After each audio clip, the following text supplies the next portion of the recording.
All right, hello everyone. Peace of the Lord to all of you. I hope my voice coming good and clear. Today I decided to make a kind of introduction to Islam. I receive a request, and the request is to do so because some they have zero information about Islam, so I've been asked to do so. In the internet, there's tons of information about Islam, and many of them, they have the same exact title, Introduction to Islam. But as usual, every single one of them is not giving you the truth about Islam. And I challenge anyone from those who they are listening, and starting from the very core of Muslims, if they exist, to prove me wrong in anything I say. In fact, after we speak for some time, I'm going to open my line. I will go to Discord and take any challenge from any Muslim who can prove me wrong in anything I said. The first thing we hear from Muslims, you see I put this picture for you in the screen. This is what Muslim they publish about their prophet. He is very good looking according to them. And as you see, he have eyeliner. And yes, Muhammad, he used to have eyeliner, which is very weird. And Muhammad used to be like a woman, which is very weird. And Muhammad, he dressed his wife clothes, which is very weird. And Muhammad, he allowed men to kiss him down his belly and even rub their back with his chest, which is very weird. However, the Muslims always they draw Muhammad as a very, very, very extreme white man. And then in the internet, we notice that the Muslims, they say to Christians, you worship white God. But in Islam, their God, Allah, is white. Muhammad is white. The angels are white. The virgins Allah will give to Muslims in heaven are white. The boys, they are like pearls. And Allah will make everyone enter Islam, enter heaven, very white. And then they come to the Christian and they say, you worship white God. But if you go in the whole Bible, you will never see that word. We never mention, nobody speak about Jesus' color. It's not even important. We Christian, we don't care because we follow the Messiah. We don't follow ethnic group. However, we have tons of reference about Muslims and even videos speaking about Muhammad, how white he is. In fact, there is an order, holy order, it says, the one who said the prophet is black, kill him.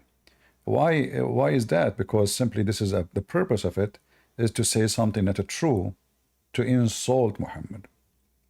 But today, this is not our topic. We want to focus about how Islam is started and what is Islam. In fact, I might open Discord right now, and I might take a Muslim call. Let me see. Let me open Discord. Hold on. Maybe a Muslim can give us introduction to Islam instead of me giving you the contradiction or reading from their website. And you will see right away that Muslims do not know about anything in their religion except what they heard. And if what they heard is just copy-paste from each other. And the second you examine what the Muslim he says about Islam, you will find Islam fail immediately. Immediately Islam will fail. Let me open my Discord and start my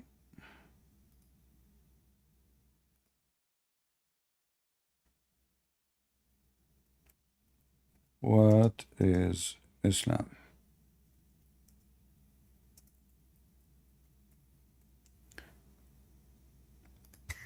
All right, I just started my Discord. Any Muslim would like to join us, just click at the link. You see it in the info of the video. And you can be with us, and I will hear you. Do you guys hear me in Discord? Am I heard?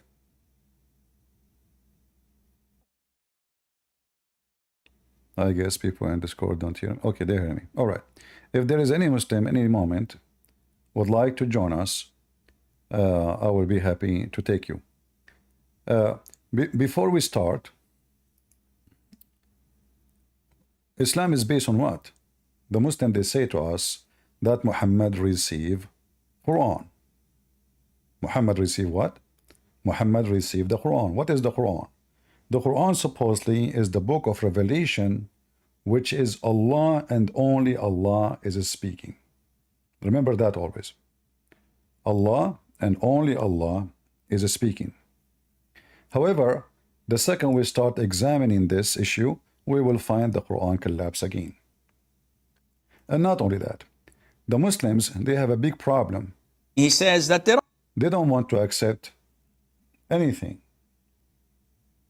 Some of them, because Islam is very messed up, so they try to go and say we believe only in the Quran. Let me share the screen with people in Discord. All right, let us see. Give me a second.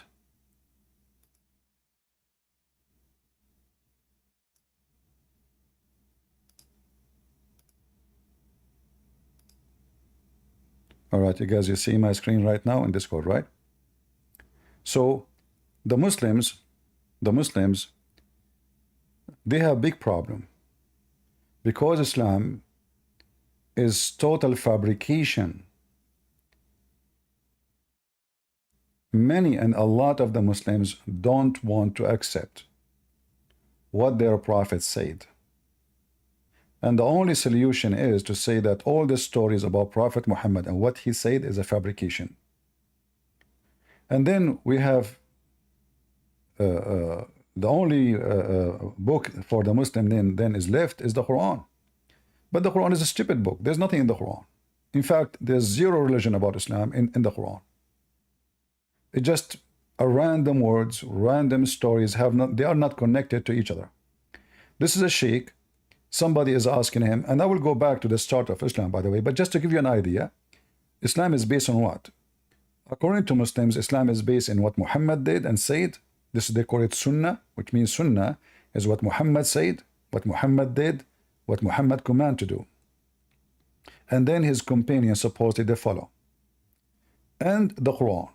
However, you will find a lot of what Muhammad said contradict the Quran. The Muslims, they take what Muhammad said over the Quran, which is very weird, because they claim that they worship Allah and they obey Allah. However, because Muhammad told them that he is the one who you have to obey at the end of the day, whoever obey Muhammad, he obey Allah. So now the Muslim, they have no problem to take a statement Muhammad, he said in the hadith means a speech, and then that will cancel what the Quran is saying. And let me show you just a little bit of the Muslim dilemma with this issue, how they are confused and how they are trying to save themselves from all the stories in the hadith, which is embarrassing.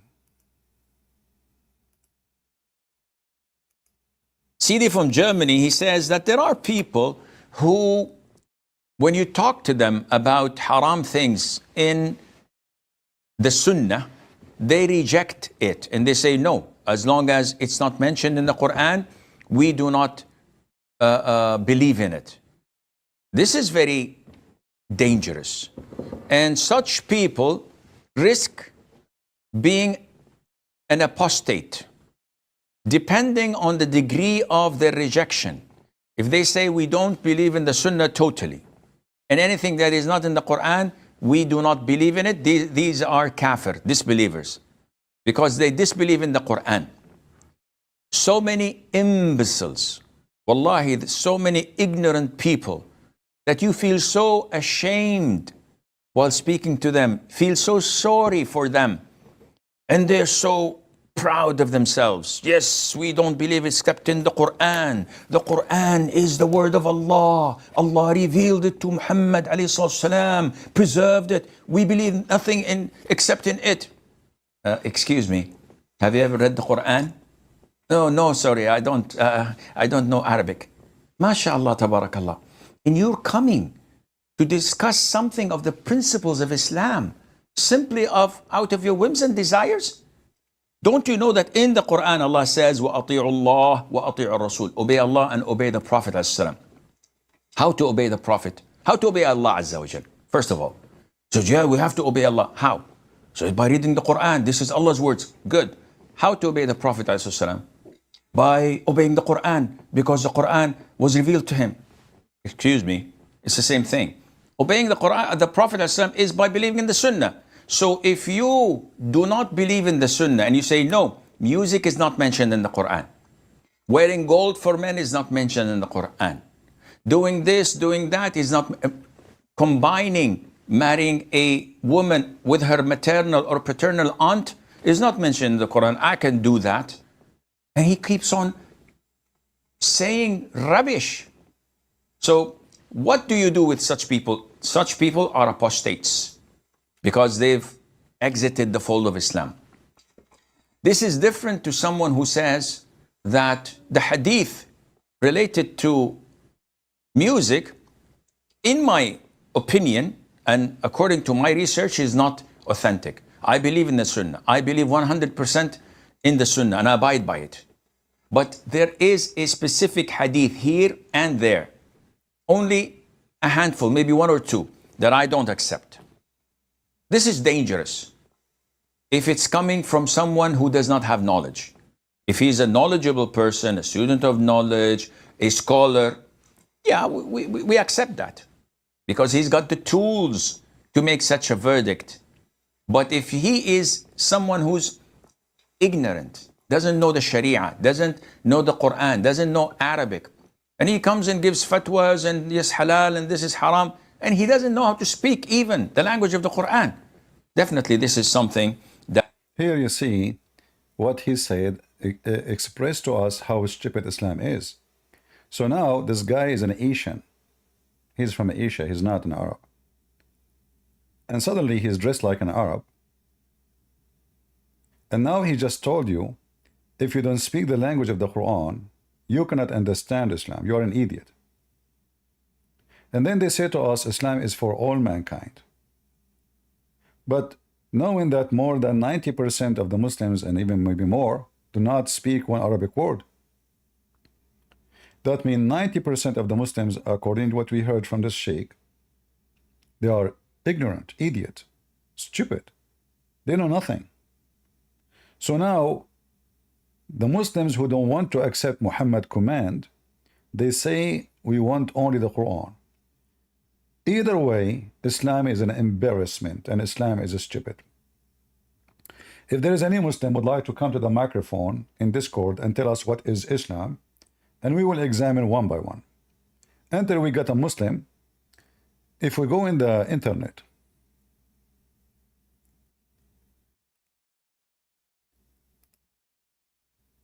you will find many written articles made by Muslims, and right away you will see the lies is coming shiny. Islam is an Arabic term which means submit. That is a big fat lie. Islam does not mean submit, Islam means surrender. And even some, they say to you the word Islam coming from the word salam. In fact, this is the opposite. Salam is coming from the Hebrew and the Aramaic, shalom, shlama, that is peace. Islam is the opposite. Islam is put down your weapon, you surrender, we will not kill you. So here you see that the lies start introducing Islam to you from the very first name of Islam. They say to you Islam means submission, and you will find a lot of ignorant Christians who they claim that they have knowledge, even they are attacking Islam. They keep repeating the same stupid mistake. They keep saying to you Islam means submission, and I can name for many many names. We keep saying to them, don't say this, don't say that. Islam does not mean submission. You are being an idiot. But they keep repeating the same thing. How we can prove that this is false? It's very easy. If you go in the Quran,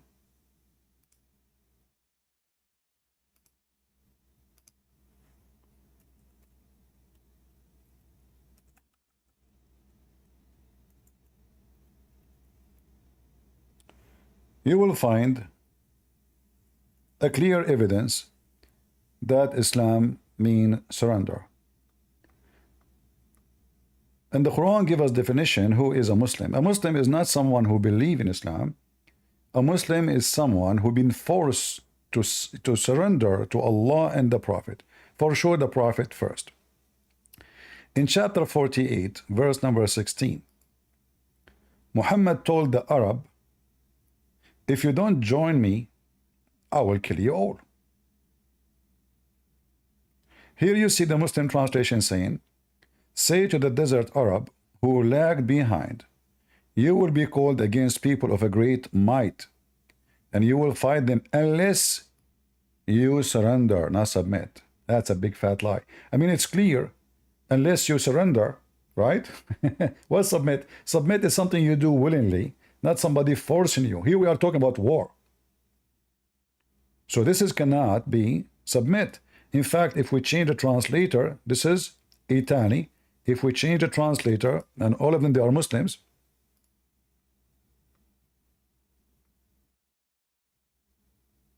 Look what happened. This is the translation of Muhammad Hilali Khan, Muhammad Hilali and Muhammad Khan. Both are Muhammad. So we have Muhammad S2. Muhammad is square translation. Unless you surrender. All right? So Islam does not mean submit. And how we can prove that Islam does not mean to believe, mean only surrender? Well, the Quran.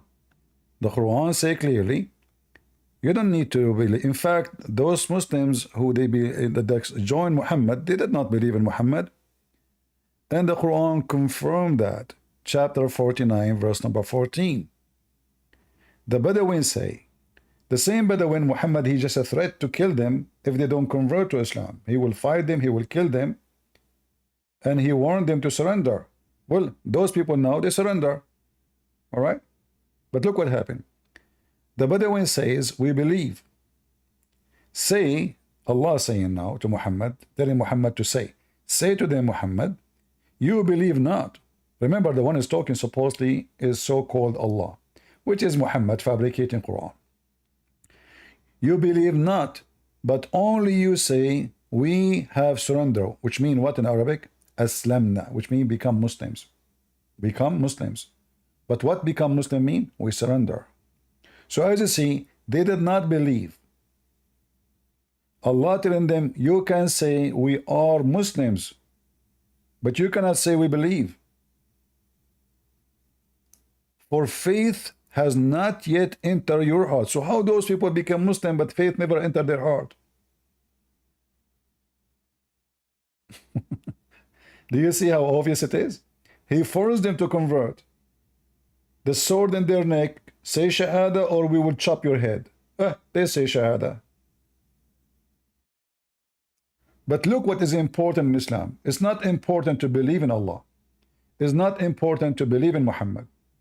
What important is to obey Allah and His Messenger. Do you see it? So the whole idea of Islam is to surrender to Muhammad and become his slave. Allah is just a decoy toy to make people believe that Muhammad is just a servant of God. But if the second you start looking carefully, you will notice that everything in Islam is about one person. His name is Muhammad, not about Allah. Allah is not even exist in Islam. The whole purpose of Islam is to serve Muhammad. Muhammad, he claimed that he is a servant of Allah, the slave of Allah. But everybody have to serve one man. So the introduction of Islam given to you in the internet, as we see here, full of massive lies, fake, hypocrite, like this woman here, the blonde woman, she said she converted to Islam because she met some Muslims and she found that Islam is not the one in Fox News. What she mean by Islam is not the one in Fox News? Oh, she mean, ISIS. She mean Al-Qaeda. Okay. Well, can you name for me one thing ISIS did Muhammad did not do? Just one. Can you? Name for me just one thing. From burning people alive. Ali, he burned people alive. Muhammad, when people they were not coming Friday prayer, he said, I'm going to burn their houses. And then he changed his mind. What about chopping the women to pieces when she's alive at the age of 86? Kidnapping, raping, all things Muhammad did is in total agreement with Islam. Total agreement. And then you will find tons of articles written saying that Islam is not ISIS. Tons of articles. But the easiest challenge is, name for me one thing ISIS did Muhammad did not do. Muhammad, he made it clear, and the Quran make it clear. As you see, this is terror. You surrender, you live. You don't surrender, I will slaughter you. I will rape your women. Muhammad is a gang leader who wanted to establish a gang system, a political system. Have nothing to do with God. God is just a decoy. God is just a toy. So we can get the authority. So I say, God told me. It's not me. So going back to zero. Until now, we see no Muslim would like to join us and introduce Islam to us. But if we go and we check what Muslim they say about Islam, the first lie we expose, Islam does not mean submission, Islam means surrender. Submit one to the will of Allah. That's false. You have to submit your will to the will of Muhammad. In fact, the Quran make it clear that whoever obey Muhammad, he obey Allah.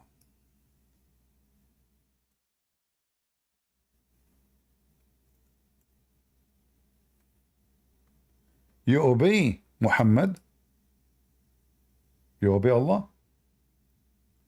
So Muhammad, he used an old word, ancient word for God, which is used by the Arab and many of the Aramaic nations worshipping the moon god, which is two words, Al and Lah.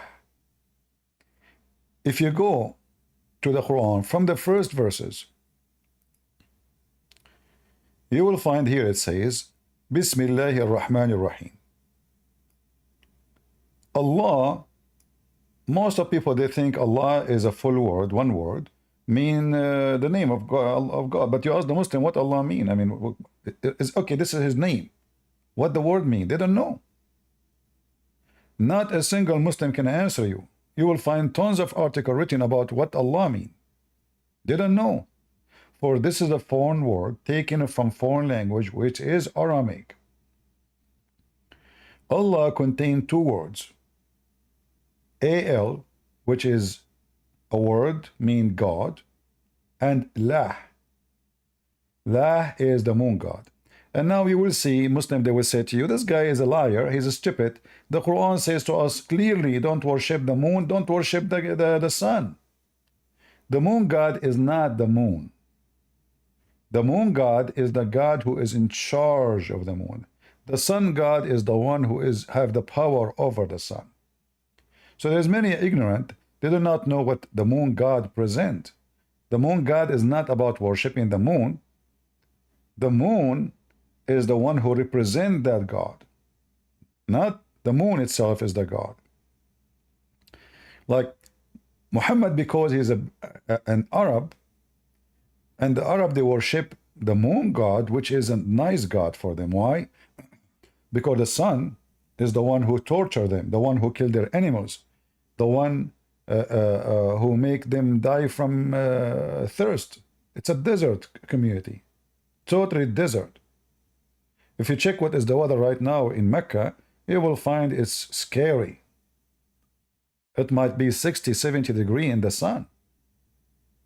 Scary, you know, if you go to some areas, nothing can live there in Saudi Arabia. So the moon god was the nice god, and the sun god is the ugly god. The sun god was popular between those who live in Europe. Why? Because, I mean, there's not much sun.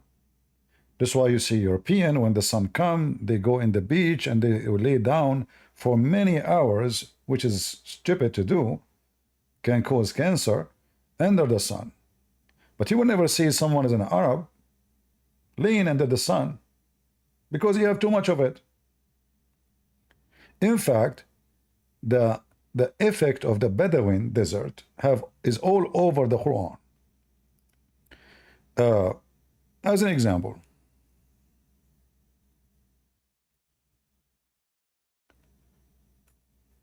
the heaven of Islam, all of it is about green.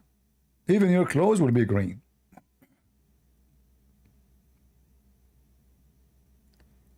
The clothes of the Muslims is green in heaven, which is very ugly, very uncomfortable. Imagine yourself dressed like doctors in the hospital, in the surgery room, all your life. So everything around you will be green, your clothes will be green, and even there is a very massive person in Islam, his name is Al-Khudr, which means Mr. Green. And the story of the Prophet Al-Khudr, which is Prophet Green, is very funny and very embarrassing to Islam.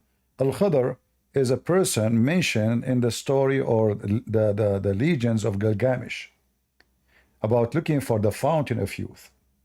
And supposedly Al-Khudr, he found the fountain of youth and he drank from it, and since then he never died. And the reason they call him Al-Khudr, which means green, because now he drank from the fountain of youth.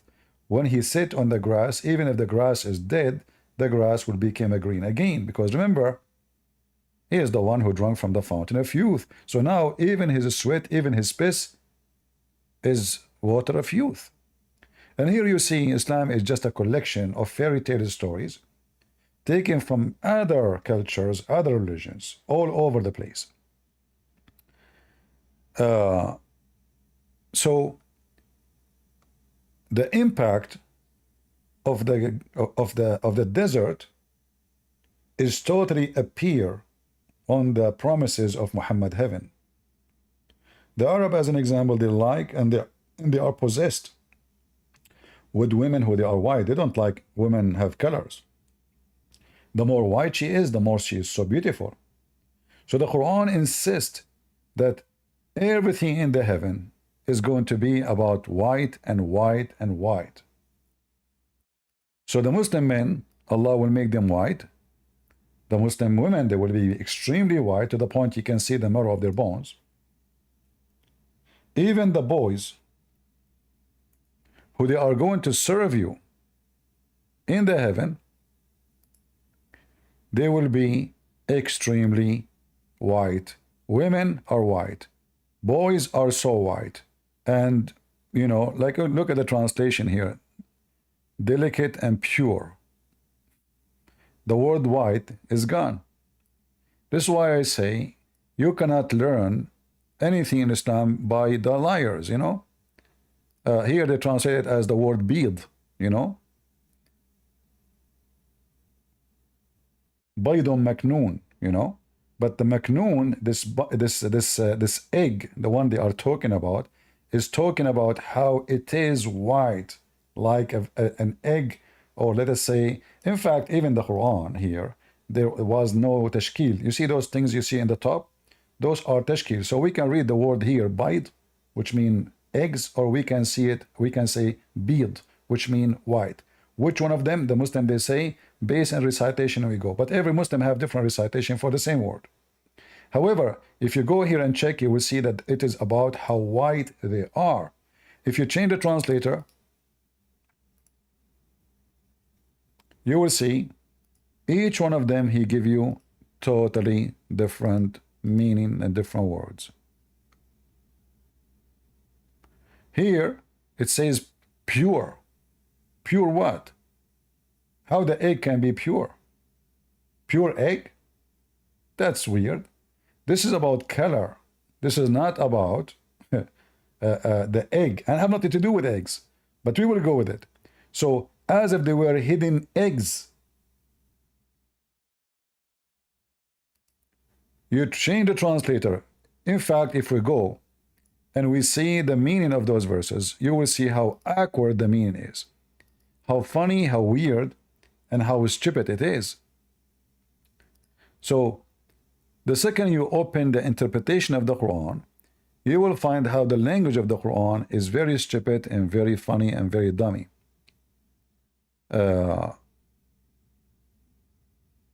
Let me show you how the Muslims explain this verse as an example. If you go to Ibn Kathir, this is chapter 37, verse number 49.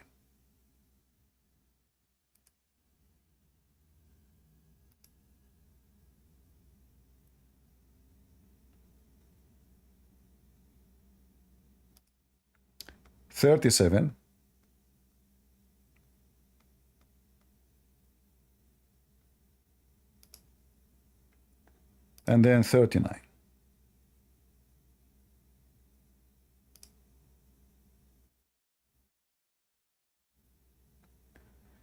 If you read with me here, you will see some very, very funny description of the promise of Allah. Let us see. So they will be in the garden of delight, facing one another on a couches, not a throne. This is false translation, the throne. In a couch or on beds. Mujahid said, Mujahid is one of the companion of Muhammad, said, one of them will not look at another back. So we will face each other, which is very weird. And then those Muslims around them will be servants who they go around them with the pure wine. White, delicious. Do you see white? You see the word white? You see it? White. I don't know if you can see my mouse in the top of the word. And who is the one who's going around them? They are boys who they are extremely white too. Around them, those serving boys who they are very white, and we will show you the verses. They are going around them, and the Muslim will drink non-stop, and they will not get drunk. All of this about the heaven. All of this fit perfectly with the nature of the Arab. They love to drink. They are lazy. They don't like to work. They like to sit down. They like to gossip. So now we have a very attractive gossip community where we are going to sit, we drink, servant, they go around us, we move, we don't move our butt, and everything come to us. And those boys, you know, they will be extremely white, and the women who Allah will give us, they will be jailed, which means they are not allowed to see any other man. They are just made for you. They cannot even leave the tent. The tent is made from pearl. So those tents is where the women are jailed for eternity just to have sex with them. And those women are very white. So now we see that the influence of the desert on Islam. But until now, we did not get really what Islam is about. We have a Muslim, maybe, he can tell us, Teflon? Are you there, Teflon?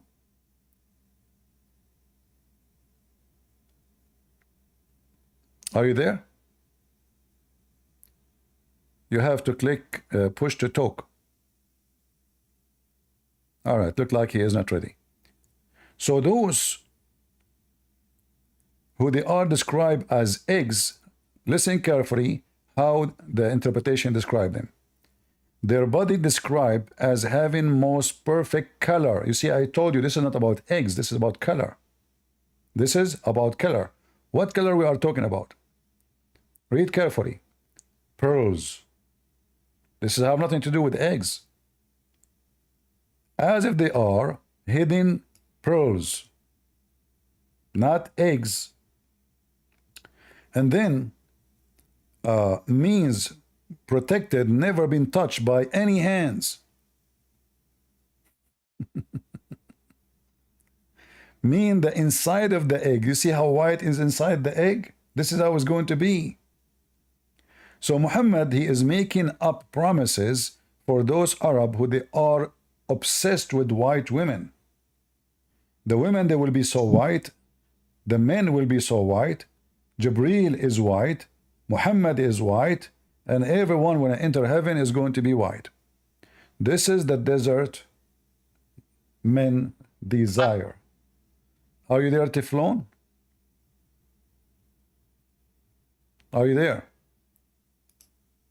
Okay, I don't know what's wrong with him. We take him out. If there is any Muslim would like to join us and tell us what Islam is about, please feel free.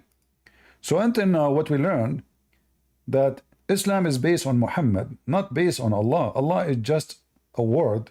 None of the Muslim knows what it does mean. The reason for that is the same reason for every name in the Quran. Like you ask the Muslim what Isa mean, they don't know. Okay, what Abraham mean, they don't know. Okay, what Jibreel mean or Gabriel mean, they don't know. What Moses mean, they don't know. So what do you know? For everything in Islam is coming from a foreign language, have nothing to do with those people who they are alive in the area. So they take from others, they copy from others, and then they claim now that they have a religion. In fact, the Muslim, the Muhammad, he have to steal a lot of info from already established religions before him, so he can continue. Otherwise, he will come with the new things. He is going to struggle with it. Who's going to listen to him? He needed the Arab to listen to him, so he have to use the word Allah. For the Arab, they believe in Allah. He needed the Christians, but he have to use the word then Abraham, and the word Moses, and then the word Injil, and the word Torah, so the Christian and the Jews, they can listen. Muhammad is just a scammer who come and he adopt all religions around him, to the point he promised even those who they are Sabian. The Sabians is a multi-god religion. They believe in many things. They believe even angels are creators. The Sabian, they have a book, it's called QandA.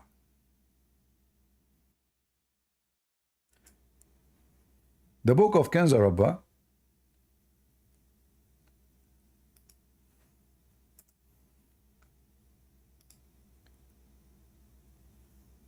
is obviously it's a pagan book, and actually the book we have right now is a book written just maybe 50 years ago.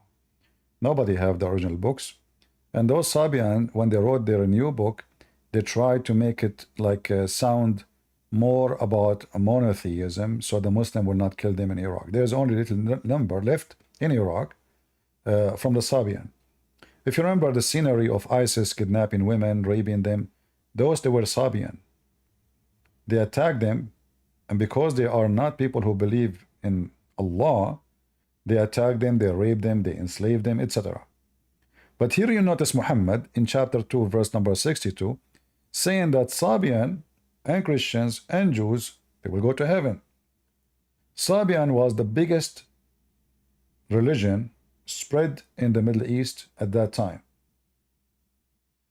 in specific territories like Iraq, all the way to Egypt. So it was very well known. In fact, the Sabian, they believe that Pharaoh himself is a Sabian, and they believe that the God of the Jews is evil because he killed the Pharaoh. So the Sabian, they believe that the God of the Jews and the God of the Christian is Satan, and then Muhammad, he promised them to go to heaven. How that work? Because simply Muhammad is trying to comprehend and take everybody under his arms. So say, you know what, you are Sabian, I believe in you. You are you are a Christian, you are okay. You are just follow me, just believe in me. And this is a statement of a false man, because the Jews who refuse the Messiah, how they will go to heaven if they refuse the Messiah? How you say to the Jews, as you see in the verse, it says it clearly, those who they are Jews. Okay, hold on. If I promise the Jews to go to heaven,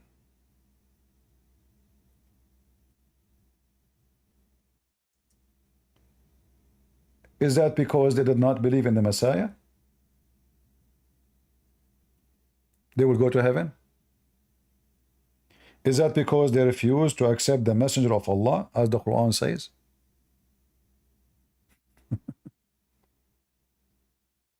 How that work?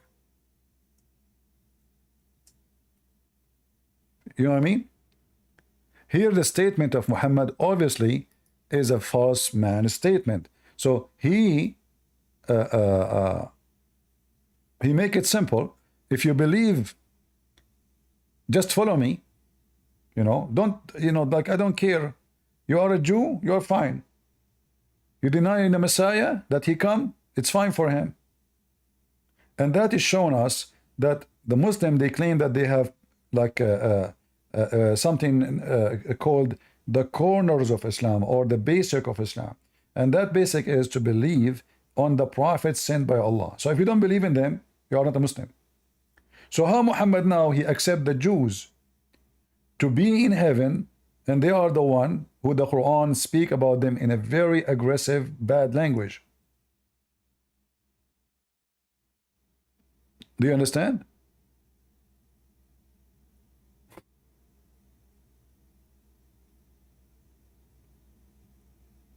Are you with me, guys?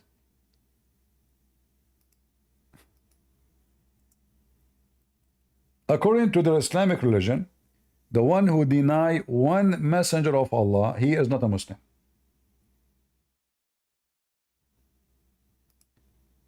All right. Remember, the Muslim, they say clearly that if you don't believe in all the messenger of Allah, you are not a Muslim. Wonderful. According to Muhammad, Isa, supposedly this is the Messiah, Yeshua. He is Isa. The Jews don't believe in him, and the Quran confirmed that. So how they will go to heaven? Remember, Muhammad is talking about people who they are exist in his time. People who they are alive around him. And those people, they deny Jesus. So how we can fix that? Here you see that Muhammad is a fraud. He says stupid things. And the Quran itself says, if you find in this book a contradiction, if this book contains any contradiction, that is a clear evidence that this is a book not made by Allah. Who said that? The Quran itself.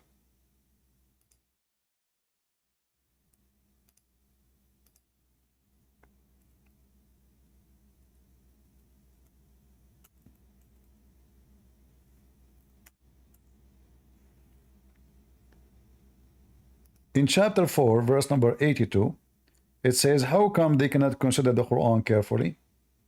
Had it been other than Allah, which means sent by someone else, they would surely have found therein much contradiction. Hold on. Is it a must to believe in the Messiah? Absolutely, according to Muhammad. If we go in the Quran,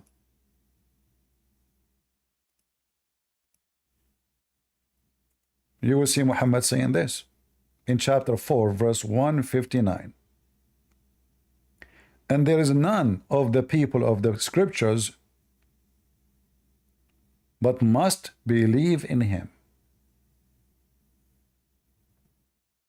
Hold on. It says there, before he died. When? Before he died. Anyone see how stupid Muhammad is? So how you promise the Jews, according to Muhammad here, you might be confused. The Quran says before he died. That means before the crucifixion. Though the Muslim know, they will say no, no, no.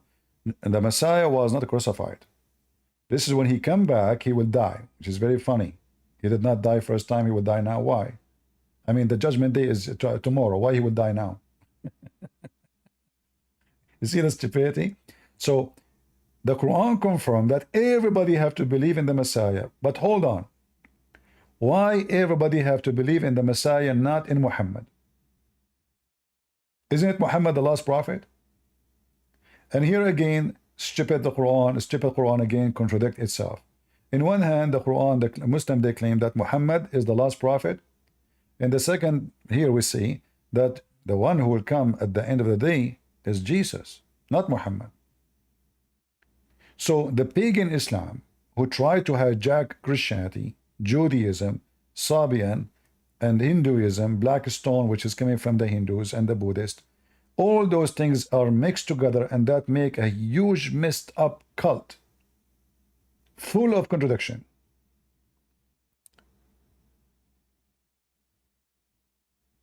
If we ask the Muslims, and by the way, look, the Muslim, they say to you the Quran is so clear, right? Where in the Quran it says that the Messiah will come second time and he will die, and then, I mean, the explanation of the story we see here, where in the Quran we can find that? Nowhere. The Quran is just a stupid book. In Arabic it says, and all those people of the book, which mean Christian Jews, they have to believe in him before he die, and the day he will be resurrected, he will be a witness against them or on them. Okay, how we know now when is going to happen? Is it for the Christians in the time of Muhammad? Is it for the Christians in the time of the Judgment Day? That is a very stupid story.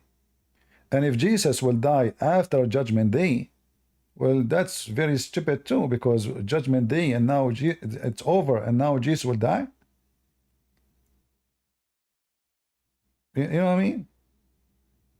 Who is going to believe in the Messiah at that time? The dead ones or the living ones?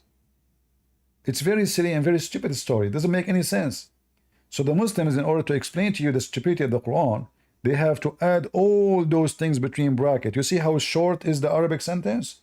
Look how long is the English.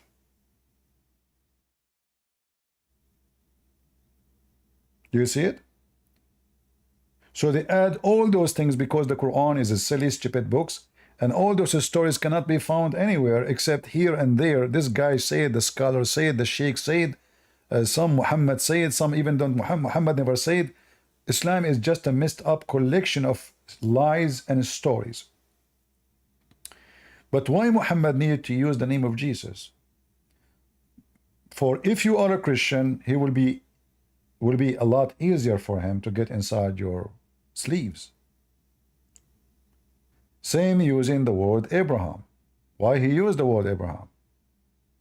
For the same reason, because you accept Abraham, the Jews accept Abraham. So in order to get in, nobody will close the door on us. Listen, we believe in Abraham. The same as Jehovah's Witnesses, all cults, all garbage. All garbage, they have the same method of deceiving. They have to adopt what the community agreed upon so they can thrive. It's like the weeds, you know, the weeds, they have to climb over something that already exists. They have, most of the weeds are like vines. They cannot stand up by themselves. They need an assistant. So they use beliefs and faith, which is already exist, to climb. And this is what Muhammad used with the word Allah. Allah and the Kaaba was the pagan Arab god, which is taken from the Aramaic, which is the moon god. And he adopted the Kaaba, which is the pagan practice. He adopted kissing the black stone, which is the Arabic practice. He adopted going around the Kaaba 7 times, which is the Arab practice. In fact,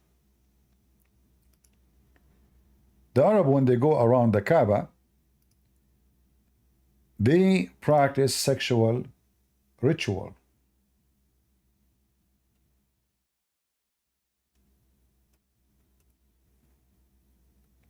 Totally naked. And this is one of the most authentic source of Islamic information, Al-Bukhari.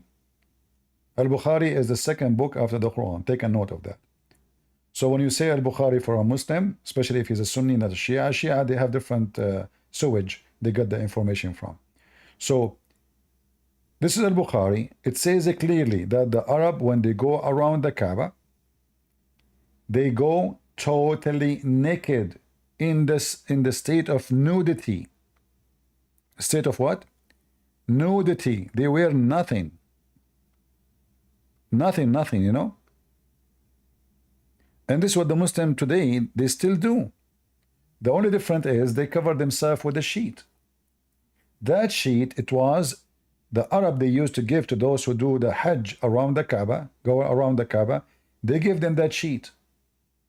Nothing changed. Women and men, they used to go totally naked.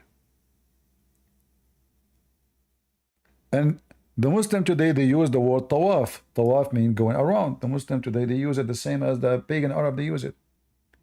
The Arab pagans, they used to kiss the black stone, which is the women's vagina, which is a practice of the Arab. The whole purpose of this Hajj of the Kaaba is the black stone, which is made in the shape of a vagina.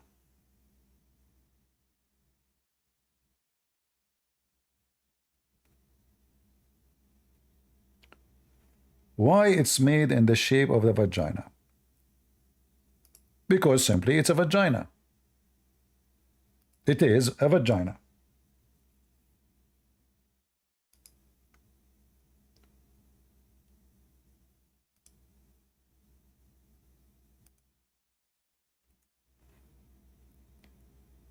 So if you look at those images, you will see that it is a vagina. And by the way, the frame they have right now is just to represent how it used to be, because the black stone is totally gone. There's only few tiny rocks, and the rest you see, the brown, this is just wax. And this is additional proof that Muhammad is a fraud. Why? Because Muhammad, he claimed that the black stone, which is the women's vagina, is going to witness in the day of judgment for every sin a Muslim he did. When you go and kiss the black stone will suck your sin, according to Muhammad. And this is why Muhammad, he said the black stone was white like milk, and then the sin of mankind made it black. And here you notice the connection between black and sin. You know, the Muslim, they try to present themselves that Islam is against racism. In fact, Islam is racism. Not only it supports racism, it is racism.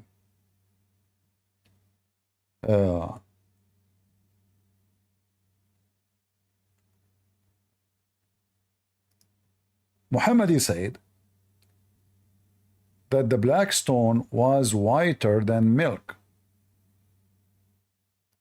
And then the sin of the human being, the sins of the children of Adam, is the one made it black.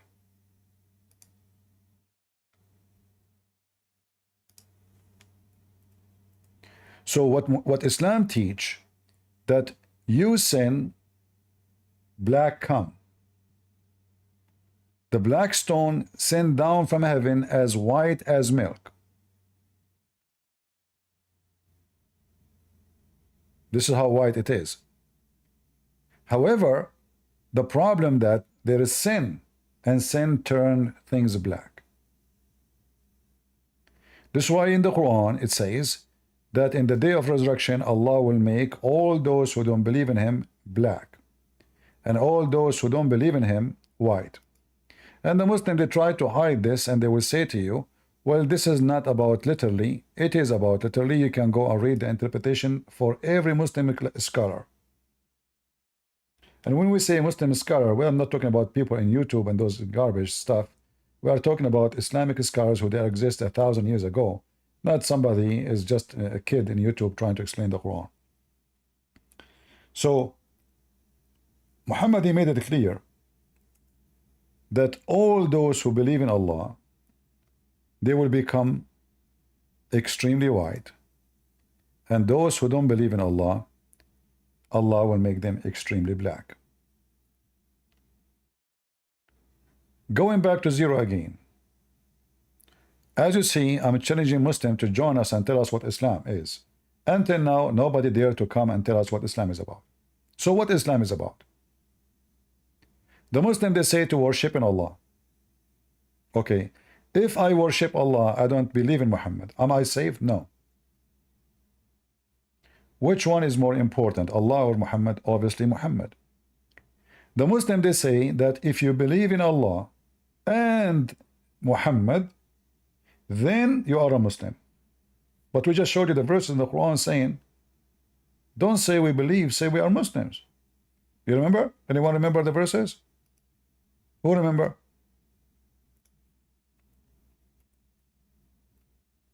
Do you see how easy to get them busted with their lies? Is Islam about believing in Allah or about obeying Muhammad? It is about obeying Muhammad, to surrender to Muhammad. Have nothing to do with following Allah or even believing Allah. Just obey blindly. Don't say you believe. You don't believe. Say we are Muslims. So the Quran confirms that a Muslim is not someone necessarily believe. Believe is not even required. And if you obey Muhammad, you're fine. But if you obey Allah and His Messenger, so you see now, the Muslim, they claim that they are monotheist, but they cannot separate between obeying Muhammad and obeying Allah. And everything come to them is from Muhammad. What is Allah? So the bottom of the line is to obey Muhammad, to worship Muhammad, to be a slave of Muhammad, to surrender to Muhammad, and not necessarily to believe in Muhammad. As you see, it says it clearly, faith never enter your heart. Faith never enter your heart. So why you are saying to them, call yourself Muslims? Don't call yourself believer. Because they are not believers. So how they become Muslims? Because Muslim is not a believer. And here you see that this is the first major scam Muhammad he promote. That you are okay with this God even if you don't believe in him. Just obey. You don't need to believe in Allah. You do not need to believe in Muhammad. Because if faith never entered their heart, that means they do not believe in Allah. They don't believe in Muhammad. So what is the required? Just obey. And this is totally the opposite of Christ's teaching. Christ, he said, not everyone says to me, Lord, Lord, will enter the kingdom of my Father, but the one who do his will. And we have tons of verses about people who worship God by their lips, but not by their heart. The Quran don't care you believe or not. It's not important. Just surrender. Say Shahada. And that is exactly what Satan is about.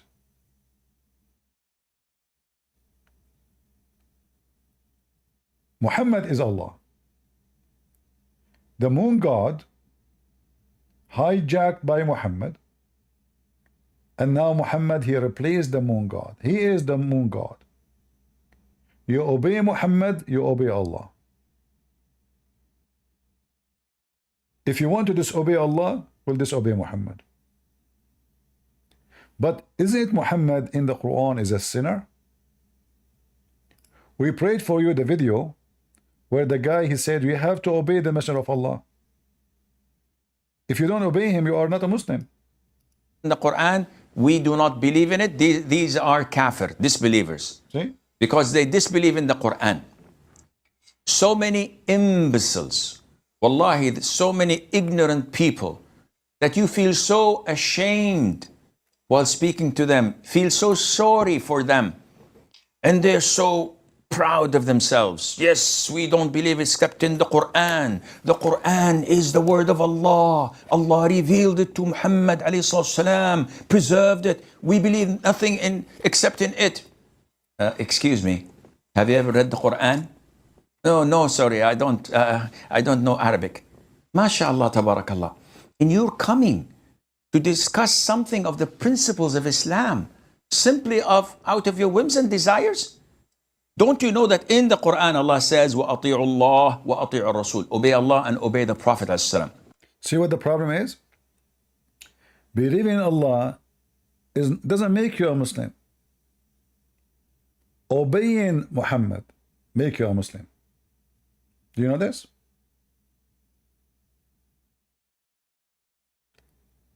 He's talking about a massive group of Muslims, especially new generation. They are defecting out of Islam.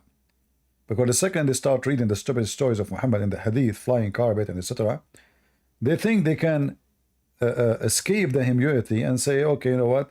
I'm not going to believe in those stories. But those are in the Quran too. But as you see, the one who don't accept what Muhammad said, he is not a Muslim.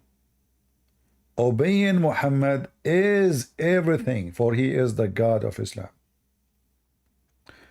Until now, I keep asking if any Muslim dare to come and tell us what Islam is about. There's a major lies we hear always about Islam, that the purpose of Islam is to worship one God. False. The purpose of Islam is to worship Muhammad. And as you see, I just gave you the proof. If the purpose of Islam is Muhammad is to deliver the book of Allah, well, he delivered the Quran. Why the Quran is not enough? Because the Quran is a stupid book, it's empty. The ant is talking, Suleiman is flying carpet, the birds are looking for women have no hair in their legs, all kind of stupid stories. There's nothing in the Quran. Islam does not exist in the Quran. And the funny is, the Muslim, they claim that Islam is a preserved. How Islam is a preserved?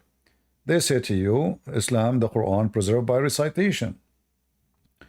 But then you will find that there's tons of Qurans are different from other Qurans. This is a big fat lies when they say so. Additional to that, the Muslim, they claim that all the books of Allah are not preserved. The same Muslim, they say the Quran preserved. Okay, if Allah failed to preserve all his books, how he can preserve this book? So again, what is Islam?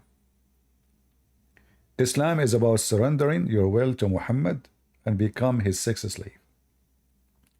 How I can prove that Islam is about being a sex slave? Muhammad, he have a privilege. You will find many interview made by Muslims. They say, Prophet Muhammad, they asked him to be a king. He refused. He said no. They told him, we can give you anything you want. He refused. The Quran, all of it is about Muhammad, sex, and money. Are we lying? There's nothing in Islam. The whole major thing in Islam is about Muhammad and Muhammad and Muhammad.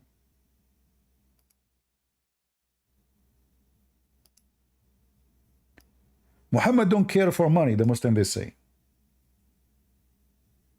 But Muhammad, he took the fifth of every attack to his pocket.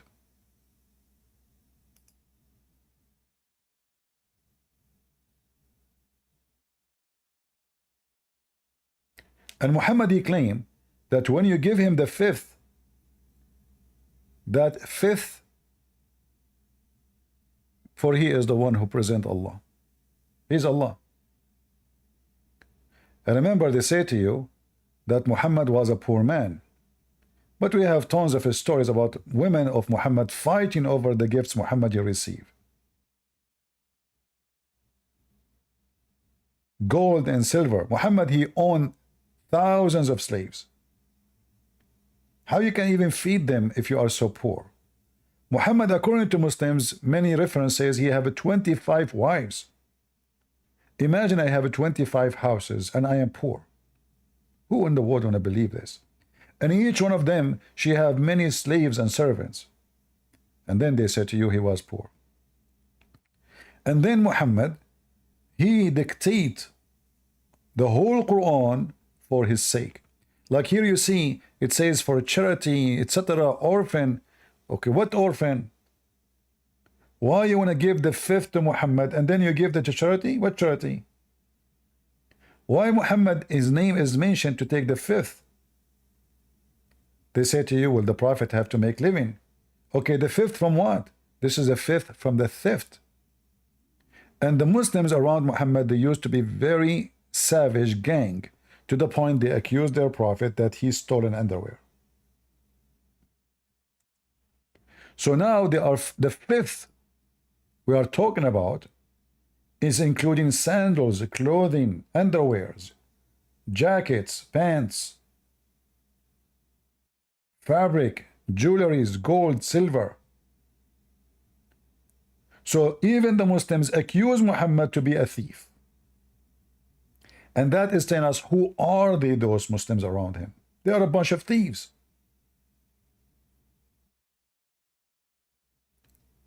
Imagine, and I'm not comparing, but I'm just saying to you, just to show you how silly the idea is. Imagine that John accusing Christ that he stole an underwear. Can you imagine? That is, if this is if this is true, then who is John and who is this guy Christ? What kind of people they are? And then you will see Allah, He made the verse says it's not Muhammad who took the underwear. And here you see again that Allah is always a toy in the hand of Muhammad. And you will notice something very serious here, that Allah did not tell us until now who took the underwear. He just said it's not Muhammad, which means it's truly Muhammad. If Muhammad is a prophet of God, shouldn't Allah tell him, go to the house of this guy and find the underwear? And the problem is solved, and then people will say, wow, how he knew that? Muhammad, God could not tell us who is the one who took the underwear. Until now it's missing. So either Muhammad is the one who took it, and he fabricated the verse so he can defend himself, or Muhammad did not take it, but because he is a false prophet, he could not prophesy and tell us who is the one who took it. And remember, this verse supposedly is coming from Allah. So the news went to Allah that Muhammad been accused of stealing underwear, and then Allah, He just sent this. So you need to tell us who is the one who did that. So everything you see in front of you telling us that Allah exists as a servant for the sake of Muhammad. There's many things we need to cover, and that's why I'm going to make many episodes. But going back to zero, speaking about why Muhammad, he used Abraham, Ishmael, the Messiah, Moses, all of those to give himself legitimate existence. But is Muhammad from Ishmael? There is endless evidence prove that Muhammad no way can be from Ishmael. The Bible says, and you know, don't tell me that the Jews, when they wrote about Ishmael, they were thinking like 2000 after, there's a guy will come, his name is Muhammad, he will claim to be a prophet of Allah and he's from Ishmael, right? There's no way that, you know. So it says it clearly that if you go to Genesis 21, you will see that the mother of Ishmael took him to Egypt. She went back to Egypt. This is where she's from. And she married him to an Egyptian woman.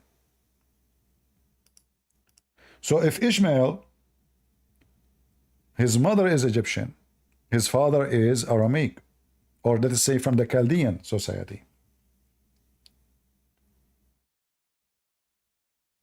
From Ur of the Chaldean. How Muhammad is descendant from Ishmael? That is the most funny ever you can imagine. But again, Muhammad, he needed to give himself legitimate existence between the Christian and the Jews. So again, he hijacked something does not belong to him. He thought about it. Can I say I'm from Isaac? The Jews will get him busted right away. Well, you know what? There's not too much to know about what happened to Ishmael and his seed after that. Let me claim that I am from Ishmael. However, we can prove in 2 minutes, from the Bible and from the Quran that Muhammad is not from Ishmael. Very easy. If you go in the Quran, the Muslim, they say, Muhammad he claim. Allah supposedly claim, Aka Muhammad, that the one who raised the house of the Kaaba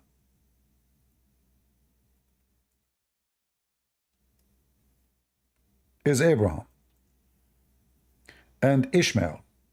So the Quran confirm in chapter 2 verse 127 that Abraham and Ishmael, they used to be there. All right? This is clear in the Quran, that Abraham and Ishmael, they used to be there. But then, if you go in the same stupid book, in chapter 4, verse 82, it says, if this book is written by other than Allah, or made by other than Allah, which means the God of Muhammad, you will find in it a lot of contradiction. According to the Quran, before Muhammad, those people of Mecca, they never ever had a messenger, or a warner, or scriptures. Never. And the Quran is so clear about that. Chapter 43, verse number 23. Do you see it? And the Muslim, they can say, oh no, he's talking about the people who are alive in the time of Muhammad. No. It says, min qablika, before you. Before you.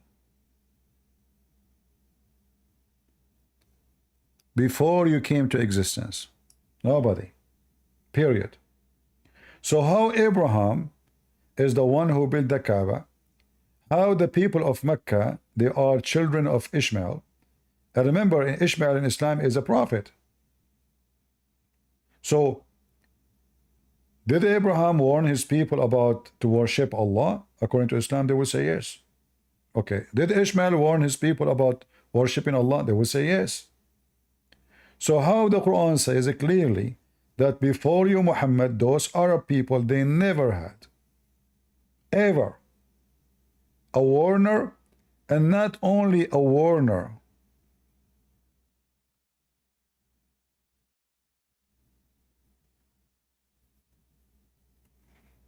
actually I'm showing the wrong verse, sorry.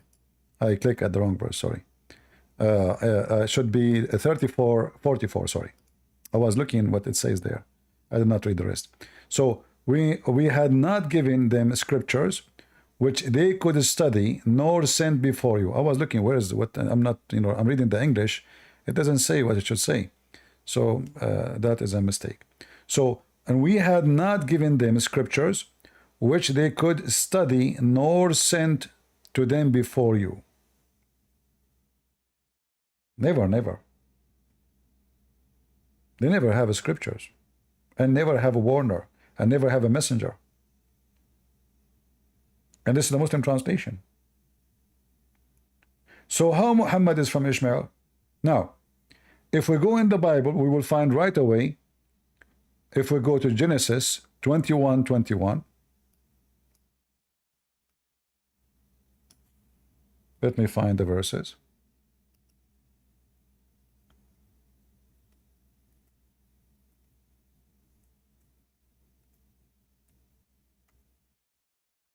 Which will confirm that Muhammad is a liar again.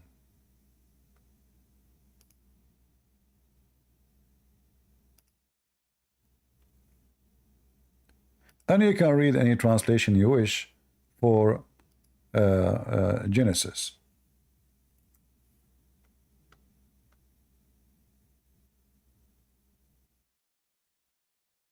You see it? She took him, his mother, she took Ishmael to the wilderness of Paran, and his mother married him to an Egyptian woman. Do you see it? So now we have confirmation from the Quran that before Muhammad, not a single one, including Abraham, including Ishmael, ever been there. Never exist. Muhammad is a liar, is a fraud. And he is the one who said the rule. He is the one who said, if this is a book made by other than Allah, you will find in it a lot of contradiction.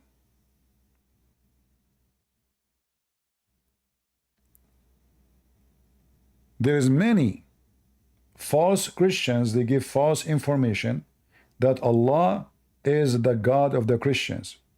And not only that, they will use the following method to prove it to you. They say to you, do you know that Arab Christians, In the Middle East, they use the word Allah. That is true. Arab Christians in the Middle East, they use the word Allah. But Arab Christian in the Middle East, they've been forced to use it after 14 centuries of ISIS. And the Arabic translation of the Bible in Arabic, it says the word Allah.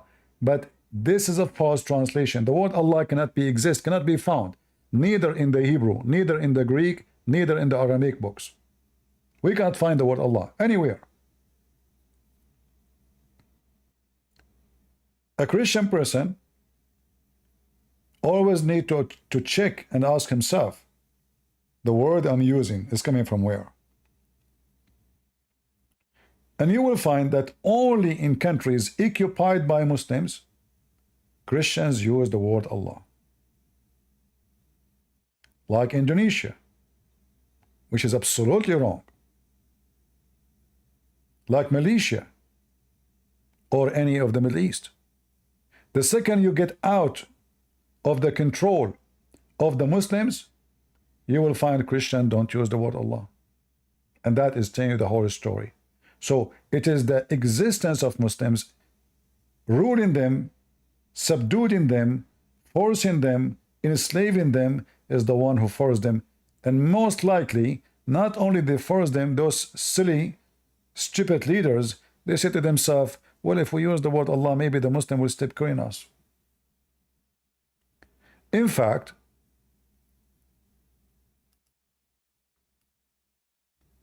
few years ago,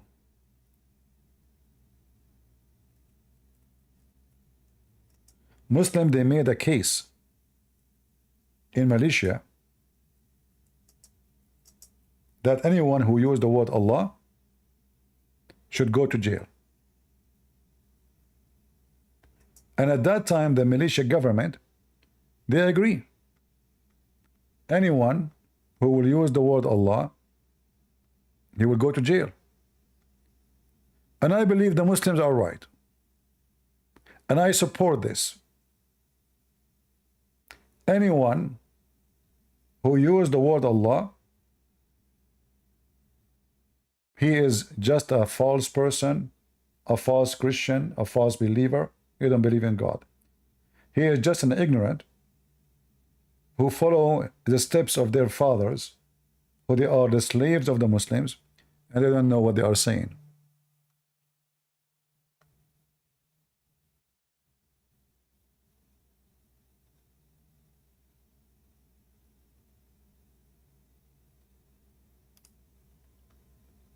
Now, for sure, we support the freedom of speech, right?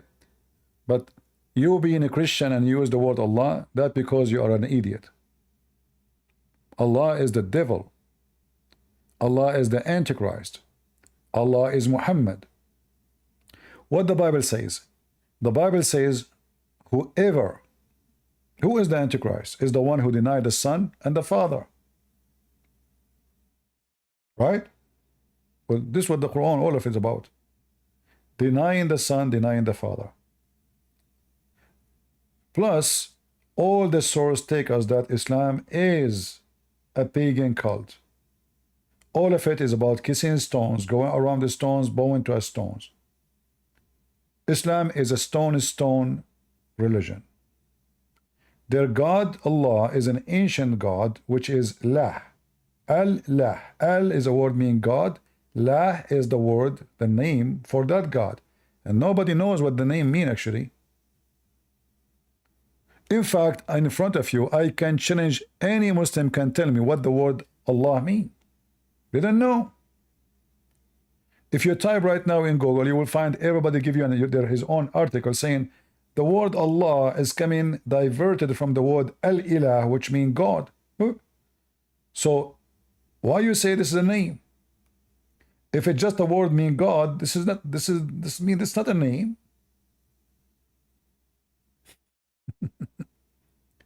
They don't know what they are worshiping. They do not know what this God is about. They do not know who's Allah. They don't know how he look like.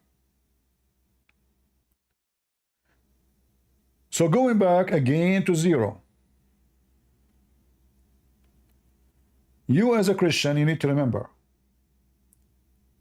Anyone who teach you in church that Muhammad is from Ishmael, you have to confront him, even if he claimed to be a priest. Ask him, can you show me where it says in the Bible that Muhammad is from Ishmael? Where even in the Bible it says that the Arab are from Ishmael. Arab are not an ethnic group. Many ignorant people do not know. Arab have nothing to do with ethnic. Arab is an Aramaic word, mean desert. Desert. Whoever live in the desert, they call him Arabian. Aram is an Aramaic word, mean hills. So those who live in hills, they call them Aram. Those who live in the desert, they call them desert. So if you live in Las Vegas, you're an Arab. Arab never been an ethnic group. In fact, the major people call them Arab and they dress like Arab today, they look 100% Pakistani from Pakistan.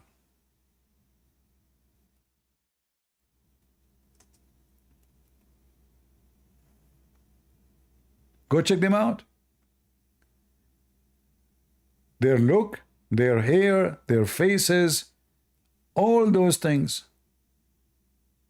They are from Pakistan.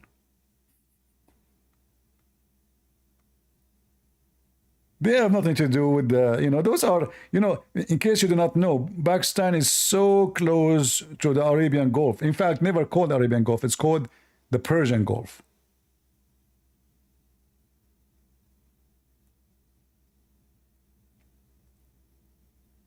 I can assure you that 90%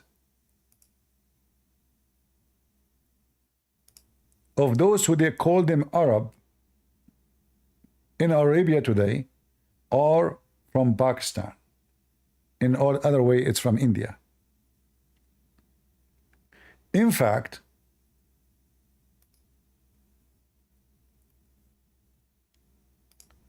Muhammad, he told them something very weird.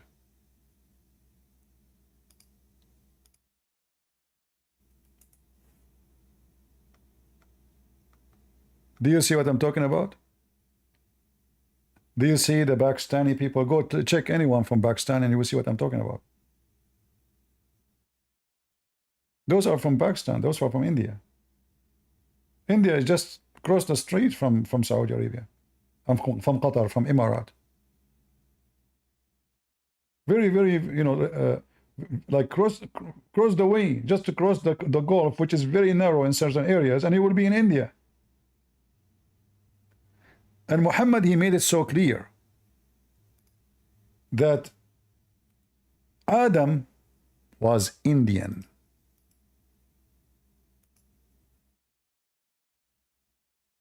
When Allah, he sent down Adam, he sent him down to India.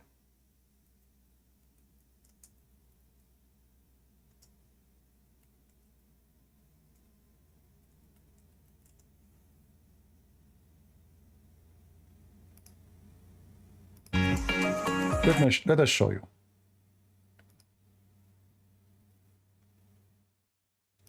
Which means Muhammad, obviously, he is taking information that all the mankind, they are Indian.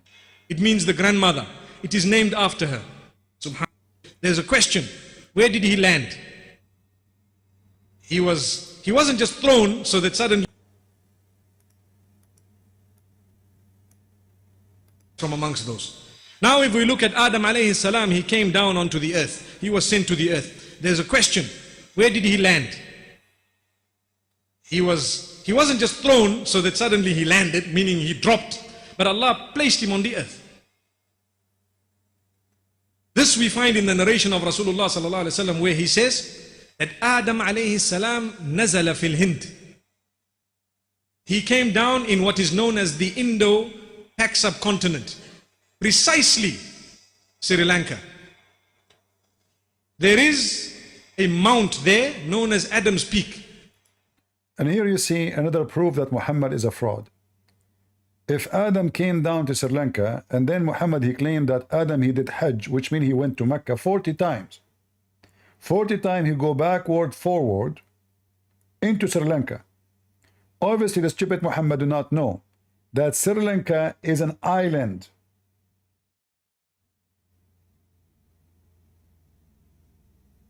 The stupid Muhammad, obviously, he have zero knowledge of geography. How Adam was able to go 40 times backward, forward, between Mecca and between Sri Lanka.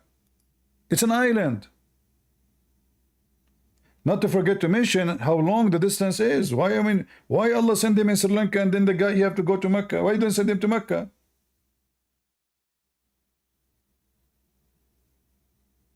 And how he can cross? How he can cross the sea? He used a submarine?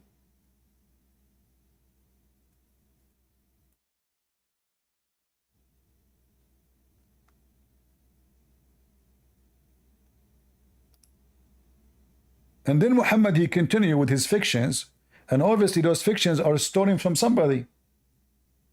The Hindus believe that the first man was created or exists in India. Muhammad is a Hindu. The black stone is the Hindu stone, the male part, the female part.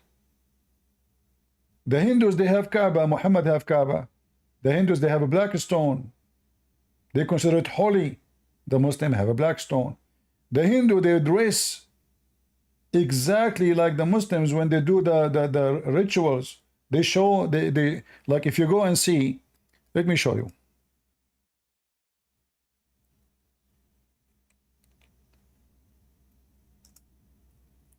If you go check the Buddhist priest or Buddhist prayer, you will see how much it is almost copy paste of what the Muslim prayer is. When Muslim they do Hajj, what they wear?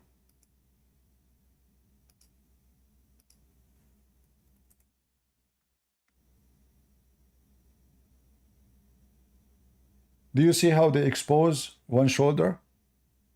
Do you see it? What the Muslim they do?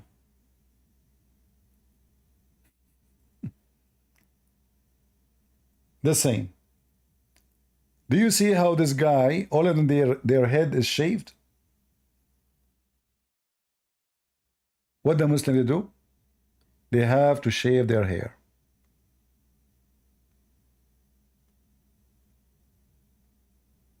It's exactly the same cloth.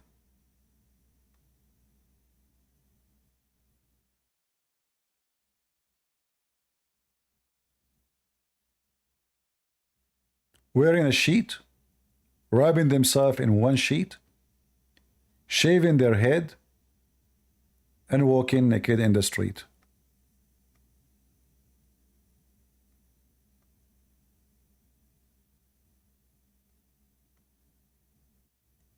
You can go right now and check images of the Hajj if you don't believe me. You will see how Muslims are, what they dress. Exactly like the Buddhist. You go to the Buddhist temple. Actually, I recorded some videos of Buddhists praying. It's exactly the same as the Muslims. Exactly the same.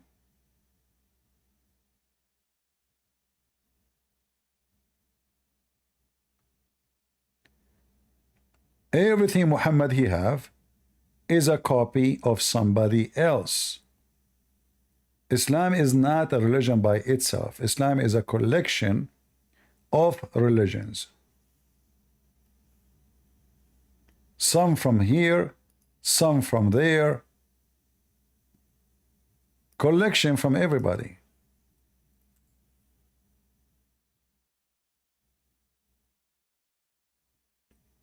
Do you see how they shave their head and they expose the right shoulder? And even the sheet which they wear is the same as the sheet of the Buddhist. The difference, this one is white. The Buddhists, they have different color. And mostly the reason for it to be white because they don't have the ability to color very well. And it's not easy, it's expensive to color clothing. So the cheapest clothes was the one which is white. You do not need to color it. You make it from cotton and you keep it as it is. Coloring will give it extra price. Not like now, it's a color is so easy. So all the practice of Islam is based on paganism and copy. We can continue showing you more and more reference about this garbage cult, but sadly not a single Muslim dare to join us to prove us wrong. Not a single one. And when you go to the Muslim website looking for introduction for Islam, you will find all kind of fiction stories. Islam and art, in fact, art is forbidden in Islam. Look at this article, Introduction to Islam. Art, Islam and art. Through is migration to culture and countries around the world. The practice of Islam varies widely, but in Islam, art is forbidden. What art we are talking about? You see what they show you here in the picture? This is what they call it art. But if you look carefully, all of this art it cannot be anything is alive. The one they call it art. So you cannot draw a plant, you cannot draw a tree, you cannot draw a man, you cannot draw anything. So what they can draw? Just shapes or letters. That's it. So Islam killed art, not encourage art.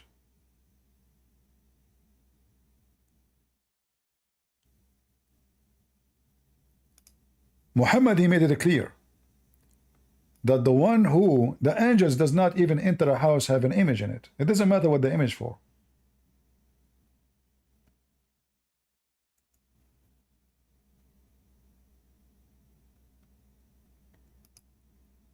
The one who make an image, Allah will bring him in the day of judgment and will tell him to breathe into it to give it life. So Muhammad, he is very weird, and he claimed that the one who make an image, he is creating creation. But this is an image. It's just an image. The Bible says, make no image for what up in heaven or down in earth, but that is for the purpose of worship, not for the purpose of anything else. Muhammad don't understand that creating a creature have nothing to do with somebody drawing an image, because it's an image. It's not, nobody believe this is a real person. So Muhammad now he become extreme. However, the same Muhammad, he claimed, do you see how we prove a person to be fraud? That Allah, he commanded Sulaiman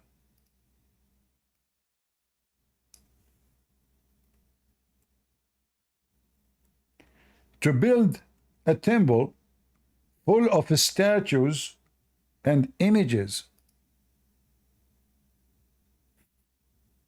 You see a translation here, they took the word statues off. In Arabic here it says tamathil. Tamathil in Arabic mean statues. Not imaginary, actually, statues.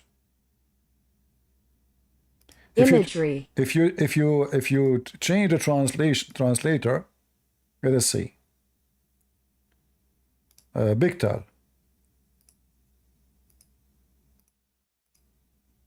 Oh, look what happened. Statues. See it? Statues and images. So how Muhammad is totally against images, and then his God is commanding Solomon to have a temple is full of statues and images. Are you with me, guys? Why here he says the one who make an image, not even a statues, Allah will punish him in hell. Yet Allah, the same God, in the Quran saying that he commanded Sulaiman to build a house for him full of statues. And then if you check in Sahih al-Bukhari, you will find something very weird. Look at this. The Prophet entered the Kaaba and he found in it the picture of a Prophet Abraham and Mary. Look at this. On that he said, what is matter with them? They have already heard that angels do not enter a house in which there are pictures, yet this is a picture of Abraham. And why he depict like practicing divination by arrow? He's making fun of the picture. So here we notice something, that the very house of the devil, the Kaaba, is under the influence of the Jews and the Christians. To the point inside the Kaaba, not on the wall of the Kaaba, inside the Kaaba, there was a picture of Mary and picture of Abraham. And that again will take us to zero. The Kaaba is what? The Kaaba is a marketplace where everybody come and place his God. So the Christians, they come and they speak about Jesus. The Jews, they come, they speak about Moses. Those who worship idols, they speak about their idols and they place their idols around the Kaaba. It is everybody religion there. It's like a market, people competing about gods. It's like speaker corners. And this is before Islam. You see the Muslim, they say to you, Islam give you freedom. Islam oppressed everybody before Muhammad. All those people from different religion, they are living in peace. The one who worship Baal and the one who worship Jesus. The one who worship whatever name of God you want, and the one who worship Hubal or whatever name. They are fine. Nobody killing anybody. Muhammad, he came, he want to slaughter everybody. So here you see the influence of Christianity and the influence of the Jews on the very course of the Kaaba, inside the Kaaba itself. But look on. Do you remember what we showed you, a verse in the Quran? Anyone remember? There's something here. I want you to learn how to connect the dots. If Allah, he said to Muhammad that those people, they never receive any warner before you, neither they receive scriptures, warners or scriptures. And now we find that the image of Abraham was there, which means people there, they knew about Abraham. An image of Mary was there, which means people there, they knew about Mary, they knew about the Messiah. How nobody came to this town and never have scriptures with him?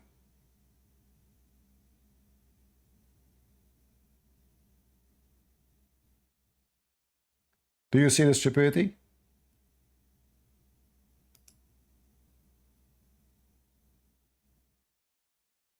And that appears many places in the Quran.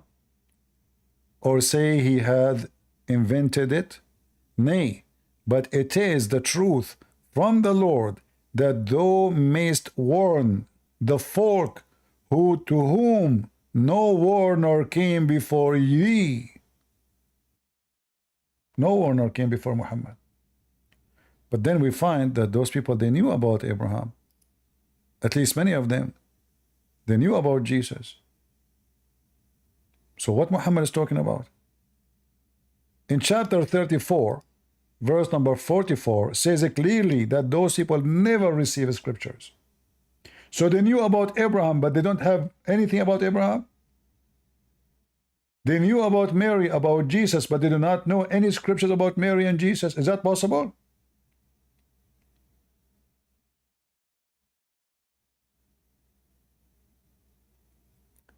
In fact, if we go in the hadith, we will find that Waraq ibn Nawfal, who I believe he is the real father of Muhammad,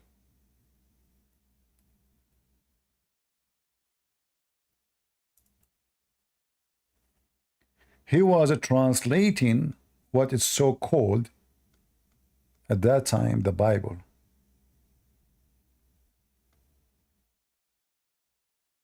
Let us see if we can find you there.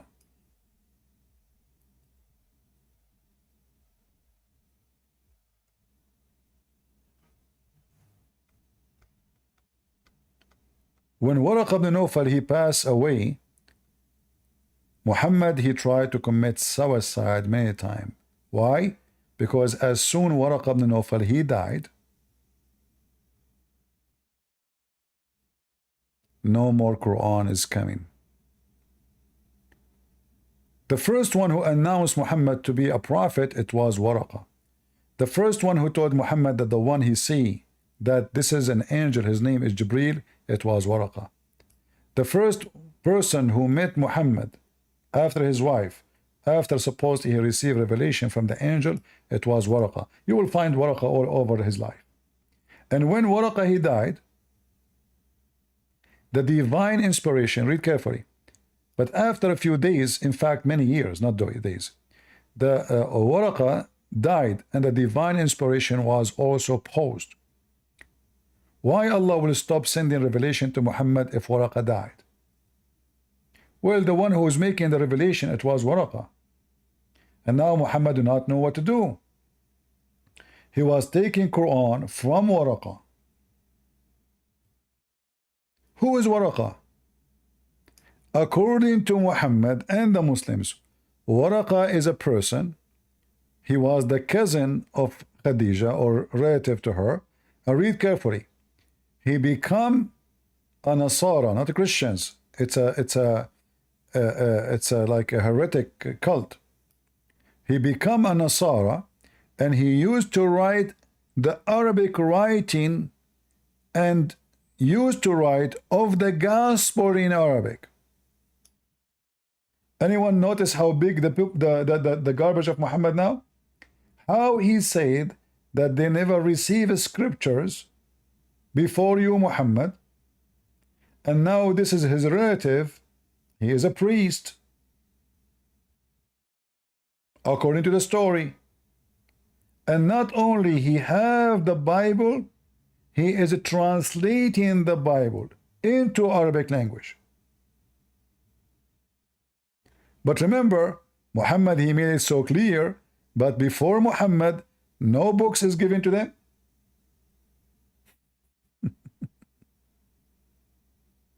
Are you with me? No books was given to people of Mecca, and no warners came before them. So who was Waraqah? And this in his time. In his time. In his time, there's a picture of Mary in the Kaaba. In his time, there's a picture of Abraham in the Kaaba. In his time, there's a priest, supposedly, he is writing and translating the Bible into Arabic language. Yet, the Quran claims that those people never have a warner before you and never have scriptures before you. It turned to be even they have it in Arabic.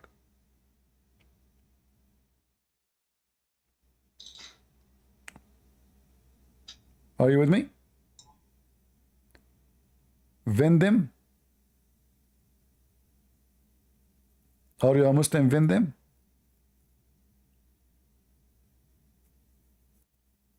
Hello?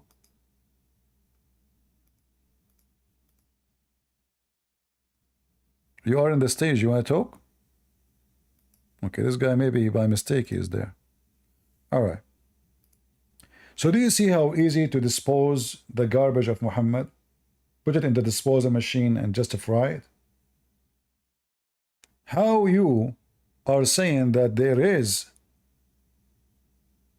a priest and Muhammad used to learn from him and he get his knowledge from him, and now you are saying that they never have any scriptures before. So what kind of priest this priest is? In Arabic doesn't say Christian. He is not a Christian. He is Nasara. Nasara are a group of people who they are called Nazareth, which mean the poor in knowledge, the poor in understanding. Those are rejected by the Christians. Those are a cult like Jehovah's Witnesses. Muhammad, he took the name from this guy. He took some from him, and then how he start mixing it with all his paganism. And then when Waraqah he died,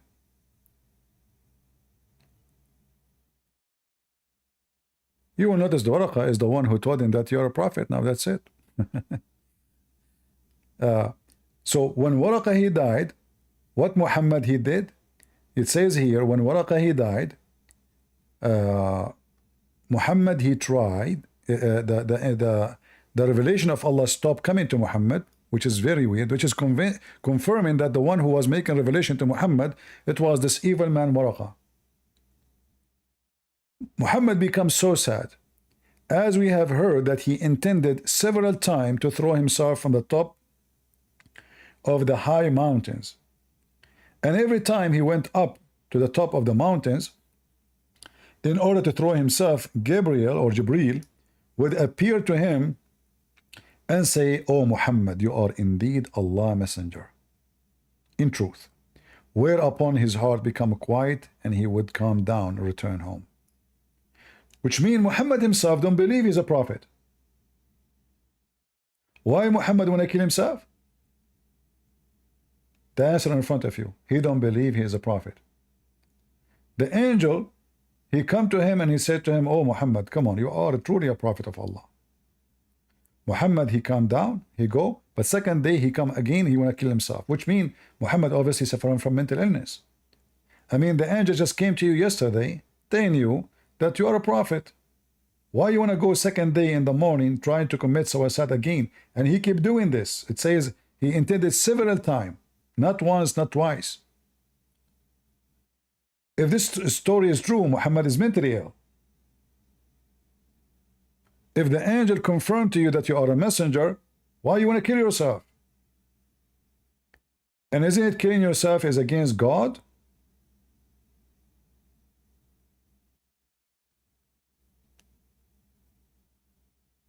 And this is the reference in the front of your eyes. So, what Muhammad tried to do, he learned from those false Christians, who they are not Christians, they are cults, some info. He adopted his God Allah, the God of the pagan Arab. He took Moses, he hijacked Moses from the Jews. He was trying to establish a religion which is going to become popular. And I will give you something at the end of this. Muhammad, he asked Allah to give him Quran, which is going to be accepted by everybody, specifically the pagan Arab.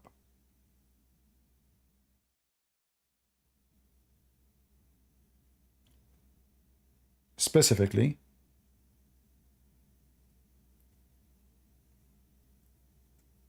by the pagan Arab.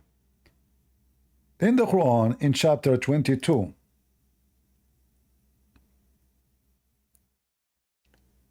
verse number 53, Muhammad, he prayed to Allah that Allah will give him verses which will be accepted by the pagan Arab and they will join him in his religion. And guess what happened? Allah answered his request. And he gave him satanic verses. Muhammad, after he received those verses, angel, according to the stories, came to him long after, said to him, "Muhammad, I did not give you those. Those are from Shaitan."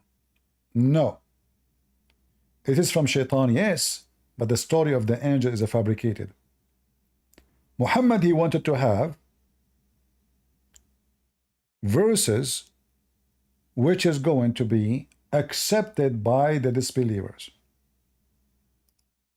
If we go to the interpretation, This is chapter 22, verse number 53.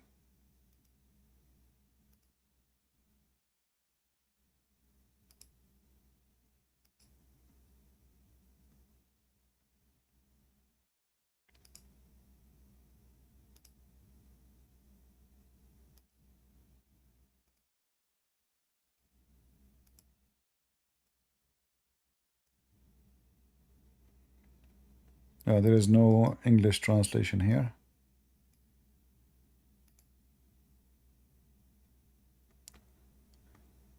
Here it says that Shaitan, he throw verses in the mouth of Muhammad. And that again, by the way, is additional proof that Muhammad is really satanic, because if Shaitan was able to control the tongues of Muhammad, well, how we know that all the Quran is not from Shaitan? How we know that this verse itself is not from Shaitan? This verse, the same verse saying Allah will take what Shaitan he throw. How we know that this verse itself will not be repeated again and again? However, if we go to the chapter which is speaking about this story, when Muhammad was reciting the chapter of An-Najm,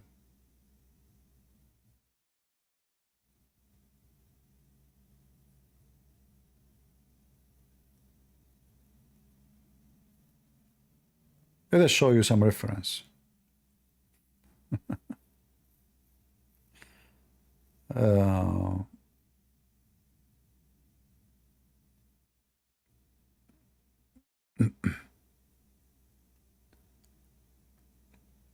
Just to show you how stupid this man is and how stupid to believe in such a man.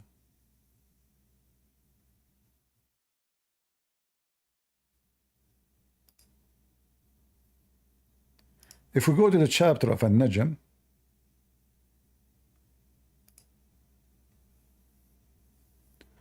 where Muhammad he says, أَفَرَأَيْتُمُ اللَّاتَ وَالْعُزَّى. If you go here,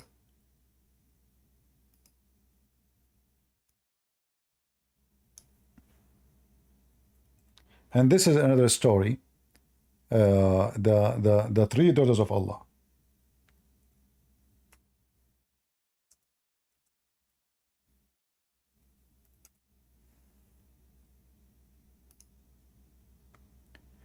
According to the story, when Muhammad was reciting, he said, Allah told him, have you thought upon Al-Lat and Al-Uzza and Manat the third? Those are the daughters of Allah.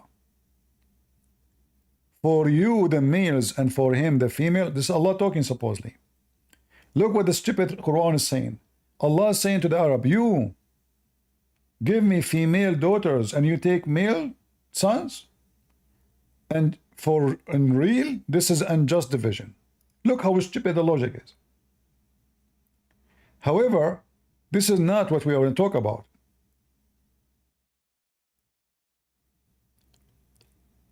Muhammad, he prayed to Allah to send them verses will make the people of Quraysh believe in him. And Allah answered his prayer. He gave him satanic verses.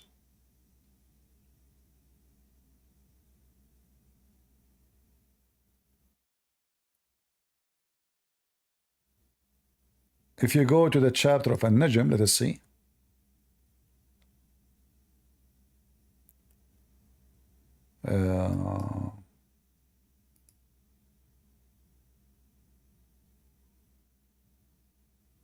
Very, very stupid, awkward, backward book.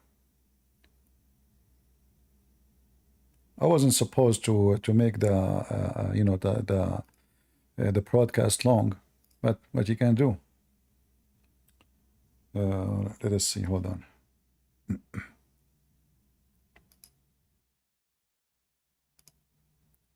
So if we go to chapter 53, you can open in your side, 53:19. You will find the following.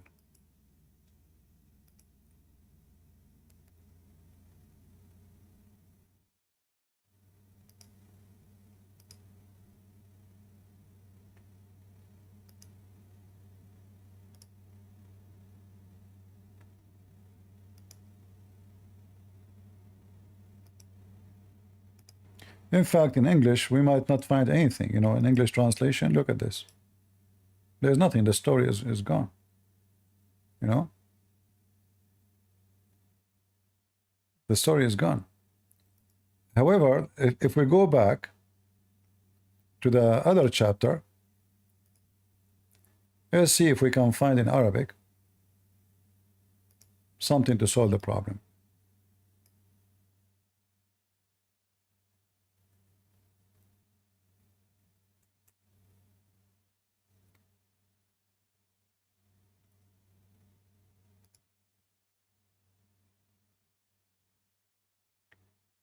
You will find here it says in verse number 52, إذا تمنى. إذا تمنى. What إذا تمنى mean in Arabic? تمنى in Arabic mean you wish for something. You wish for something. So what was the wish of Muhammad? What he was asking for?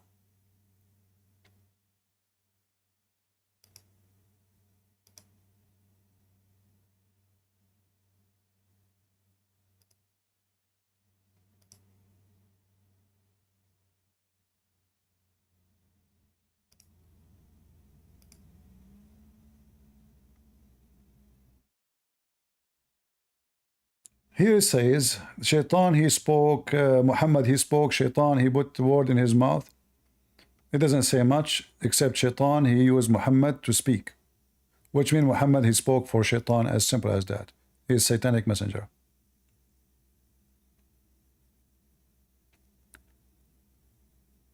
And then here you see, this is Tafsir al-Jalalain.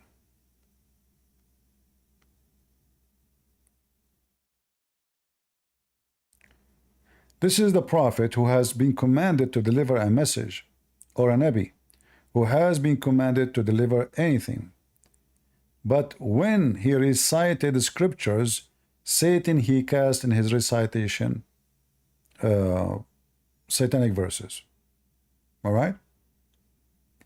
And what Muhammad recited is that he said that the three daughters of Allah, their intercession is a must. So Muhammad himself, he worshipped the three daughters of Allah, and he claimed that the three daughters of Allah are true exist, and we have to worship them. And this is why the pagan Arab, they bow down with him, because finally they agree, because the pagan Arab, they believe in Allah. Remember, Allah is a pagan God from the beginning. The only difference between Muhammad and the Arab is, should we have the three daughters of Allah or not? Otherwise, the Arab, they kiss the black stone, they go around the Kaaba, they get naked too. Everything they do to As-Safa al-Marwa, all the rituals Muslim to do, they do. It's exactly the Arab pagan rituals. Exactly the same, one by one. Even 90% of the command Muhammad he gave as Allah, it was from the Arab. As an example, cutting hands for the thief, cutting feet, this Arab command, this is pagan Arab. Muhammad, he copied them. So now, Muhammad, he wished Allah that he will send him verses which will make people agree with him, follow him. And Allah, he gave him the satanic verses. Muhammad, after he recited the satanic verses, as you see here, the Arab, they notice that Muhammad now, the Muslim, they notice Muhammad is being hypocrite. He said to us, we should not do that, and then he go in front of those Arab and he worship the three daughters of Allah. How he say to us something, he do the opposite.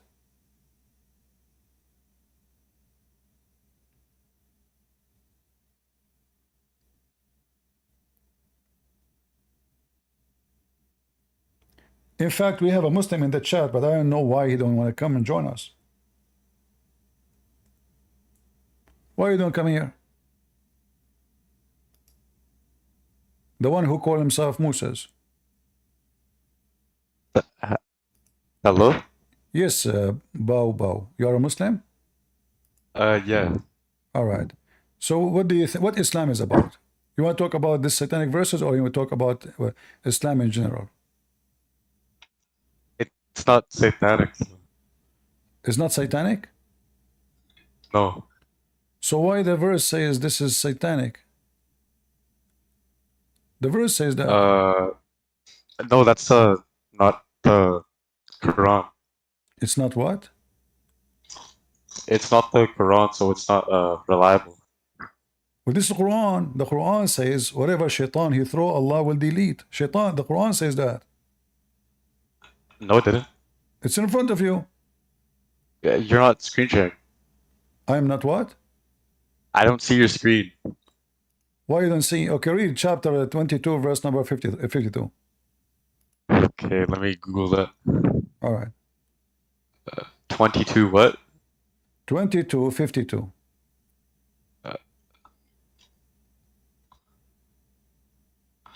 Okay, it says,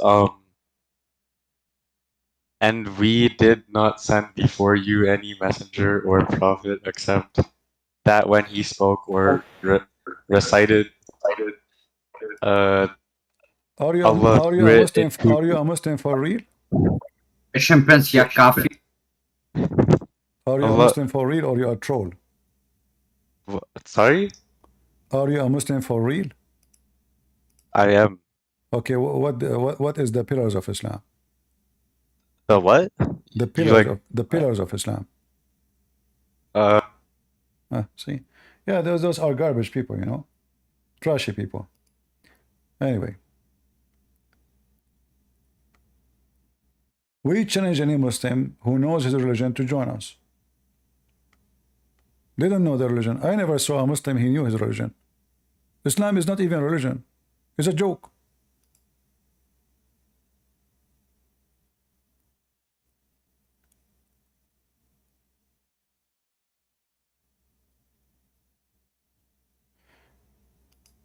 So as you see, Muhammad is all over the place.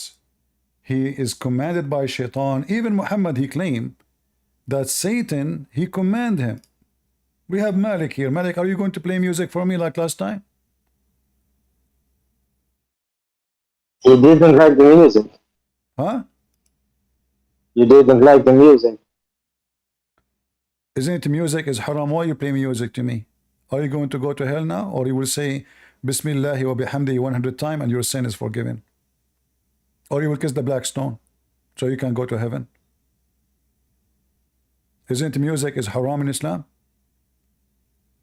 It is not good, but I'm not a good Muslim. Yes. Oh, you are a bad Muslim. Who is a good Muslim? What a good Muslim do? If you want answers for your question, there is a live stream. Huh? Very good. Ah, there's live stream. Why you? This is live stream. Bring your Muslim to answer me. Go ahead. If you want, I can invite you to them. I'm here. They are very. Invite them here. Why you don't They are invite? very. Don't waste my time. You want to invite who you invite? Invite. Don't give me the drama. I can invite them. I can invite you. I can all this garbage. All of you are a bunch of idiots. You don't even dare to talk to me. So you know nothing about your religion. They don't dare to call me. They don't dare to let me call them. And you Muslims, all of you are doomed. And the Quran in front of you, Muhammad received satanic verses. You like it, like it. You don't like it, deal with it. In fact, Muhammad, he made it clear that he was commanded by the devil.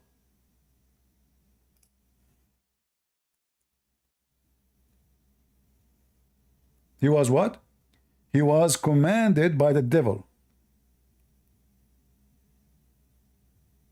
Can Muhammad make it more clear that he is satanic prophet and the one who command him is the devil? Commanded me to do good. Did Muhammad just say commanded me? So Muhammad received his command from who? From God or from the devil? This is the words of the Muslims. The devil commanded Muhammad to do good.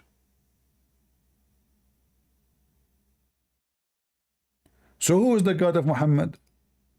I will invite you, but don't give me this garbage speeches. You want to talk to me, you talk to me. You want to bring Muslim here, bring the Muslim here. I don't want this drama. There's people, they are alive, and people, they are dead, and there's people, they can speak to you. Bring them to speak to me. So, Malik, Yes. who is commanding your prophet, Allah or the devil? Can we read the verse together or not? What? Can we read the verse together?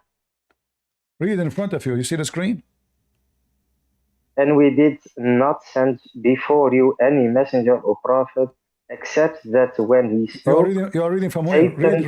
Read in Discord. Read in Discord. I don't see the screen on Discord. Okay, this is a link. Let me give it to you. Here we go. Who is commanding your prophet? Is it true that he commanded from the devil? Which means the devil is his God?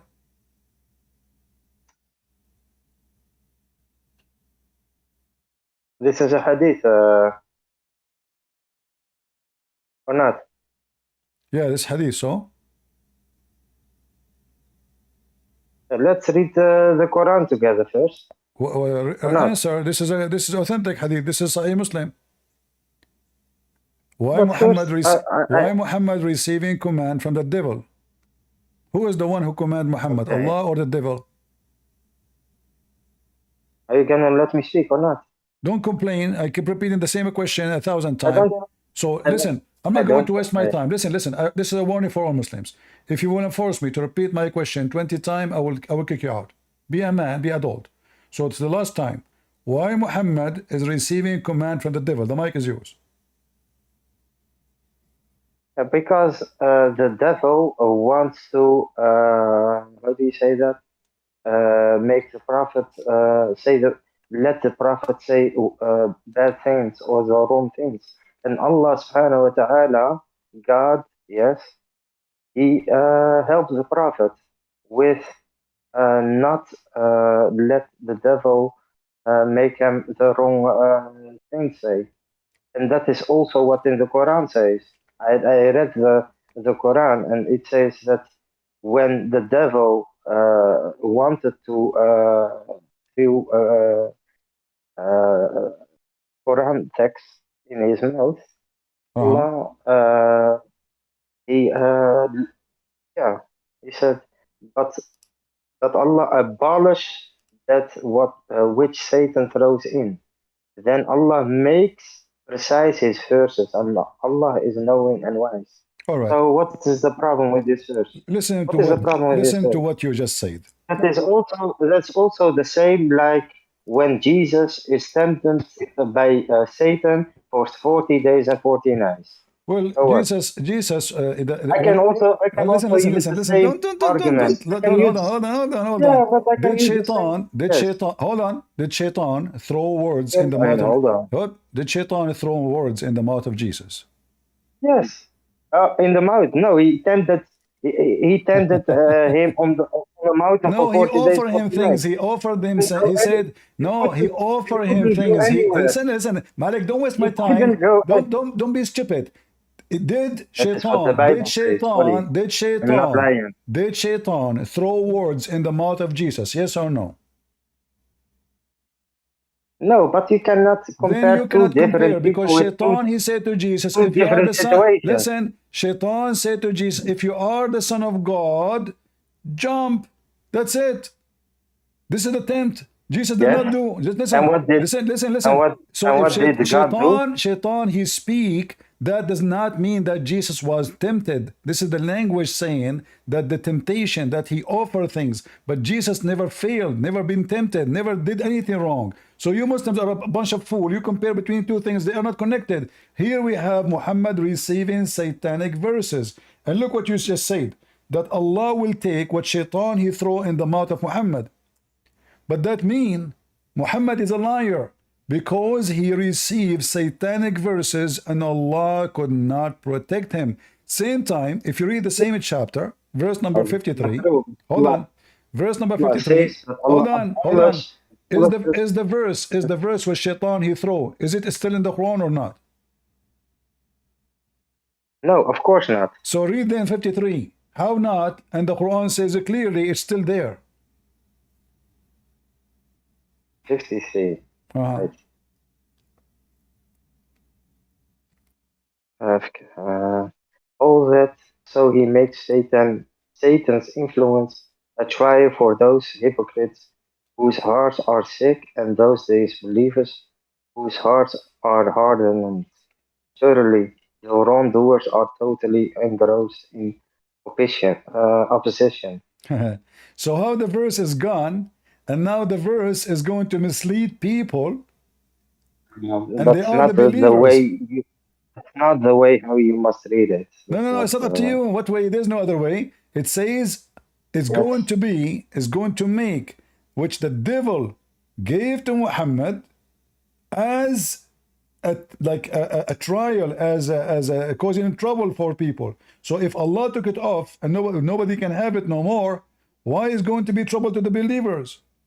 And he said clearly that those who have disease in their heart, they are the one who is going to follow it.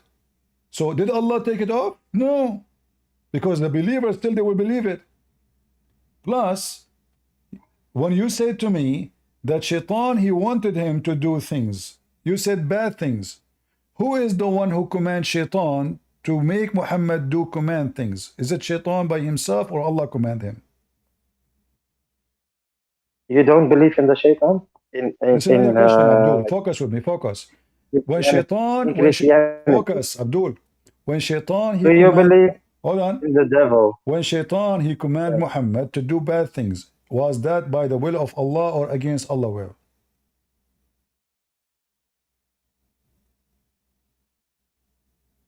Hello? Hello? Yes, I didn't hear you. When It was when Shaitan gave Muhammad satanic verses, was that by the command of Allah or Shaitan he did it from his own? Shaitan did it by his own free will. All right, but, guys, listen carefully. but Allah subhanahu wa ta'ala allow things, bad things and good things to happen. All right, I will go with this garbage answer. So, guys, Shaitan, he did it by his own. Hold on, you will see. Shaitan, he did that by his own will. So let me repeat the question again. Who is the one who sent the Shaitan to Muhammad to mislead Muhammad? Is it the will of Shaitan or the will of Allah? But he didn't mislead him. This is not a question. Who is the one who sent? Let us say he did not. Let us go with it. Shaitan, he came to Muhammad. Who sent Shaitan to Muhammad to mislead Muhammad? That was the will of Shaitan, or it was Allah who sent Shaitan to mislead Muhammad? It is the will of Shaitan. Right. Yes, but Allah. I'm not asking you if Allah allow. This is not the question. This is not the question. Don't stop saying it to me. Allow. So now I'm asking you. Shaitan, he came to mislead. Was that Shaitan sent by Allah to mislead Muhammad, or Shaitan was not sent by Allah? It's a very weird question. I don't understand your question. Yeah, this is what the Muslims they do when the question is embarrassing. No. Shaitan, he came to Muhammad. Shaitan came to Muhammad. Did Allah say to him, hey Shaitan, I hire you to mislead Muhammad, or Shaitan decide voluntarily to come to Muhammad? Listen, it is the same like if I decide to. I want an answer. Don't tell me the same like, oh, give me the answer. No, listen. I'm losing my patience with you. I will throw you out. I want an answer. Speak like an adult. So Shaitan, he came to Muhammad. Did Allah send Shaitan to mislead Muhammad, or Shaitan, he was coming by his own order? Shaitan came, from my understanding, Shaitan came with his own free will, and Allah allow people and jinns to exercise their free will. But Allah protect their prophets of his prophets if he wants. All right. So that's my understanding. Okay, listen. I will go with you. So now you say to me that Allah allow it to happen, correct? Yes. All right. But isn't it the Quran says that Allah is going to protect Muhammad from a human being and genie? Yes. Okay, so how he allow it to happen? He didn't allow it to happen. Well, you said to me he allow it a second ago. Yeah, but his plan of the devil didn't What came what came. no, it's guys, how many times he said to me the word allow it? It's more than 10 Allah times. allow the thing. Yes, but Allah allow. But listen, the devil had a plan to throw, yes, words of the devil in his mouth. Yes, he did that. But Allah did made that not happen in the Quran. So what's the You problem? said, everybody said, we were talking about the devil. You said Allah allow Yeah, it, Allah allow it, Allah allow it. But the Quran says that in Allah, chapter 5, Allah hold on, shut allow. up. Chapter 5, verse number 67 says that Allah is going to protect you from mankind and genie. But he Specifically, protected him. what to protect Yes. him? The guy already he receive, receive satanic verses. Already he receive satanic verses. Yes, All right. but not that that we have satanic verses in the Quran. I don't believe that. Well, you have it. I just showed you the verse. No, no, no. Allah says in All the right, Quran all right. that So he now, okay, abolished the word devil from his mouth, all right. from the Quran. What I read, and that is very clear, the Quran. So I don't. Yes, Okay, okay. So listen. yes, So now, yes, Muhammad, he received satanic verses. Allah, he made a verse saying, Allah will take it. Right? yes. He abolished How we know? the verses. How we know that Allah is the one is talking, not shaitan? Because Allah would protect, it's also in the Quran, would protect the Quran. But Allah, he failed. How he protect? He protect before it happened, not It's not after. true. Listen, if I say you will No, never have a it's not disease, true. if I say a bacteria cannot affect you, and then I come to you after you get infected, that's not a protection. No, listen. Allah says in the Quran that He will protect the Quran till the end of days. Yes, till the end of days. We still have one Quran. Yes, if you go to China or to England or to where, All right. everyone has the Okay. same Quran. Everyone. Recite for me the chapter of a breastfeeding for adult. The one in China or the one in England, the one you called it. The breastfeeding of adults? Yeah. Which verse is that? This is the verse. Which verse is that? The verse was eaten by the goat. Listen, and that is the wonder of the Quran. We can throw all the Qurans in the sea. We can A second burn them. ago, you said to Listen, me, let me. a second Don't ago, interrupt you me. said it's Don't interrupt. preserved. Wait. Listen, a second ago, you Yes, said it's don't preserved. wait. And now you are telling me Yeah, it's the wonder of preserved the Quran that in the our verses are heart. gone? In our heart, preserved in our. Listen, we have oral tradition. Like, listen, we have children. They know the whole Quran in the whole world. We Very have more simple. than 11 Muslims. The We Muslims, have more than 11. the Muslims, they Women. add a musical statement to the Quran to make it easy to memorize. And your Quran, all of it is smaller than the index of my book. The index of the Bible Okay, is way bigger than the Quran. Just give the me. index alone. Okay. Listen. I'm asking you to recite for me. Bring me any Muslim can recite for me the chapter of a breastfeeding for adult. I love this chapter. It is not the words of the Quran. Sorry. You said to me it's The only preserved. word of the Quran. You said to me it's preserved. It is. It is. It Okay. is. Can you Yes. recite for me the chapter of a breastfeed for adult? That's not the Quran, I said. It's in the front of you. It says the verses, Aisha talking, the verse of stoning and breastfeeding adult 10 times was revealed. Where we can find those verses? I don't see it on the screen. Wait. Guys, do you see the Send me the screen? link. I don't see it. People, do you see the screen? You see it, right? On Discord, I don't see it. Yeah, in Discord, you didn't see it? No, no. I You don't didn't see Hello, it. see that. hello, hello. I post the reference for you. Read it. I post the link. Can you hear me? I hear you. Go ahead. Are you a Muslim? Yeah. All Yes. right. Do you know the verses of breastfeeding for adult? No, I haven't heard of that. All right. What kind of God he command Muslims women to give their breast to adult strangers? I don't know, Christian princess. Are you sure you're not lying? You what? I'm not sure. Okay. I don't think if you're being truthful Yes, right now. there is a scholar on this hadith if you want.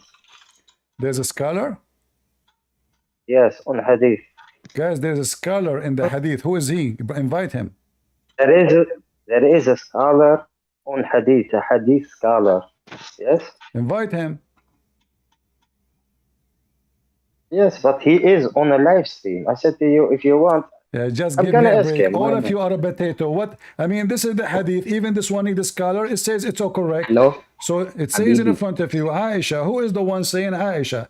You're stupid Abdul in YouTube or Aisha? Aisha, she said, the verses of stoning and breastfeeding for adult 10 times was revealed.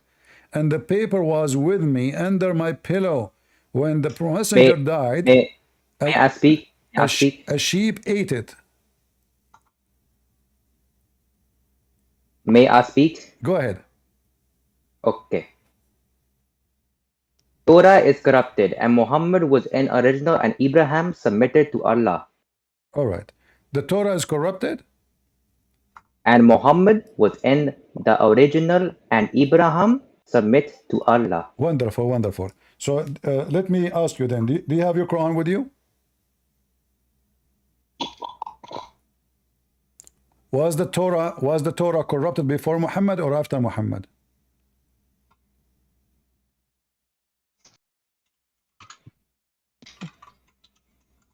Abdul, was the Torah corrupted before Muhammad or after Muhammad?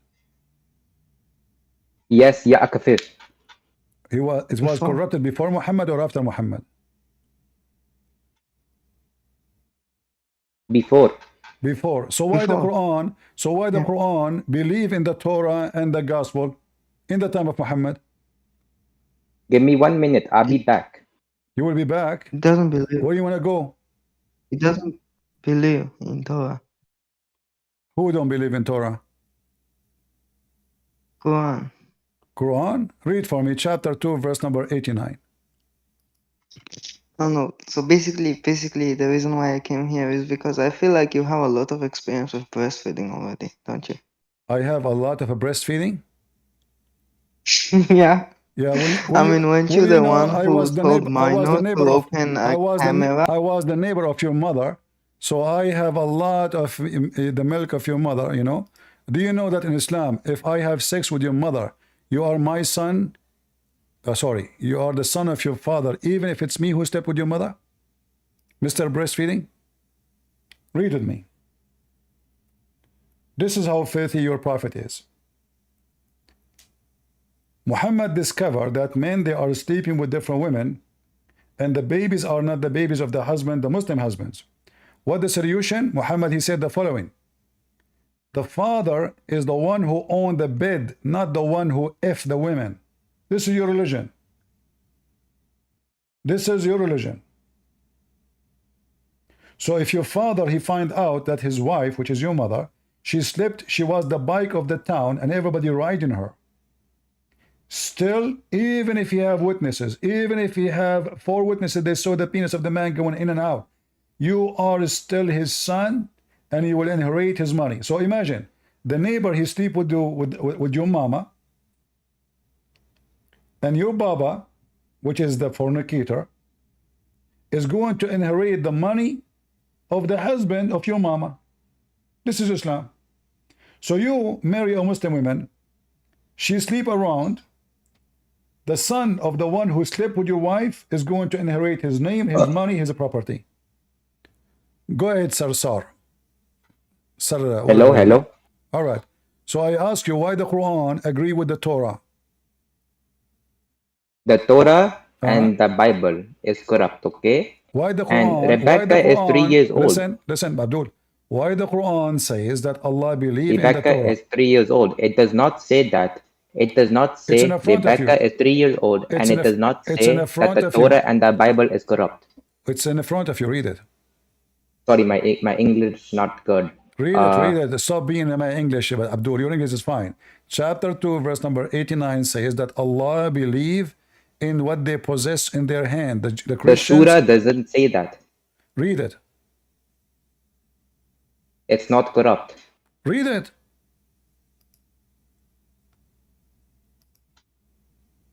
Potato, read it.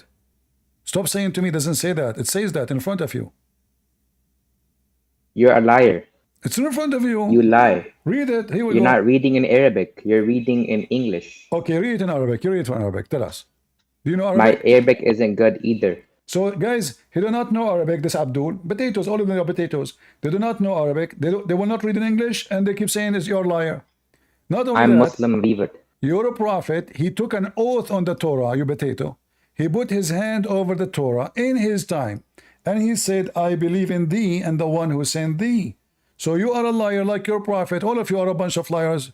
Breastfeeding for adult, working very good. This is your prophet. You see the hadith? Look at this. Look, this is Sahih. This is Al-Bukhari. This is all those references in front of you. They brought the Torah for him, and Muhammad, he placed his hand over the Torah. And he says, I believe in thee and the one who sent thee. Let's read this one here.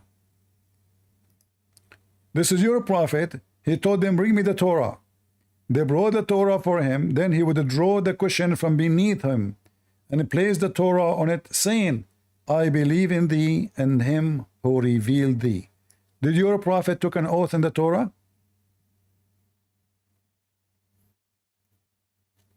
Here on, Abdul, here on. The Torah was corrupted after. You told Along me before, with the Bible. You told me before a second ago. A minute ago, I asked you, is the Torah corrupt before or after? You said before.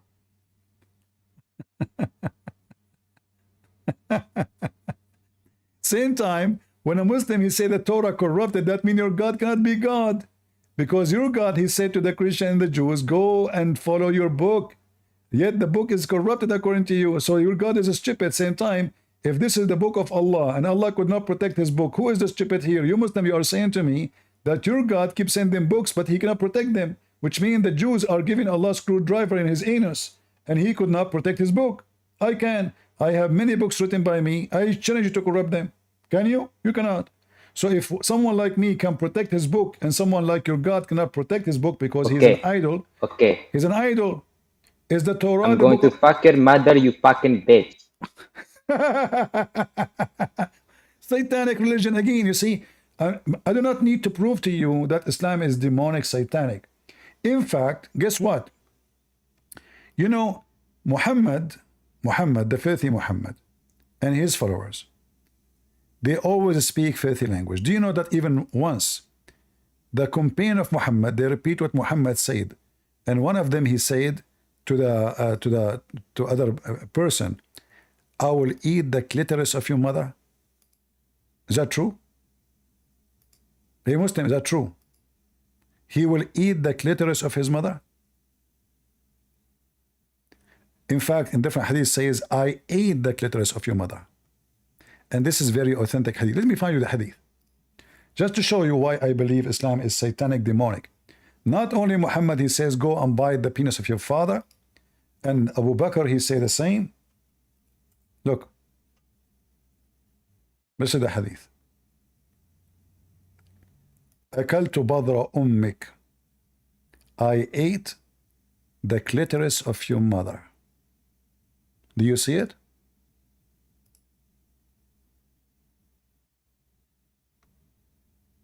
You ate your mother's clit. Do you see it? This is your religion. This is your religion. And this is, the hadith is trustworthy. The hadith is trustworthy. Summary of the hadith's ruling. His narrators are trustworthy. Do you see it? This is your religion. A bunch of low, trashy, classy people. Who want the reference? Anyone want the reference? Take it. He will eat the clitoris of your mother. That is Muhammad. And that is Islam. And that is Muslims. The second you step in their tail, the devil, he is in action. They cannot refute you, they cannot answer you, but they can insult.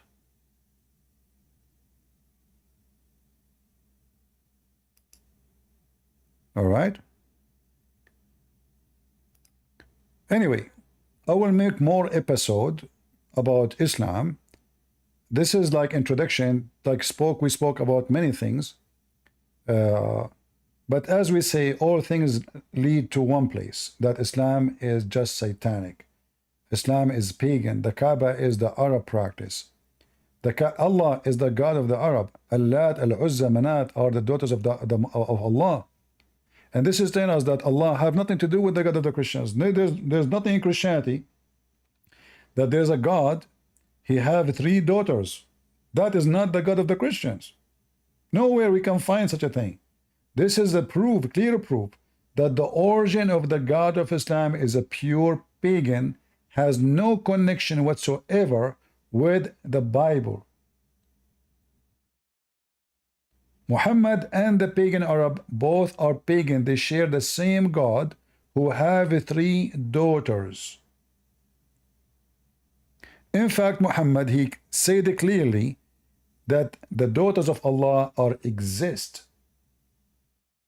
In fact, he sent Khalid ibn Walid to kill her, one of the daughters of Allah, Al-Uzza.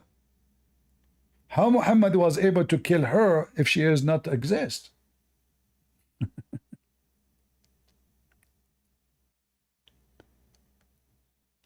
So always remember carefully, Islam is just a fraud, filthy, stupid cult. From their fruits you shall know them.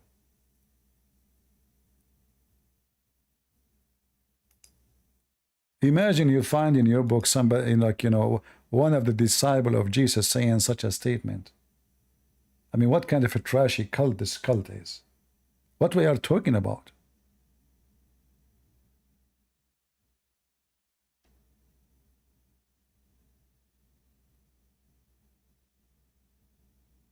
And those are the quality of the Muslims. Those are not the trash. The one saying he will eat the clitoris of the mother is not the trash, is not the garbage. Those are the high quality.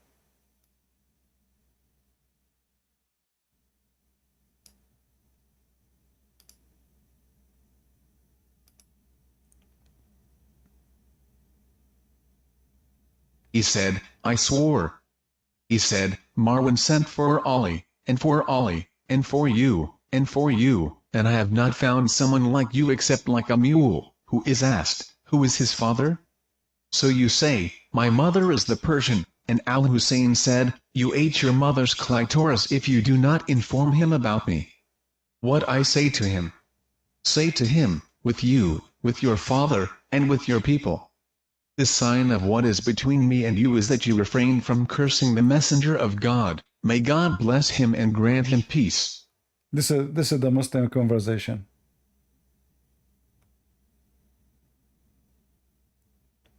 This is the Muslims, the worshippers of Allah. Do we have any Muslim want to come here?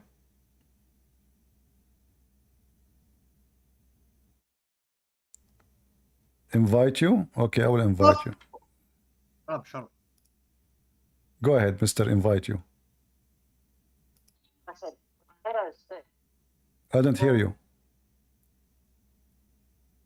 Oh. What? Oh, can you hear me? I hear you. Go ahead. What do you want to say to us? Okay. I'll refute you. Okay, go ahead. Can you recite for me the chapter of breastfeeding for adult? Yeah. Where? Go ahead, recite. I'm listening. Go ahead. Actually, first go to Quran. Go to Quran. No, give me the I verse. want to show you something. Give me the verse first. I'll refute you. Give me the verse about breastfeeding for adults. Do you believe God, he gave Muhammad order to make your Muslim women give her breast? Yeah. Why he You're would gay? why he would do that? You're gay? You're gay? Gay? Yeah, are you gay? Are you gay? You Muslims, all of you are gays. You want me to prove it to you? No, you're a gay. Okay, we have to prove it. Who is the one who kiss men down their belly? Christians or Muslims? Christians. What if I show you that this is what the Muslims they do?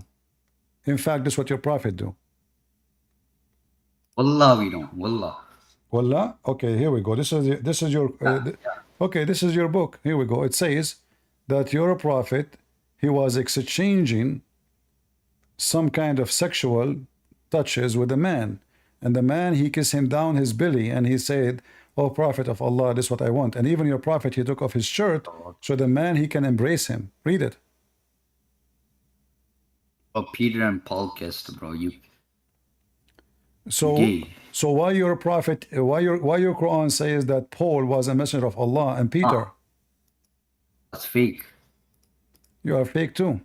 All of you are a bunch of fake. Your prophet is fake. Your mother is fake. I think your mother is a man. The real woman is your father. Prove it. If you go check right now, we will find that Muslims in the Middle East, they establish like an institution to defend men from women violence. In Muslim countries, Muslim women beat men. If you don't believe me, go search in Google. They have those institutes all over in Egypt, in Morocco, in Tunisia. Muslim men are the Muslim women is the same as like the black widow spider. She have sex with the male and she kill him after. Those are not men. You see them, you know, they have beard. They are just potatoes. Go and see what women do to them. Anyway, we will finish today with this, and I will continue. I will make series about what Islam about. I gave too many information at the same time this time.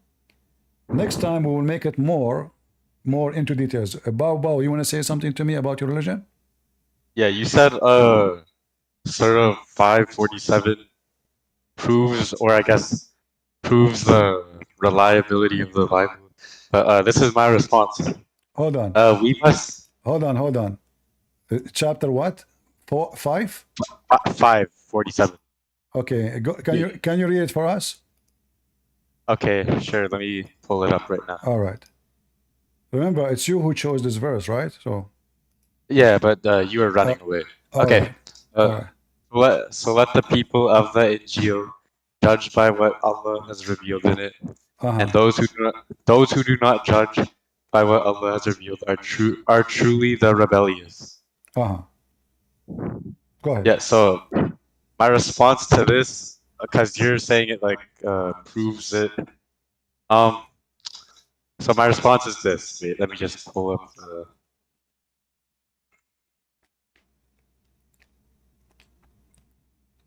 It's right. Do you need my help? I can give you the response for this. It's singular. It's singular noun. It's not supposed to be like. Oh yeah. Wait. Where does that even say Bible? It doesn't say that. What? It doesn't say Bible, so you're lying. Where it says Bible? It doesn't say that. No, you're lying. Oh, I'm lying. It says Yeah, you're Injil. lying. It says Injil there. يحكم آلة Injil. Yeah, but that's not. Is that the entire Bible? What? Is that the entirety? Is that what? Is that the entirety? Guys, anyone understand what he's saying? Is that what? Is that the whole book? Well, isn't it your prophet says the gospel? Did he say some of it? Did your Quran says the some of the gospel or all the gospel? It says the gospel. Yeah. Okay. Now, when the Quran says that he believe in what they have between their hands, the Christians and the Jews. What the Christians and the Jews have between their hands? The Torah? No. The gospel? Yes. Yeah, but that's not the entirety what what you're trying to say. Okay, hold on. As long you are the one who say this is not the whole gospel, do you have a proof that this is not the whole gospel? Yeah, because it doesn't say that. Okay, show me where it says, as long you don't accept anything unless it says that, then show me where it says not the whole gospel. Where do you get the word whole? No, it just says it's a singular noun. It's not Read, for no. See, you're a liar. Liar. Listen. All of it's the, not okay, for. hold on. Okay. So if you believe in something to say exactly the word, here we go. As an example, chapter 3, verse 50, it says, وَمُصَدِّقًا لِمَا بَيْنَ يَدَيَّ مِنَ التَّوْرَاتِ. Believing in what between my hand of the Torah. The Torah. If we continue, here it says, chapter 4, verse number 47, it says, O people of the book, believe in what is sent to you of what is with you. What is with you? What you possess, whatever it is, whatever you possess, believe in it. You see it? Yeah, but those were about the originals. We don't have the original. Okay, no problem. So guys, he is saying Muslim don't have the original. Are you saying to me that, are you saying Muhammad, he did destroy the original because at that time they have it? Are you saying Muhammad, he destroyed it? I'm saying we don't have the original. No, it says what you possess. At the time of Muhammad, they possess the original. Are you saying to me Muhammad did not possess the original? Where does it say original? It just says they had it in their hands. It says believe in whatever you have. So it's not original and they believe in it? Well, we don't have the original Bible. Are you saying to me the Quran saying I believe in what was with you, but this is not original? No, that was talking about the originals in past tense. No, what you possess now. Yeah, that was just past What past tense? No, you possess now. Now you possess now. But we have to read everything in its context. Read it in context. Go ahead. Read it in context. Go ahead. Okay. When one sees the clear evidence that Islam teaches the text of the Christian and Jewish scriptures of today is corrupt, he or she then nowhere in the whole Quran says the Christian books is corrupted. You Muslims, because this will be a contradiction. The verses in the Quran, hold on. The verse in the Quran says, يُحَرِّفُونَ الْكَلُمْ عَنْ مَوَاضِعِهِ. If you read the interpretation, you will see that a Jewish guy, he put his finger over the Torah. He did not change the book. He put his finger. That's it. And this is your book saying that. In the top of that. Listen. It's talking. Listen. Do you agree with this verse? Chapter 4, verse number 46. And chapter 5, verse number 13. That those who change the location of the words from their location. Chapter 5, verse 41. All those verses. Do you agree with it? The one who changed the location of the words from their location. I do, but those are talking about the originals. We don't have the originals. Okay, I will go with you guys. He's saying we don't have original. But look what you just did.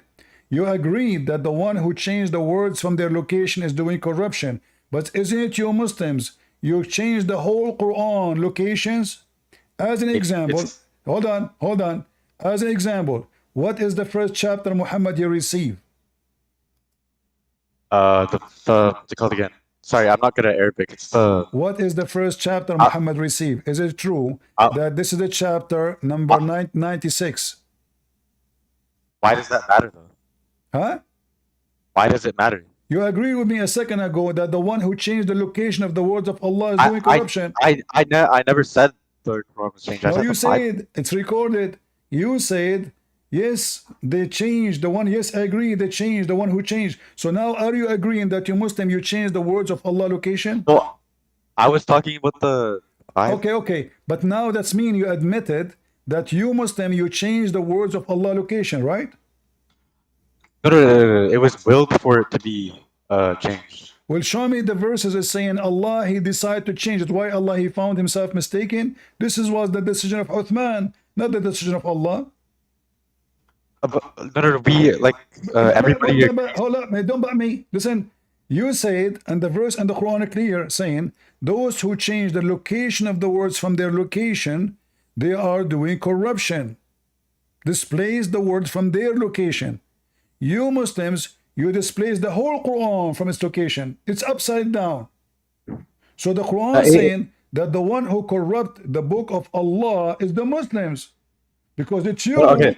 It's you who change the location of words from their place. If Allah gave it to you, if Allah gave you chapter 96 as number 1, who are you to change the location? He gave it to you number 1. It's when it's talking about the Bible, right? The next verse, it suggests like What only next some verse? part. Okay, hold on. Listen, guys, anyone understand what this guy is saying? What next verse? Listen, Allah, He gave Muhammad the first chapter, this chapter. You're literally cutting. You're cutting me off.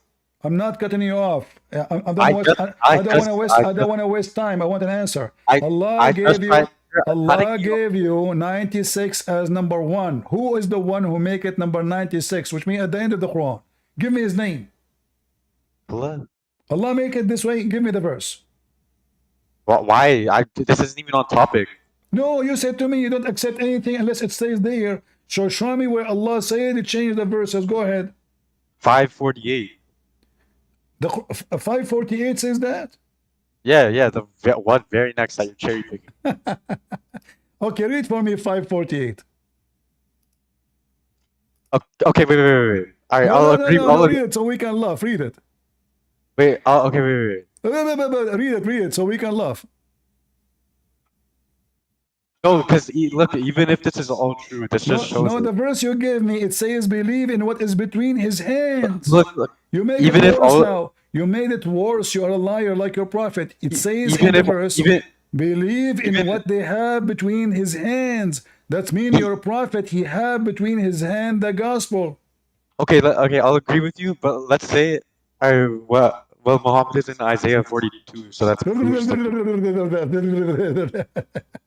Don't change topic. So now you agree with me that you Muslims corrupted the Quran, correct? No, we didn't. You just said I agree with you. No, I was talking about the Testament, like whatever it's called, the Old Testament. So now, who is the one who allow you to change the word location? If the Quran is saying the one who changed the words from their location is doing corruption, who is the Muslims who changed the location of the verses of the Quran? They didn't change it. Well, I asked you which one Muhammad received. You said to me this one. This is the last. This is now at the end of the Quran. Bro, this doesn't even matter because Muhammad's in Isaiah 42 prophesied. So okay, hold on. I prophesy about Muhammad, yeah?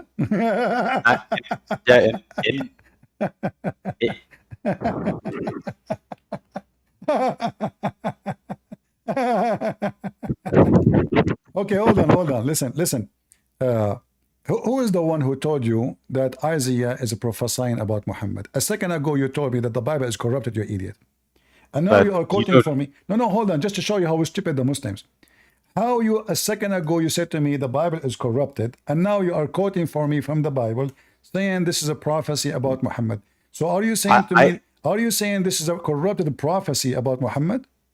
No, I agreed with you. It's like not corrupted anymore. Oh, so the Bible is not corrupted? Not anymore, but that doesn't mean like it's true, because like it still agrees with the Quran. Like I'm asking you, is the Bible corrupted or not? I just answered no. The Bible is not corrupted. No. Well, my Bible says that Jesus is God. No, it doesn't. Are you sure? Yeah, no, it doesn't. Okay, if I gave you the verses right now, are you willing to read it? Wait, what'd you say? If I gave you the verses to read, are you willing to read it? I'll read it, but yeah, sure. Okay. Let us see. I will put it for you on the screen, and I will trust that you will read it for us. But there's also places where Jesus denies being God, like John 14:28. Okay, we will go there. Here we go. Read for me what Jesus said. You see my screen? Yeah, I see it. All right. Can you read for me what Jesus said? This is John chapter 8 and this is the Messiah himself is speaking. All right. Read for me from verse number 12. And Yeshua spoke again with them, and he said, I am the living God, the light of the world. Whoever, what translation is that? This is not a translation. This is the Aramaic. No, but it was written in Greek. This is the Aramaic version of the Bible, because the Bible written in Aramaic, Yeah. and Greek, and Hebrew. No, the first. This is the original. This is the early- original. This is the original. Listen, and doesn't matter what translation you like. All of them the same. Did You don't Jesus have say, the original. Listen, did Jesus says, "I am the light of the world"? No, but that's a different translation. That's like a. No. that's All like- translation agree. All translation agree. Did Jesus Is say, that- "I am"? Did Jesus is, "I am the truth"?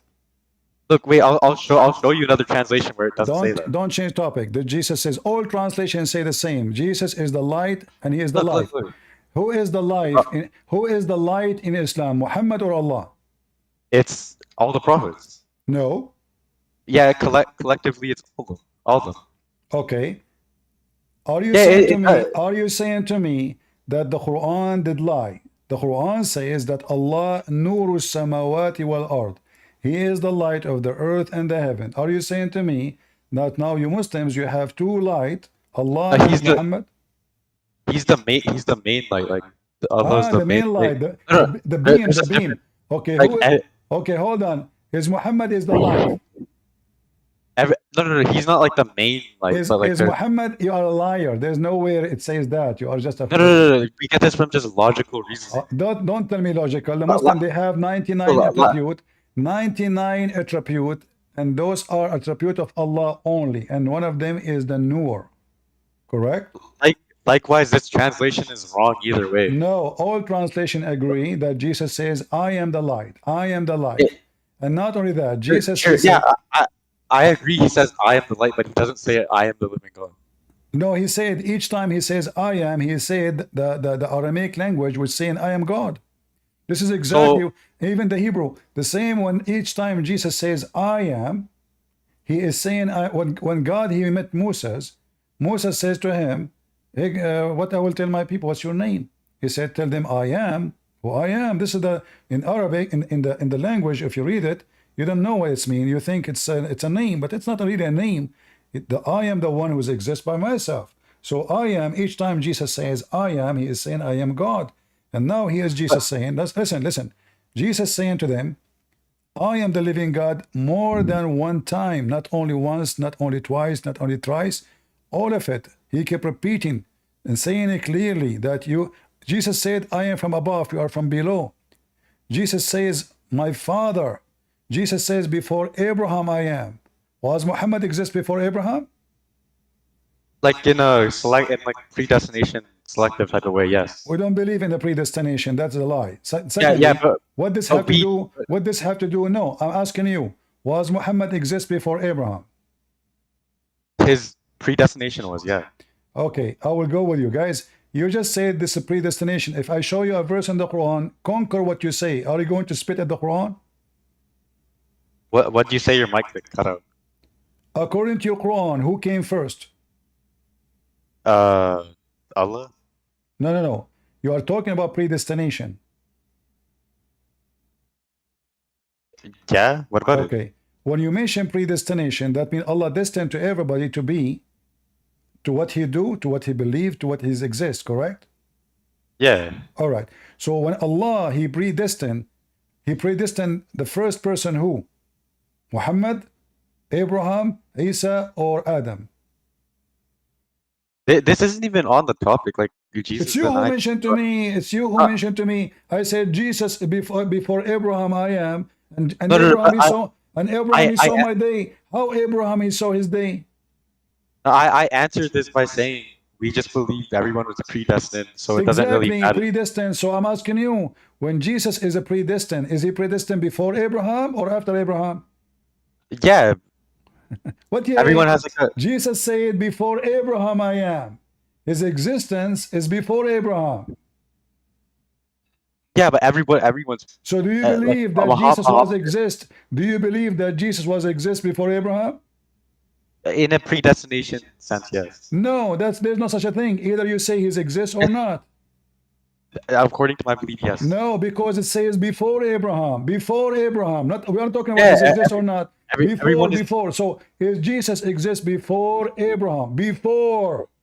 It doesn't matter because No, John it matter. It matter. Jesus, what he said, before Abraham I am. Before. And then you Abraham, have he saw my day. uh, Listen, Abdul, you Muslims are sneaky potatoes. We laugh at you. So when you say, yes, predestiny, do you even know what does that mean, predestiny? I said predestined, not predestined. Predestined. Okay, guys, predestined. Is it predestined is different from predestiny? What? Is it predestined different from predestiny? I don't know. It just sounded confusing the way you said because I didn't say predestined. Suddenly he do not speak English now. What is destiny? Like your fate.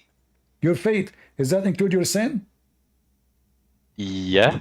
Okay, you just said that the Christians corrupted their book. So does that mean Allah decide for us to corrupt our book? No, remember I agreed with you. It's not corrupted. What? Oh, okay. So okay, so are you saying to me that when the Christian refused to believe in Muhammad, it was a predestined for them to refuse Muhammad? Yeah. So what the problem? Guys, look at this stupid religion. Allah, he made us not to accept Muhammad. Listen to this. Listen to this garbage religion. Allah, he wanted us not to believe in Muhammad, and he will punish us for not believing in Muhammad, but he is the one who made us not to believe. Listen, this doesn't get rid of the point that in John 17. Don't. You know, we are talking about predestined. You open the topic. So now why Allah made us not to believe in Muhammad? What the point? Because everyone's predestined. So what the point of heaven then? If everybody predestined, why there is some people will go to hell if everybody predestined?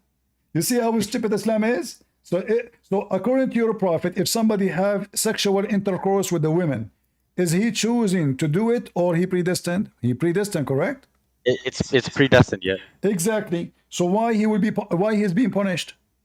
But how do you? But you don't have a right to criticize the omniscient and all power. I'm not criticizing. I'm proving that Allah is shaitan because God is about just. This is not just. He made you fornicate. He made you fornicate, and then he will punish you for fornication, which he made you to.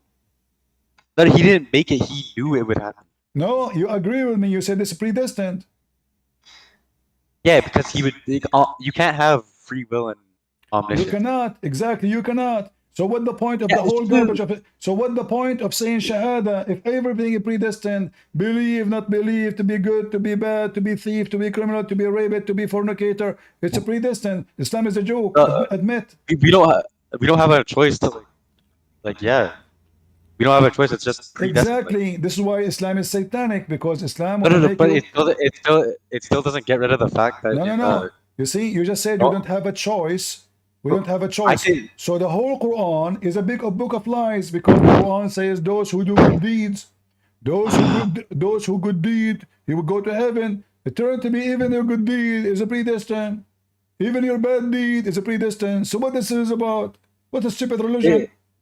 No, bro, this doesn't get rid of the fact that in John 17:3, Jesus denied being God. Okay, in John 17, let's go to John 17. He's trying to run away. He's trying to run away from the topic. I will go to John 17. Listen. Everybody will laugh at you in 2 seconds. Are you sure you want to read John 17? Sure, you were just lying. Okay, are you sure? I'm asking you for the last time. Yeah, I'm sure. Okay, read for me from verse number 1. Okay, these things spoke Yeshua and lifted his eyes unto heaven, and he said, My Father, the hour has come, glorify your Son, so that your Son may glorify you. Just as you have given them authority over all flesh, you will give them eternal life to them, because you have given all things. Let us stop here. Who is the one have the power over the flesh? Well, he was given it though. He was given. No problem. But who is the one who have the power over the flesh? Yeshua. Jesus. Do Muhammad have power over the flesh? Yeah. No. He was given it. No. Yeah, he was given it just like. No. Okay, show me a verse in the Quran says Muhammad was given the power over the flesh. Yeah. You're changing the topic. I'm not. I ask you, who is the one who have the power of the flesh? You said even Muhammad have it. Bro, you are such a liar. Keep reading. Show me. Guys, did Read, I say to him read to, anything? You said Muhammad have it too. Show me. You're a bro, prophet read to the himself. third. You're a prophet himself. You're a prophet himself. The Quran say he's a sinner. So what? Read to the third. Read to Hold the on. third. A sinner person, he cannot judge the flesh, for he is a sinner too. The one who will judge the flesh is only the one who is divine. God only can judge, for he is the only one, is not sinner. A sinner, he cannot judge sinners in the day of judgment. So Jesus just announced that he is the judge in the day of judgment. And not only that, look what Jesus says. And he is No, the bro, one. go believe your fake stuff, man. Like, Who is the you're just one? a Who liar. is the You're one? just a liar, Listen, bro. You're it just is you. It's you who choose this chapter. Who is the one who will give eternal life to people?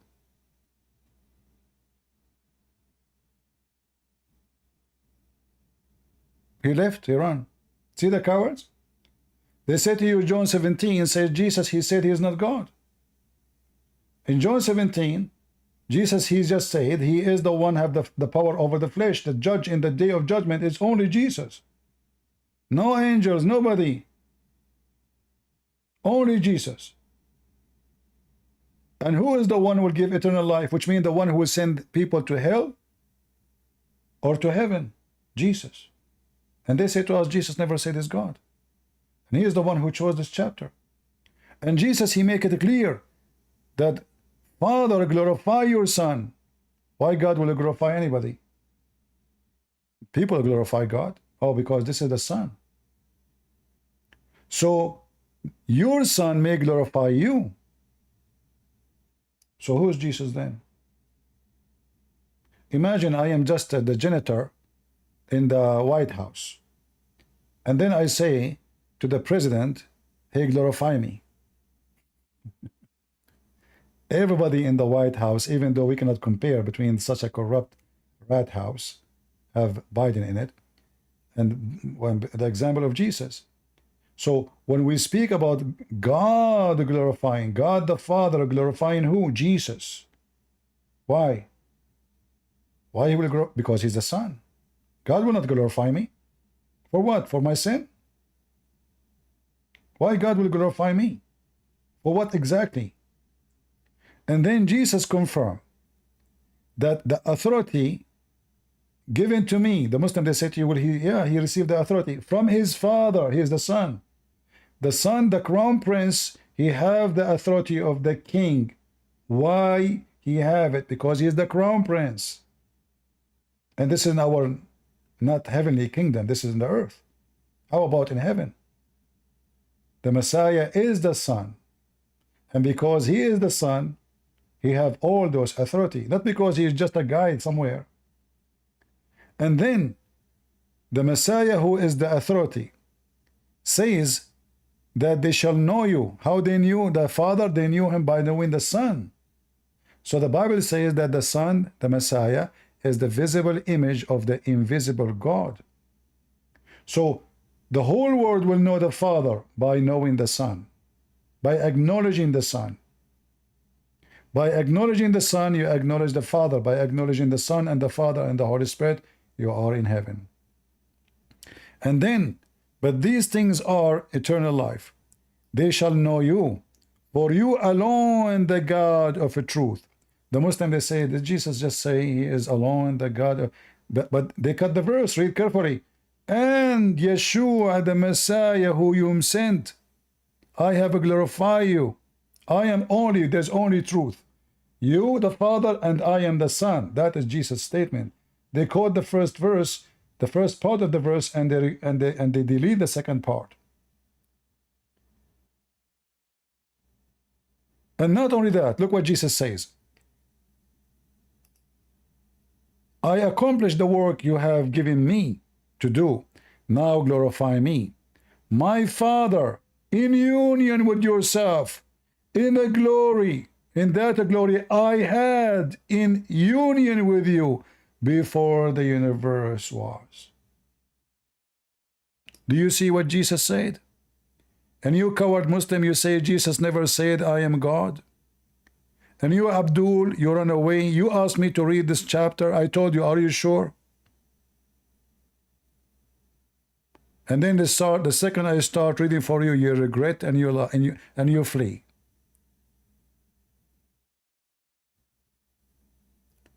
Guys, did Jesus just announce that he is in union with the Father before everything exists?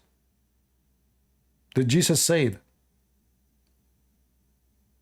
What you see in the screen, or Christian Prince making things up?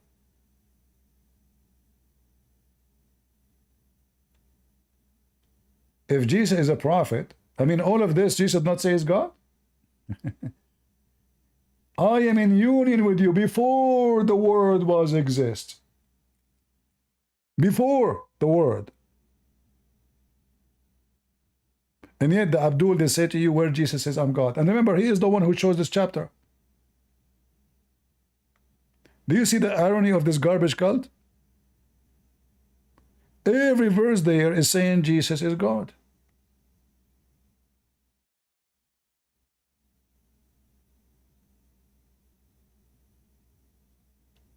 You Muslims are a bunch of potatoes and we laugh at you. But anyway, you are the useful idiot who exposed Islam. It is you who said and admit that in Islam everything is a predestined. Which means shaitan predestined to be shaitan.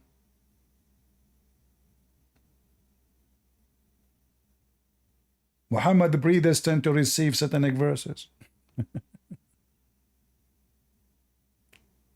The one who rape, he predestined to rape. The one who lie, he predestined. The source of evil is Allah. He predestined all evil, including rape. Oh, we have a Muslim. He is excited. Let us get him here.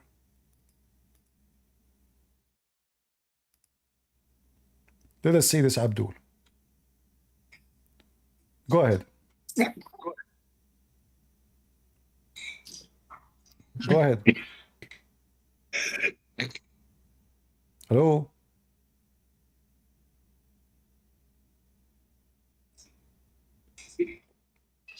I don't hear you. Your voice is cutting.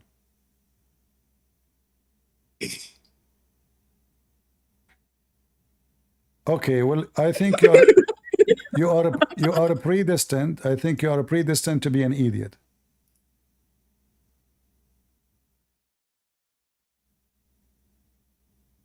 Correct, guys? They believe in everything predestiny. He is a predestined to be a donkey. In fact, I have a clear evidence that donkeys are more honorable than Islam and Muhammad. You remember the story of Yafur? Muhammad, he asked his donkey, do you like females?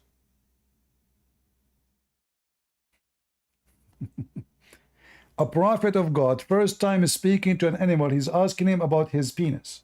Did he like to do boom boom? This is what this is the question. This is the first interview of Muhammad with animals. Why he was expecting the maybe the donkey is a gay?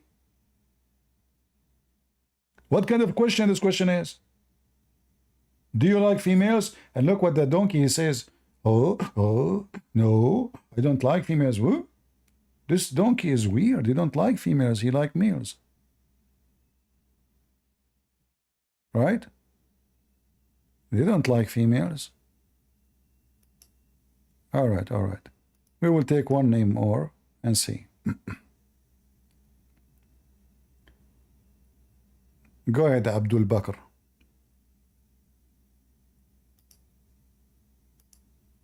Hello? Hello? Go ahead. Are you a Muslim? Yeah. Oh, what Islam is about? Admitting to the one true God. Oh, when you say one true, what one mean? One. What one mean? One. Hey, what does that mean? One person. One God. Does that mean one creator? Yeah. So why the Quran says there's many creators? No, it doesn't. Are you sure? Yeah. Okay, read with me. You see my screen? Yeah. Okay. Go ahead, read. This is your Quran. Allah saying he is the best of the creators and he compare himself to Baal. He is saying Baal is a good creator, but Allah is a better creator. Wait. Want me to read it? Go ahead. Okay, okay.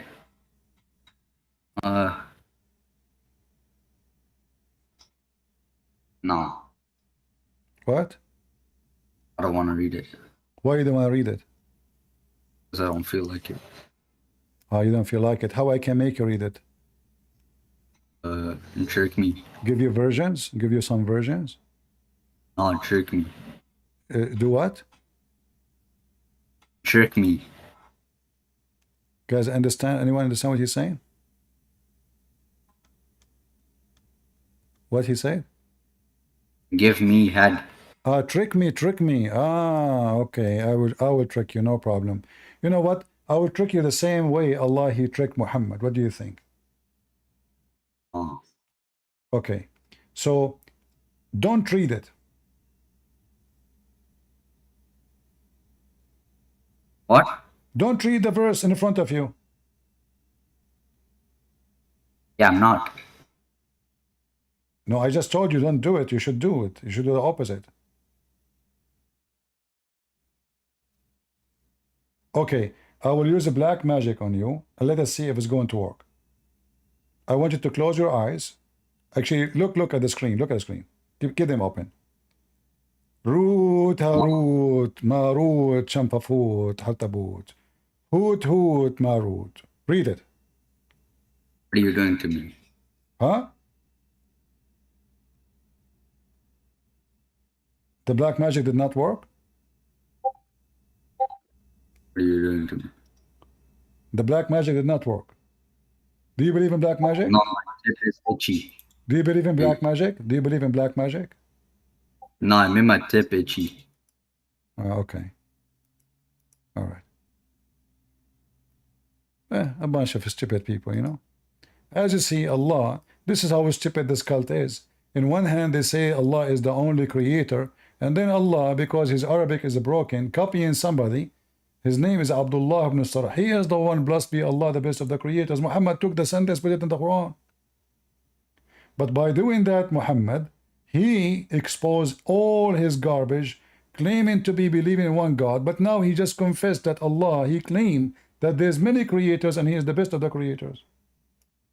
In fact, in this verse, Allah, Akan Muhammad, he just admit that Allah is an idol. Why? The Baal, at that time, people believe he is a god. The god of fertility. Allah agreed.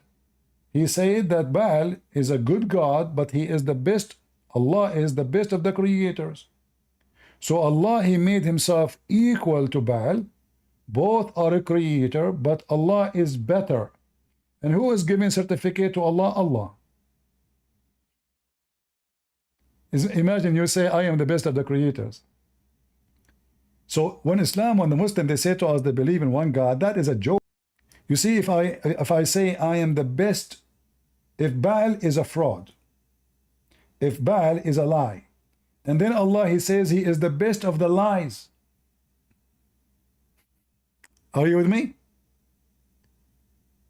Guys, do you see how stupid the Quran is?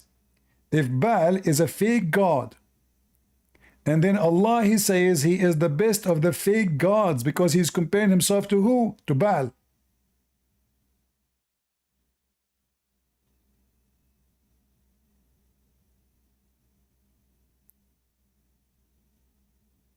The God of Islam saying he is the best between the fake idols.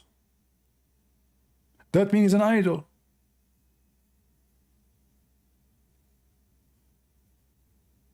All the reference showing us that he is the fake idol. Do we have any Muslim would like to join us? Mayday, mayday. Every chapter in the, you know what? I have a challenge to Muslims before we finish today. Who is a Muslim can show me a chapter is not stupid? You have 114 chapters. I want you to challenge me to find you, choose for me a chapter, and I will find you something stupid there. If not many. Any Muslim? You have 114 chapters. Every single one of them is written by an idiot. Who want to challenge me?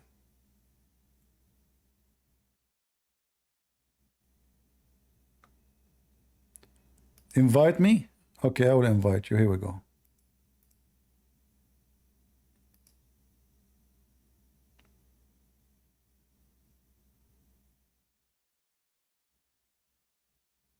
I invited you. Why you don't come?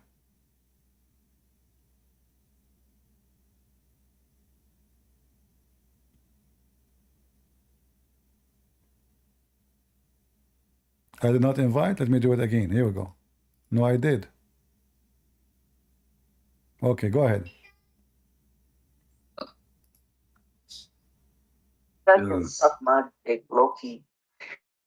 What?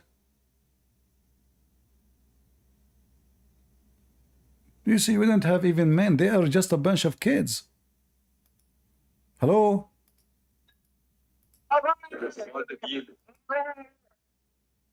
Yo, Dino responds will go Q. What? Give me a chapter in the Quran is not stupid. Choose one. Dino go Q. Ya Jahil. He's using filthy language. Son of Muta. Do we have any brave Muslim?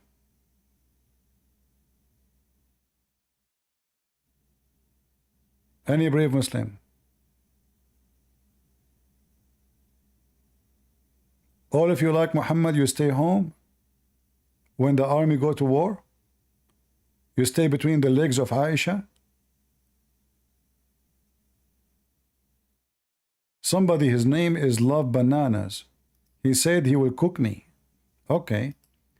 I mean, this guy, his name is Love Banana, so we eat banana every day. Let us invite him.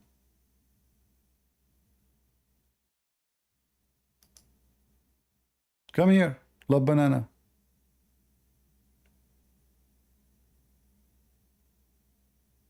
Go ahead. Okay, Love Banana obviously is a kid. Go ahead, Love Banana.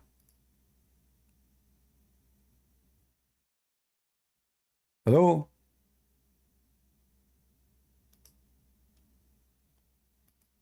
Are you going to talk?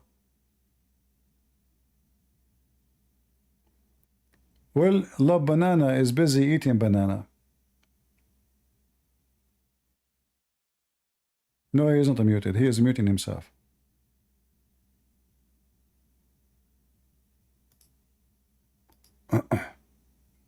Any Muslim?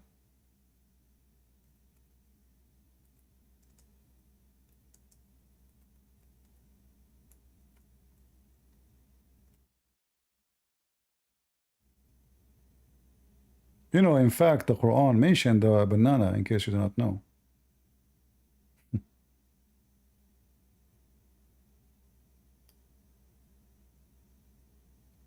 The God of the Banana Republic. Have you ever heard of a God he promised his followers bananas?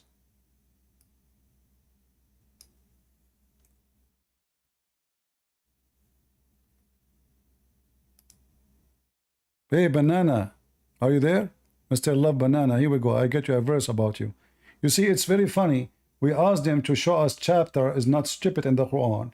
The guy is named Love Banana. Look what the Quran is saying.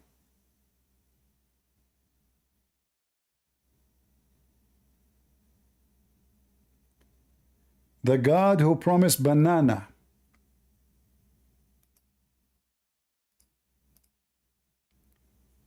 There's a Muslim woman. She heard that in the heaven, Allah will provide her a lot of men for boom boom. So she said to herself, why I want to wait? I cannot wait to go and do boom boom. So she decided to commit suicide. She went to the high building. She jumped from the 14th floor. But it was her lucky day. She fell in the top. Her eyes are closed. She didn't want to see what will happen to her when she fell down. She put she tied something around her eyes. So now she is in the truck of the banana, and her hands is holding banana. She thought this is men private part. She said, oh, hold on, men. We will do boom boom to each one of you. I'm just trying to be polite, not to say the Arabic word. So the Banana Republic, all your religion is about banana. What kind of God he promised people banana? What about coconut? Huh?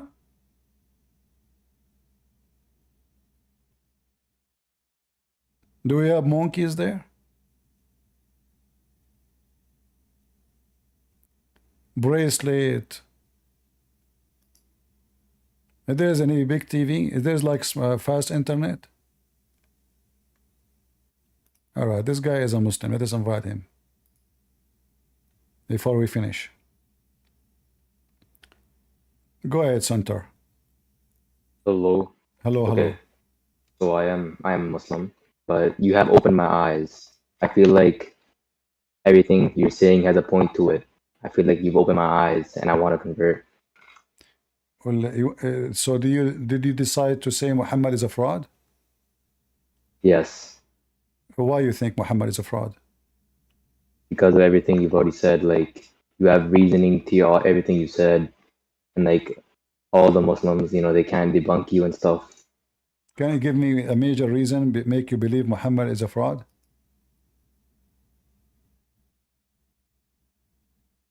Like I feel like everything you've said so far, like no one, like they can't like how do I explain this? Like they can't tell you like wrong, like they can't like debunk you, they can't argue with you because you're right.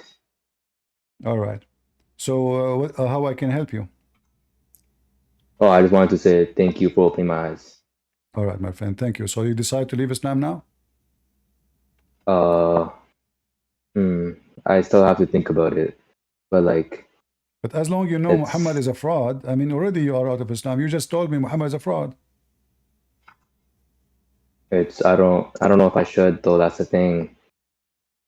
But didn't you just say Muhammad is a fraud? Yeah, but it's like it's a big choice. I know, but already you made the choice. You said, everybody heard you, Muhammad is a fraud. That means you don't believe in Muhammad no more. I guess you are right. Yeah, so you're out of Islam. So what do you think about accepting Christ as your savior? I think have like I don't know, like it's very big. It's a very big choice. Yeah, everything in life is about choices, right? Otherwise we will be doomed. We have to make a choice even when we cross the street. If you cross the street in the wrong timing, you might have an accident and you get killed, right? So all life is about making choices. You have to make a choice in everything. I'm sorry, I'm tearing up right now.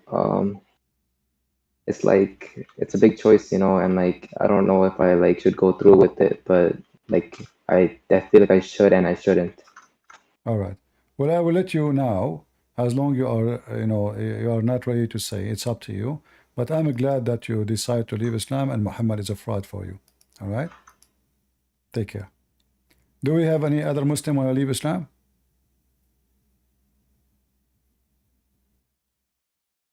Anyone?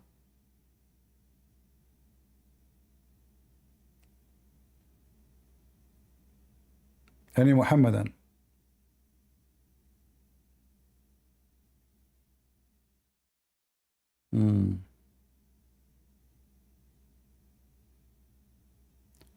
I wish I could come right now, but I cannot. Oh, okay. Any Muslim would like to get us busted? So as you see, the Bible says Jesus is God. However, if Jesus says he's God, that doesn't make him God unless he do what God do. So the question and the challenge I will leave with all of you, specifically Muslims. Can Allah do anything Jesus did? If you say yes, prove it. Muhammad, he died. Allah could not resurrect Muhammad. Muhammad was sick. Allah could not heal Muhammad. Muhammad had diarrhea. He shit 24 hours a day. Allah could not help him. Muhammad, he faint non-stop to the point I call him the fainty Abdul. Allah could not heal him. So when the Muslim, they say Allah is Almighty. Well, the Almighty could not even help Muhammad in simple thing in his life.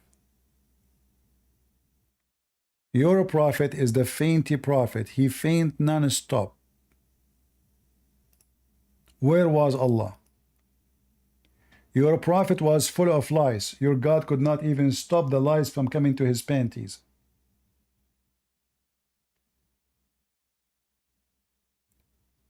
The Quran confirmed that the Messiah can heal the leper, make the blind see, create from the mud a bird, and he can tell you what you hide in your houses. When they accuse Muhammad that he stolen underwear, Allah could not tell who took the underwear. If you ask Jesus, he will tell you. If you ask Allah, Allah cannot. Clear evidence that Allah cannot be God. This is very easy. It's not even a miracle. Just tell us who is the one who took the underwear. Aren't you God? So Allah, he wrote a letter to Muhammad saying to them, oh, tell them it's not for a prophet to steal. Who took it then? Until now, nobody knows. Another example.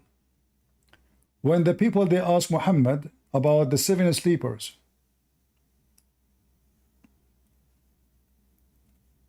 Was Muhammad able to answer? Very simple question. How many are they, the 7 sleepers? Even the question have the answer.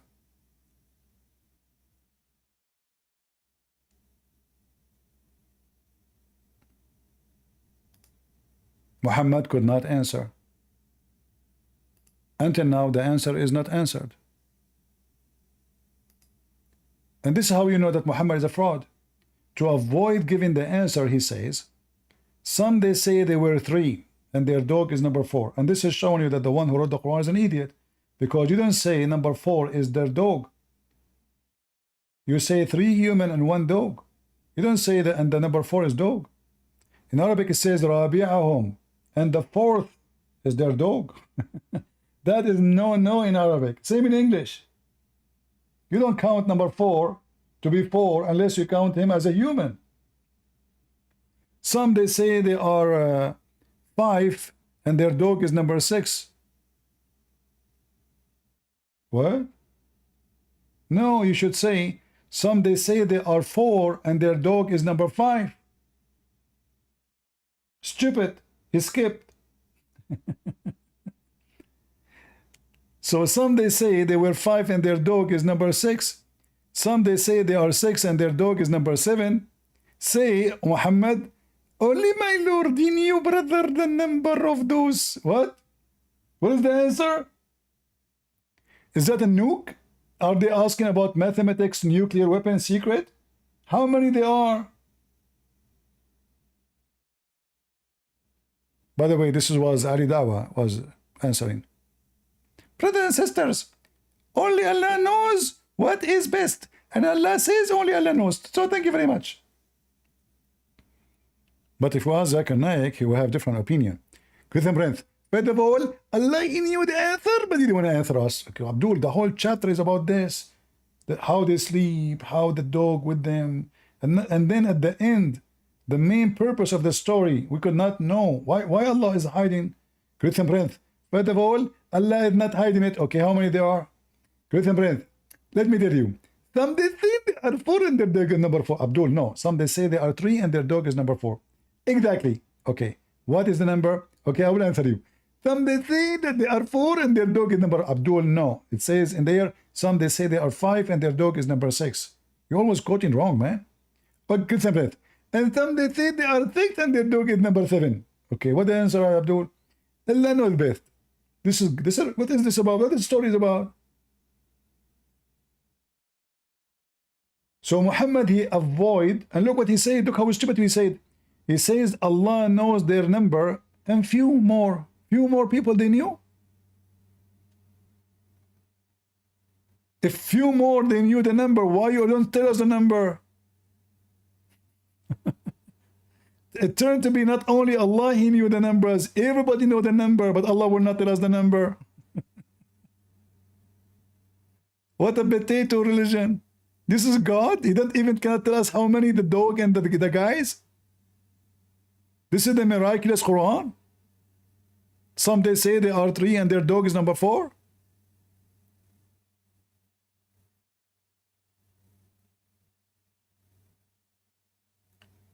So the Quran says that Jesus can tell you what you hide in your houses straight away. So when Jesus in the Bible says, before Abraham I am, it's a statement, I can say it too, but people will laugh at me if I say it. But Jesus is capable to be what he say, or he prove it. He is the one who resurrect people from death. He is the one who made the blind see. He is the one who command a person who is, in his bed, just carry your bed and go. And they said in their mind, he read their mind, who is this person who is forgiving the sin of this person?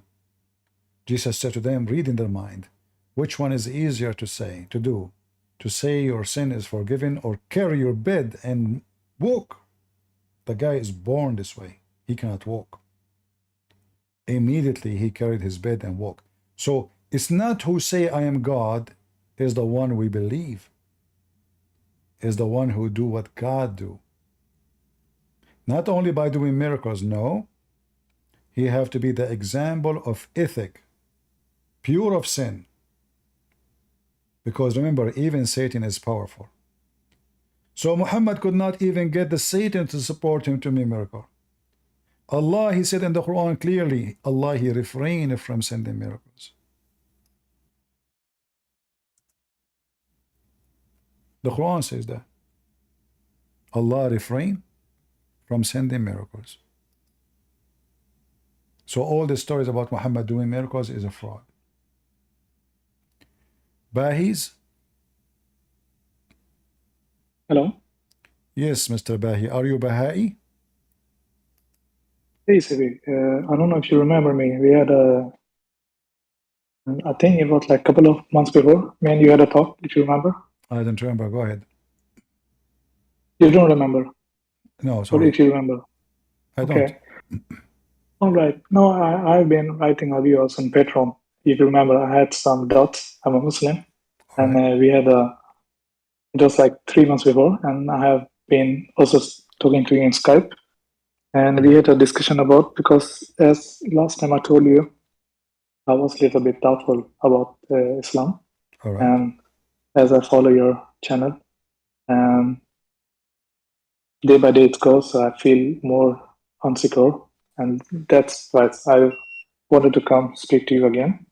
Okay. So, yeah, if you don't remember, we can take it from the start, no problem. Yeah, no problem. So how I can help you? Of course. Just a small thing. The thing is, today, actually, I was on the other live with a different Muslim group. I don't know if you know this group, Dawa Wise, because I want to hear even from them their answer before. Luckily, you had also your live today, so it's perfect for me.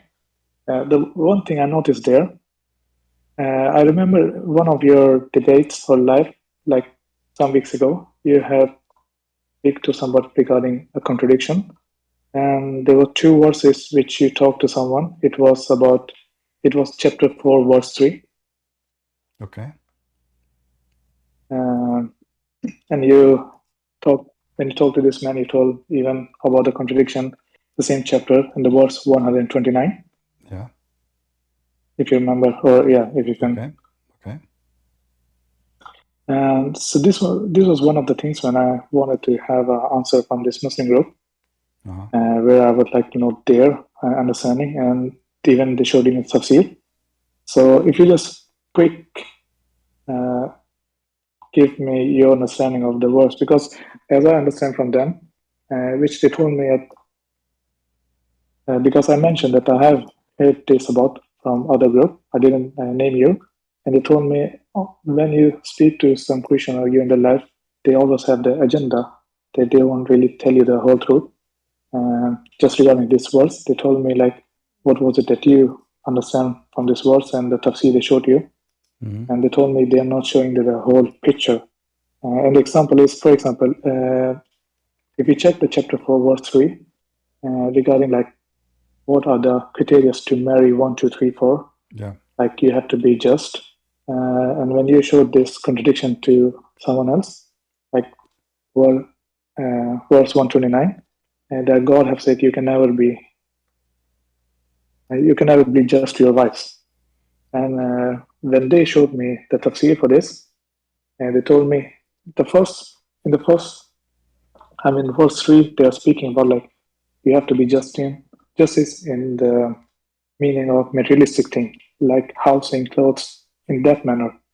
And this verse 129, there they speak like you cannot be equal in the matter of feelings, because it's like impossible to, like you cannot divide your feelings, like it's hard to measure it. So they told me that's the understanding, and so in that case, this is not a contradiction. Okay. Well, first of all, you see just the hypocrisy is what the Quran saying.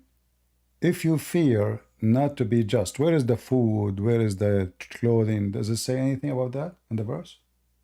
I checked the commentaries. I was in this site, No. QuranX.com. Before we go to interpretation, because the interpretation, they have to bring it from the Quran anyway. They cannot fabricate their own, right? Right. But the Muslim, they always fabricate. Does the Quran says anything about if you fear not to be just with their food, with their clothing? Or it says if you fear not to be just, and that's it? The thing is, like, as we also spoke before, you have told us we have to check the tafsir because No problem. But remember, Yeah. the tafsir is when there's a problem in the Quran, the tafsir is to defend, not to explain, because the verse is so clear. If you are afraid to be just, so one. Did the Quran ever says just about what? Just is just. This is marriage. You have to be just in everything. And if we go to the verse, the one you mentioned, chapter 4, 129, all right? Yes. It says, you will never be able to be fair as just as between women, even if you, here just to explain to you more, even if you try like to divert your feeling. But this is not about feeling, this is about being just still, because feeling is not to be counted. Because didn't you marry those women because you like them all anyway? So this is not about feeling. This is not about food. It's about everything. If we go, when they say to you, read the interpretation, what interpretation they told you to read? Now I don't have it, but I think it was Ibn Abbas or Jalalain. I just checked. I think All they right. refer to We will go to Ibn Kat. Jalalain. Okay, we will go to Jalalain. This is a Jalalain. And the good, they have it in English here in this website. All right.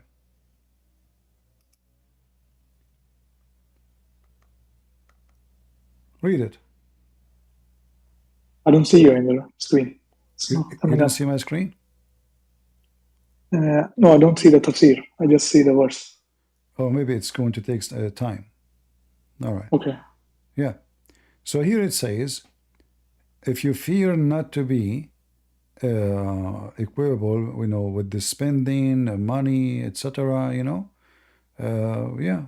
So this is their interpretation. But if we go by this condition, if you cannot be equal in your spending, then don't marry, correct? Yeah, correct. All right. Let us go now to Muhammad.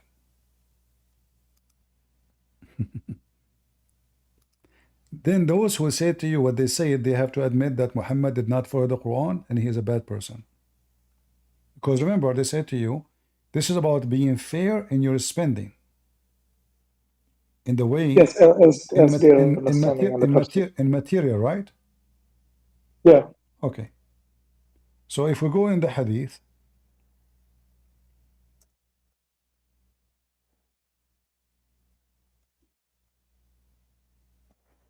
we will find that the wives of Muhammad, they complain about Muhammad. He don't treat them equally about what? About money. So if this is what it is about, then the first one to reject is Muhammad. He cannot be a prophet of God. He is the worst of men. I'm just trying to find you the hadith when it says, hold on. Okay, hold on. Let me find a different way.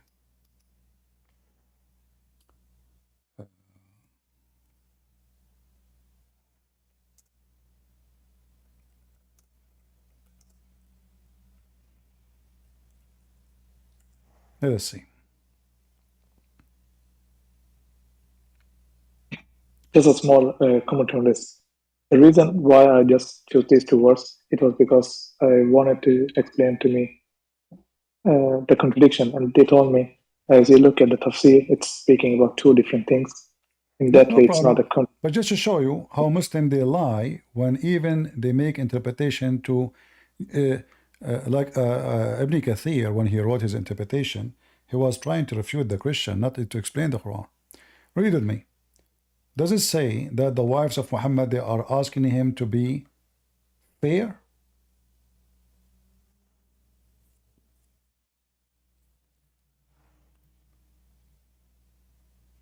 Do you see it? Yeah, I'm just reading it.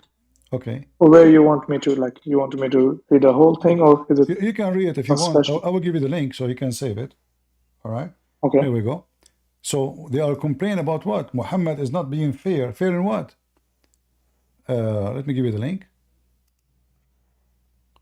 And even the word in Arabic is ta'adul. ينشدنك العدل. They are asking you to be just. Even if you read different translation to the same hadith, you will see it more. This is Sahih Muslim. They are asking Muhammad, to be just. That's all. And just about what? About money. So all this is about what? About the wives of Muhammad. They are not treated in equal rank. Muhammad, he said to his daughter, which is not his real daughter, don't hurt me in Aisha. Aisha is not equal to any of them. You see how many times? All the stories here. So Fatima now, the women after women, they come into him. She entered, she said, O Messenger of Allah, your wife sent me to seeking equity in case of the daughter of Abu Quhafa, which means Aisha. And Muhammad refused. So what was the problem? It was about money. All is about money. All the gifts, all the money go to the house of Aisha. The wives of Muhammad don't get the same as Aisha. So if the Quran, and if we go with those Muslims who say what they say to you, that the Quran talking about being equal in your spending, so why Muhammad cannot be equal in his spending, in the gifts they receive, in the money they receive? Just before you go there, but you told about this topic before, that this is a contradiction. So back to, like, if we just, before we go to the hadith, like what Prophet did, but what I want to know, is it a contradiction still? Like, can you explain me further? It is a contradiction, because it says just. It doesn't say it's about food. It doesn't say anything. It says if you cannot be just, you cannot. You cannot be just.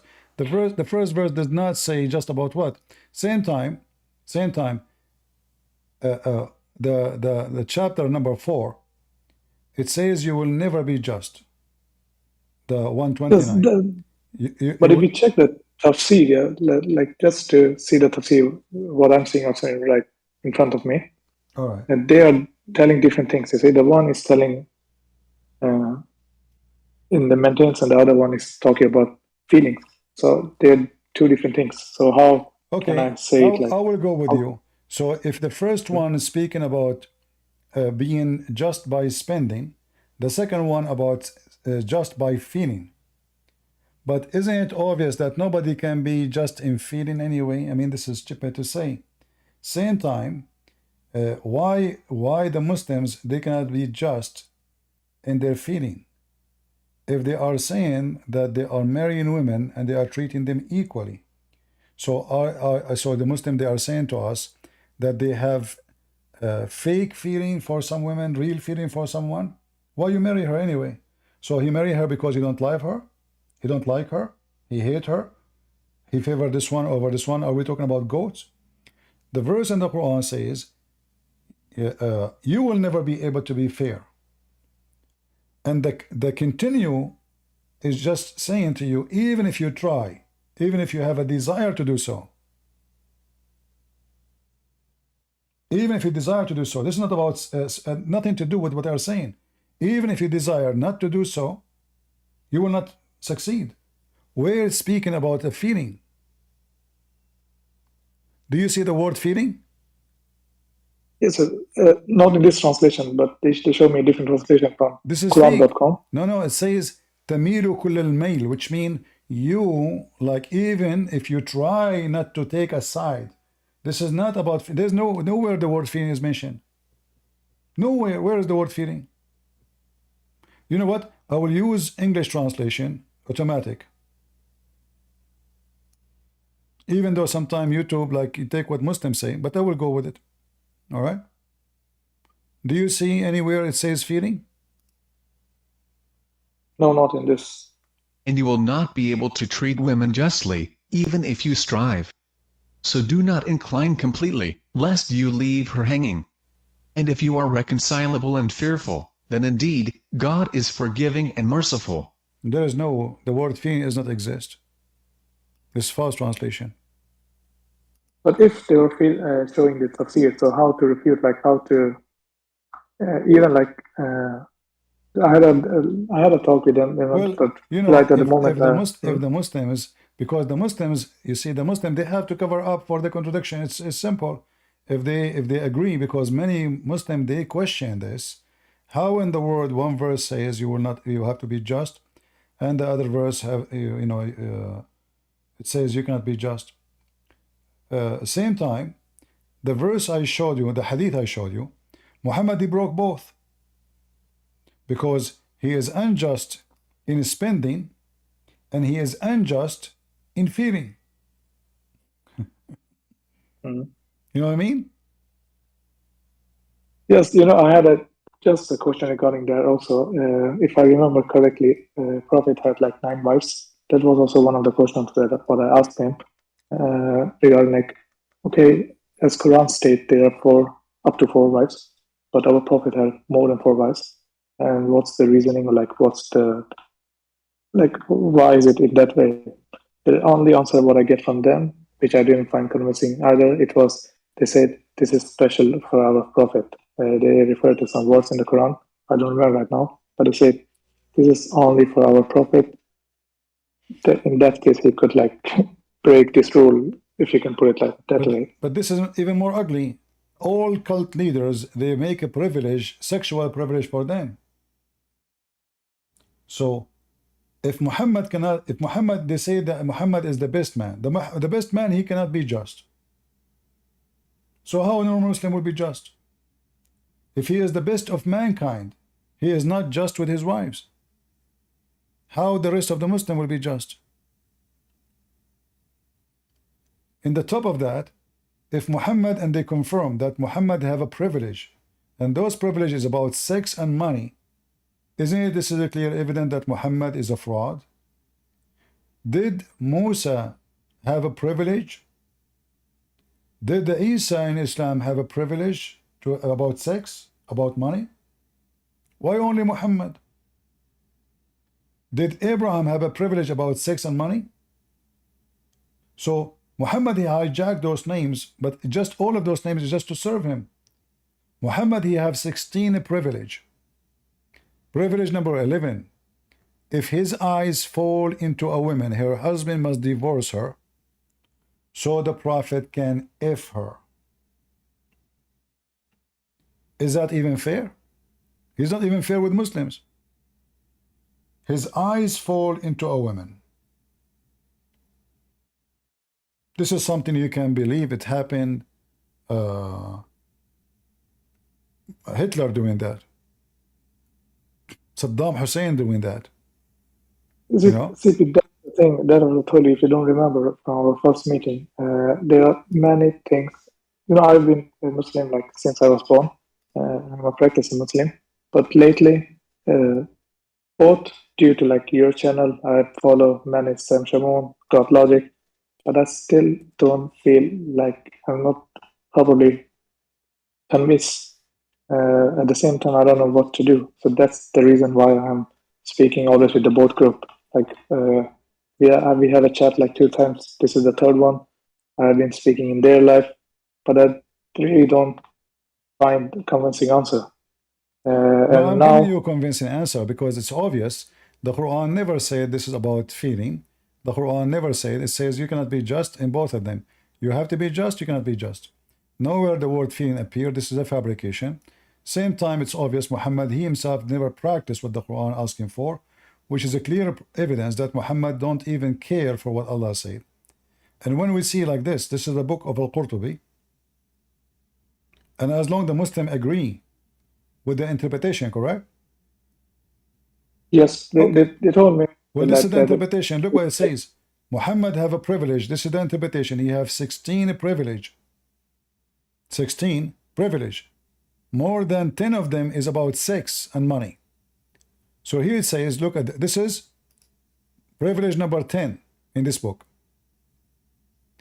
If the prophet, his eyes fall into a woman, her husband must divorce her so the prophet can F her. For the 10th, if he sees a woman, her husband must divorce her and it is permissible for him to marry her.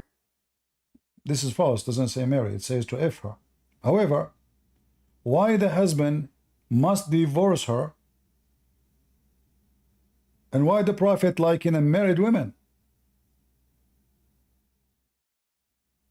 Isn't this is haram? So the privilege of Muhammad, and now if you show them this, they will say we don't accept the hadith. We don't accept the tafsir. This is the tafsir. So as long we are talking about fair, is it fair that because he's a prophet, he can steal my wife from me? Are we talking about chicken? no, this is good that you're showing me reference, because when I tried to speak to them, they told me always bring us the reference, so like bring us the tafsir.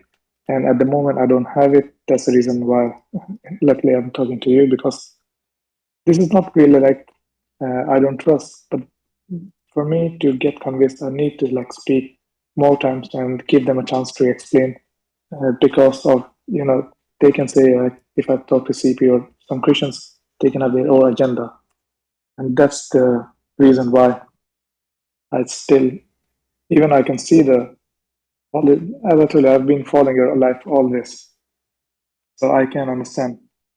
My friend, Can you explain to me one more verse, if it's all right? okay, but don't expect Muslims to agree with me. Do you really think they will agree? No, they don't agree, but No. Do you expect them to agree for a second? They will not. So you know before you go there that they will not agree. And as you see, when we talk about fear, what is fear in Islam? It's a joke. What fear? He see your wife, he take her. The wives of Muhammad, they come complaining to him. And he proved that he is bad in both spending and feeding. And even he compared Aisha to the dish. He said Aisha is the same as a meat dish for me compared to the rest. So they were complaining about money. He confirmed that Aisha is his favorite.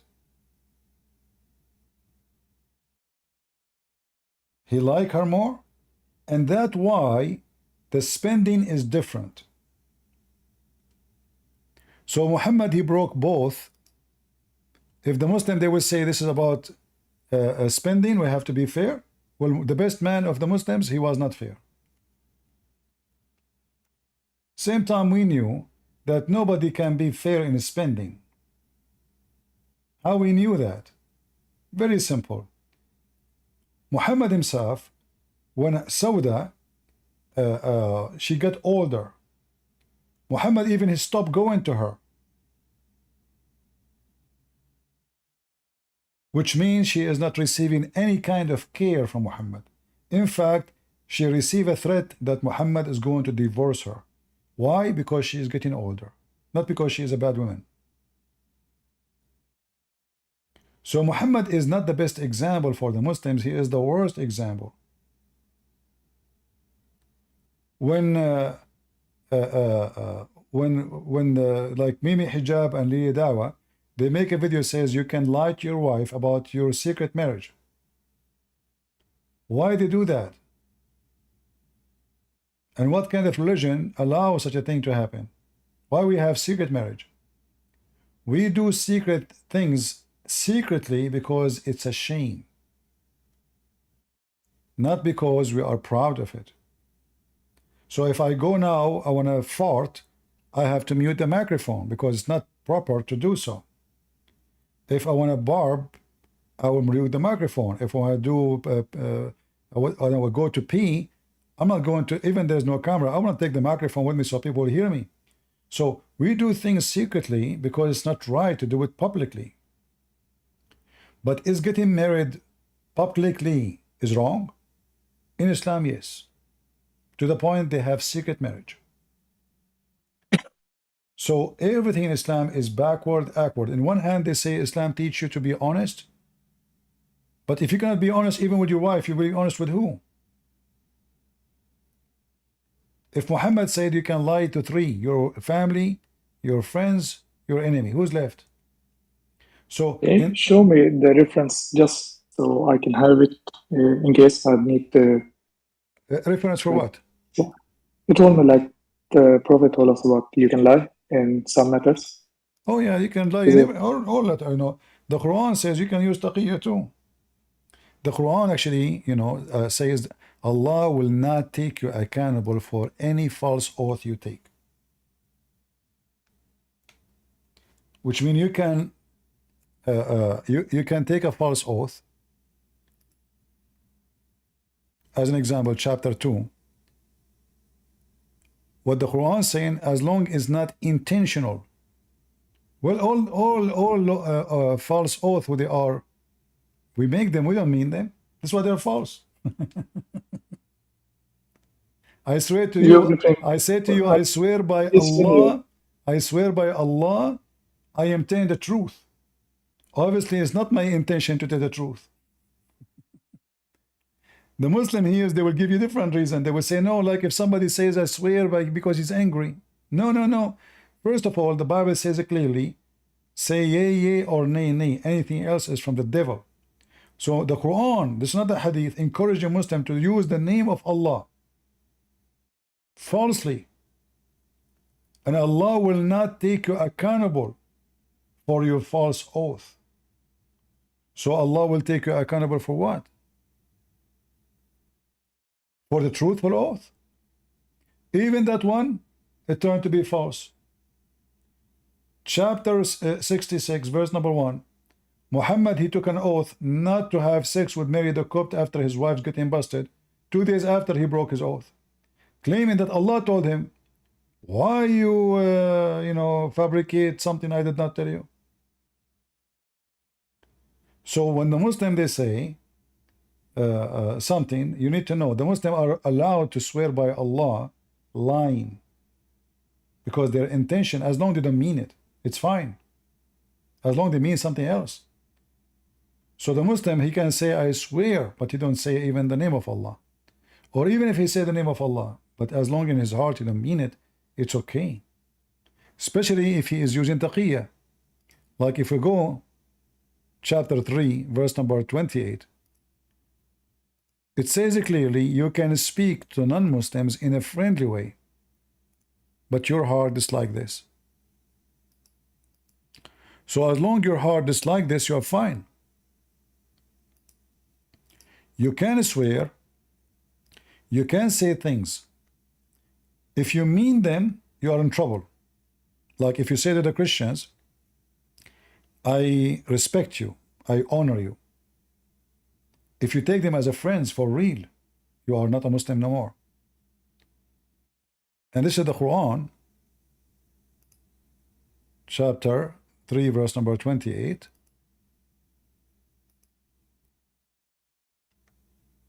Read with me carefully. So the one who Yes. take the Christians and the Jews as a friends, and he is sincere. Do you see it? He is sincere. So what the problem here? He is sincere. The problem is not because he is not sincere. The problem is established because he is sincere. So a sincere Muslim taking Christians and Jews as a friends, he is not a Muslim no more. Who is seeking honor by taking the hypocrite and disbelievers as a friends, he has no connection with Allah. What the problem? He is sincere. He has no honor. What the problem? He is sincere. No mercy, no protection, which means Muslim can rape his wife, kill him. All of this because he is sincere. Sorry, can you explain the word sincere? I don't really get your point. My point is, you are expecting the Muslim to be sincere when they are forbidden to be sincere.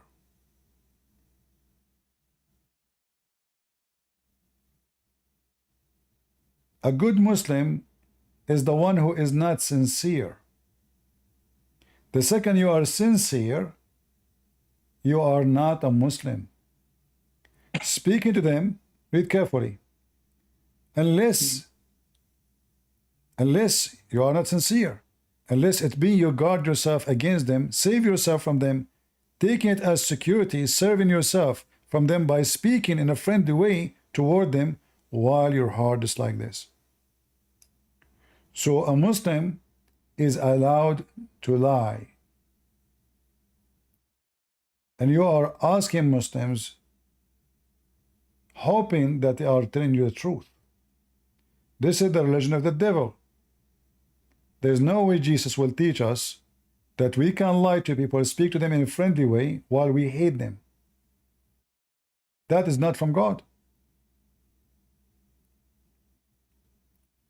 So what I showed you already, Muhammad himself is not fair in his spending and in emotion, which means he is against the Quran totally. And we can show tons of stories about the companion of Muhammad. They did the same. All of them. If you could explain also one more words, it was in one of your life also regarding, I think it was on chapter An-Nur about chapter what? you had Nur, I think it was chapter Nur. It was about An-Nur 24. Okay. An-Nur, yes. I think it was about because the caller who had been spoke to you, he referred to Farid, and you show one of the clip where Farid told him like you can be pimp if you remember the verse. I don't know exactly the verse number. Yeah, you know this is about al-bagha. I don't know the Arabic word, but what I mean that when I checked the verse in your life, it told me like if you force them to prostitution, God is forgiving. And I checked I take this verse and talk to this Muslim life, and it told me this is not about like God is forgiving if you force them to fornication. This is the God is forgiving if they force the slave girl. So they were not like referring. Okay. You heard the video of Fifi, and they are yeah, I heard. Okay. So how come if I say this is about fornication, about being pimp, they say Christian Prince is lying. When they talk to each other, they say this is about being pimp. You saw the videos, Muslims speaking alone. They agree this is about being pimp. So now when they talk to you, why they are saying to you it's not? Who's telling the truth then? They lie. Here, why Allah even need to forgive them? They did not commit any sin. Same time, where is the punishment? Those who they are doing pimping, if there's a punishment for them? No. It's permitted. And look, the same verse says, force not those girls to do prostitution if they choose, which means if they choose to work as a prostitute, it's okay. Right? I'm coming to it. So when I checked the tafsir of this, Uh, as we just take the last passage, Allah is all forgiving, most merciful. As I understand from their understanding, what Tafsir is speaking about, Allah is forgiving the mates. Like if someone forced to do something, some illegal, like prostitution. So what about the guys?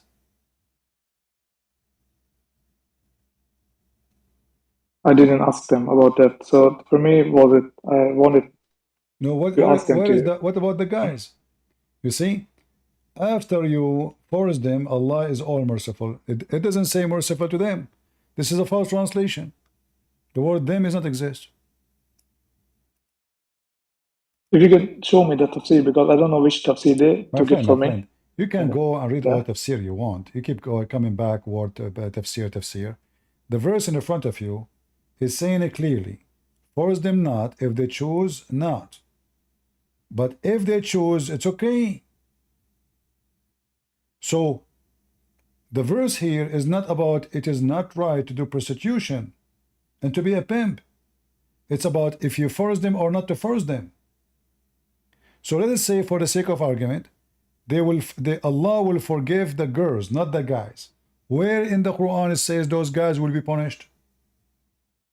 Where is the punishment for the pimp? Like here we go, the story in front of us. Those people are punishing, they are forcing girls to do prostitution. If there is a statement saying we will punish you, no. Where is the punishment? There's no punishment. Why? Because it doesn't make any difference. Force them not if they choose. If they, if they choose chastity, but if they choose not, it's okay.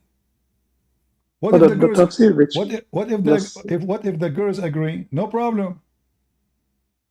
So here, and those are slaves anyway. Let's just give you the tafsir, the whole tafsir. Like they give me the background information. They said this is a contract between the slave mates with their owner, and the tafsir, like it was a long tafsir. They show me the background is if the mates want to get free, that's the reason why they want to do this prostitution, to pay them the free money. So they are like what free money? To pay them so they can be free. Pay them to be free? The slaves, but in order for them to be free, like they have to pay amount. That's false. The slave don't make money. The slave, when she make money, the owner, he will have the money. That's a lie. The women, she don't get paid. She don't get paid. It says there in front of you, force them not to make money. The one who's making money is who? Is the owner, those Muslims. Those girls mostly are Jewish girls or Christian girls, or from the other Arab. So now they kidnap them and they are forcing them, and the one who's making money is the men, the owner of the slaves, not the slaves. Slave, she herself, she is owned by the guy.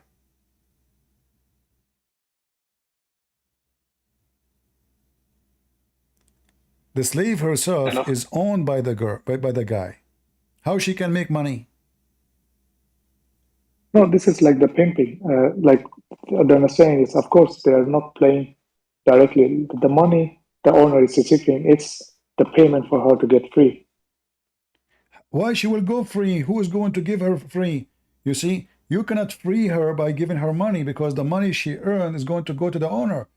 She cannot buy her freedom. He own her. He will say the money is mine. And the verse says it clearly. This is about prostitution.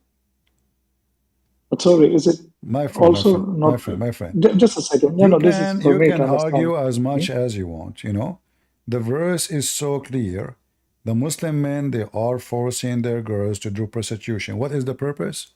They are forcing them. No, but what I see in the verse right now. Who is forcing? Who is forcing who? The owner are forcing the slave mates. Why the owner will force her if the money will go to the girl? The verse is showing to earn their freedom for a certain sum. Where it says freedom? Where do you get this from? No, the screen which you're showing me. In the screen here it says that those women, they will get freedom? Yeah, you say to enable them to earn their freedom for a certain sum. Here in the translation says that?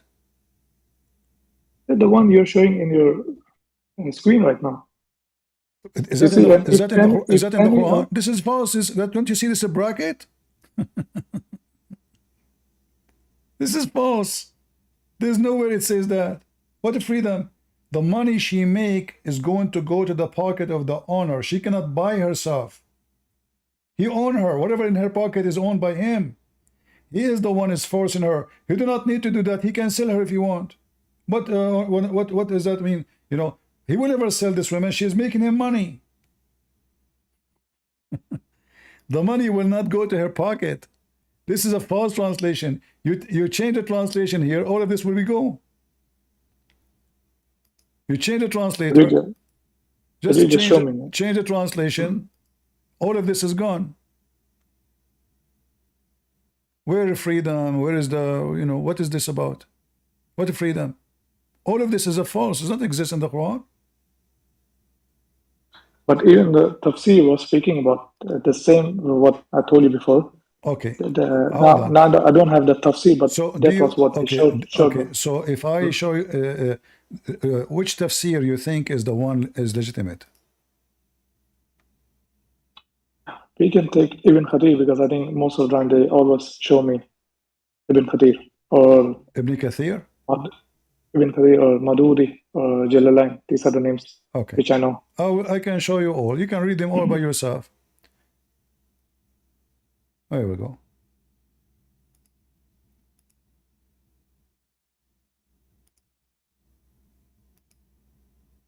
Just a quick thing. You showed me the verse before, and it was also written that to those women. So the God is merciful to them. Okay. So listen, here, this is the start. The verse is long, speaking about many things. Let us go to the prostitution part. Okay.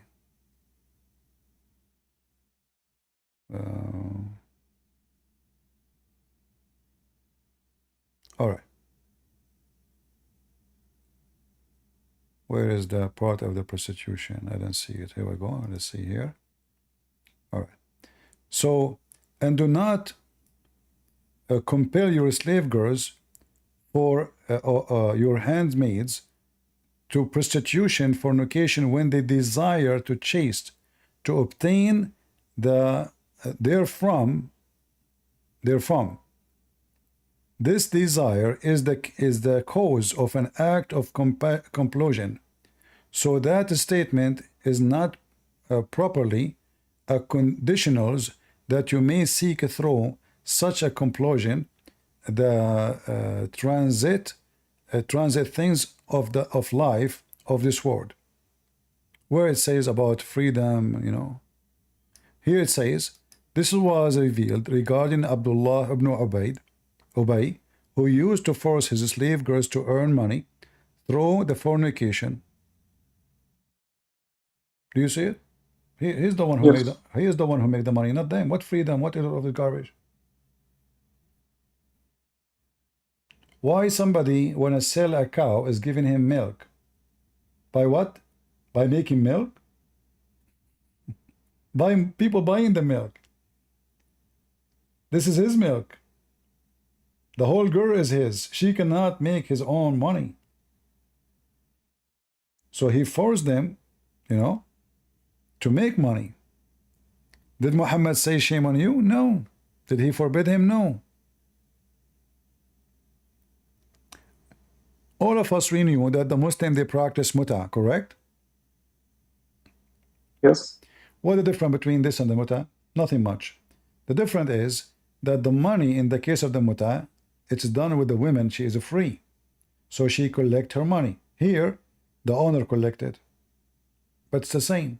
Both they get wages. Correct? Yes. Okay. So this is Islam promote fornication and business. The women, she got paid for sex. As simple as that. Okay, good. Because I couldn't, because when I talked to them, I couldn't like explain them because the explanation they gave me, That's the thing I'm telling you. The explanation I get from them is different from your explanation, and You know, that was I'm there in let between. us say, for the sake of argument, Christian Prince explanation, all of it is false. But you saw the videos of Fifi and her friends saying clearly it looked like it's okay to be a pimp. Is that correct? Yes. Okay. Yeah, I saw the So video. let us say Christian Prince is fabricating things, as Muslim they say. Well, this is their own friends. They are saying it looked like it's okay to be a pimp, and they laugh. They said, yeah. So the verse is so clear. It's okay to be a pimp. Or what happened? A person came to Muhammad saying, you're a man. There's a woman, her name is Umayma. She been forced by a man, his name Abdullah ibn Abi Salul. So this Umayma, this woman, he used to force her to do prostitution. And the story came to Muhammad. He says, force them not. And if you force them, Allah is all merciful. So he did nothing. He did not stop him from doing it. He did not force him to stop doing it. He did not tell him, shame on you to do so. He did not punish him for doing so. Didn't Muhammad punish him for prostitution? No. All what he said to them, actually, he gave them a license. If she agreed, it's fine. If she didn't agree, it's fine too. Allah will forgive them. Why Allah will forgive them? They did not commit anything. Because if you force someone to do something, this is not his sin. So the forgiveness here, the statement of forgiveness is stupid. You don't forgive someone. She's been forced into prostitution. She did not commit sin. It's not her fault. She's been forced to. If somebody put a gun in my head and said to me, shoot this guy, or I will kill you, and then I shoot, is it me who shot the guy? No, I never wanted to do so. I've been forced to. So even by civil law, the one who forced somebody to do something is the one is guilty, not the one who did it. I remember now there's a hadith, helped me with it, like the slave mates of the, like, on the Prophet, they used to like, I don't really remember, they used to like trade it between them. Do you know this hadith? Did you remember? They use what?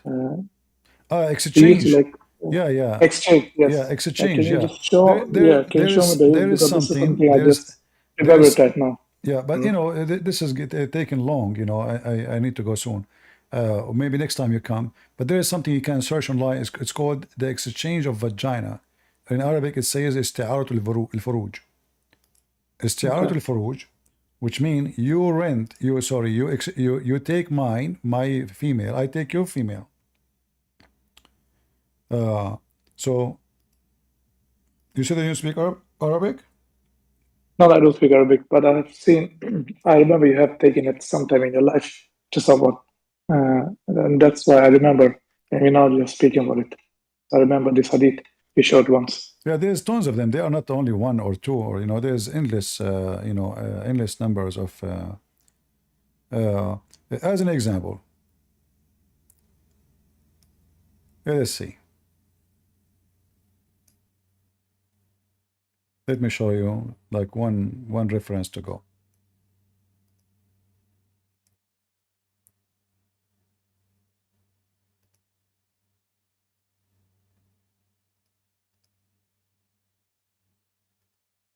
This is a Sunni website.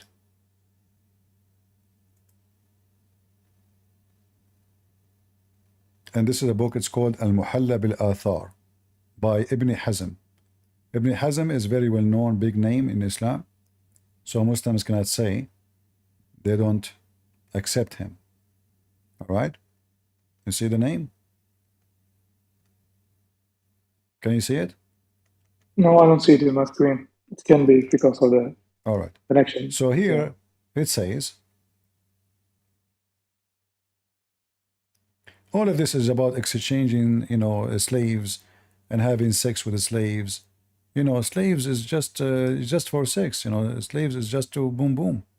Will you translate it in English, or I can read in Arabic? You can use the translation. I will give you the link. You can use the translation yourself. Even Muslim women, they exchange sex, like they bring their husband a sex slave and they say sleep with her. Abu Muhammad, may God have mercy on him, said, whether it was a woman who made her slave woman permissible for her husband, or a relative of a mahram who made his female slave permissible for his relative, or a foreigner who did that, we mentioned Sufyan's statement about that, and it is clearly very wrong, because he made the child the property of his mother's owner, and he was correct in this, then he made him a follower of lineage through his mother's lineage, and this is a gross mistake. So here, he's not against doing that because they should not do that, but because what about the lineage? Who is going to be the father? So here you see, yeah, here you see other side of the Muslims. They are not saying this is wrong, this is evil, because this is evil. It's about who is going to going to be the father of this person. You are giving him a rod, and everybody is going to jump on her. And it's about, do they have the right to do that? Like, do you own her? Is she yours? So here we see as an example. There's many actually, all those here is about those issues. All of this about slavery. All of this. About sleeping, as an example.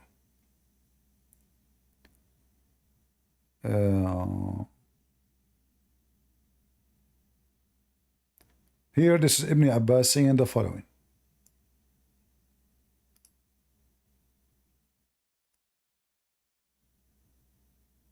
Ibn Abbas said, if a man's wife, or his daughter, or his sister makes her slave girl permissible for him, let him have sexual intercourse with her and she is hers, and let him put it between her hips. Ibn Juray said, Ibn Tawus told me on the authority of his father that he did not see anything wrong with it, and he said, it is permissible, and if she gives birth, her child is free, and the female slave belongs to his wife, and the husband is not fined anything. See? Because he is now the son, supposedly the son of a free man. So they are renting women around. She owned the women. She gave her to her brother. She gave her to her husband. She gave her to her neighbor. She gave her to anyone she wants. Sleep with her. She is like a goat. She said to her, go and sleep today with this guy. This is their books. Yes, I remember this. But Sibi, sorry to interrupt you. It's getting very late here. We can continue with this topic next time. And not this topic, there something else I would like to speak to you. Look at this one. Look at this one. Look at this ugly one.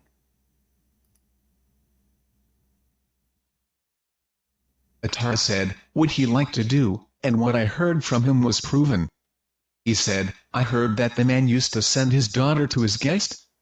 Abu Muhammad, may God have mercy on him, said, this is a saying and this is what Sufyan al-Thawri said, pages 207, Malik and his companions says, there is no limit to that at all. The translation is false. It says no limit. It says there's no had, which means there's no penalty. So this is about a man. He had sex with a slave, and the slave gave him a daughter, his daughter. And yet he is asking his daughter to go sleep around. He commanded her to go and sleep with this guy or that guy. So this is his daughter from a slave, and it says here, there's no penalty for the one who do that. No penalty. This is his daughter. This is not even just a slave. This is his daughter from that slave. This is Islam. All right? Of course, just a quick response to this.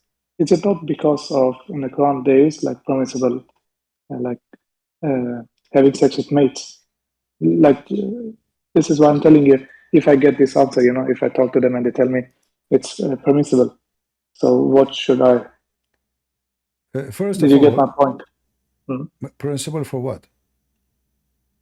No, they can tell me it's permissible, like in the sleeping with the mates. It's permissible in the Quran. But that's why they don't see First of all, anything wrong with it. in the Quran, it's mentioned not to have sex with the maid to have sex with the captured women only. And that again proved Muhammad to be a false prophet. The Quran says, Malakat aymanakum, the women are captured from war. All right? And So you mean mates in this divorce, like this hadith of Tafsir you show me, they're not in talking about fact, those fights of war. in the chapter of about prostitution, it doesn't even say slave. It says fatayatakum, your girls. It doesn't say even slaves. Fatat in Arabic means a young girl. Fatayatukum, your young girls. Nowhere it's mentioned the word slave. However, a Muslim should not have sex or not allowed to have sex with women unless she is his wife or a woman he captured. And all those verses saying that. And then again, Muhammad, he have sex with Mary the Copt, which is not captured. She was a gift given to him from the ruler of Egypt. So Muhammad again, he broke the teaching of the Quran and he slept with women. He made her lawful for him, even though she is not lawful. And the Quran is so clear that those who they are your right hand possess are the only one you can sleep with them without marriage. Only. Because they are captured in war. This is why the chapter you mentioned to me, chapter 4, verse number 3, it says, if you cannot be just, then sleep with the slaves. And do you see the word captive?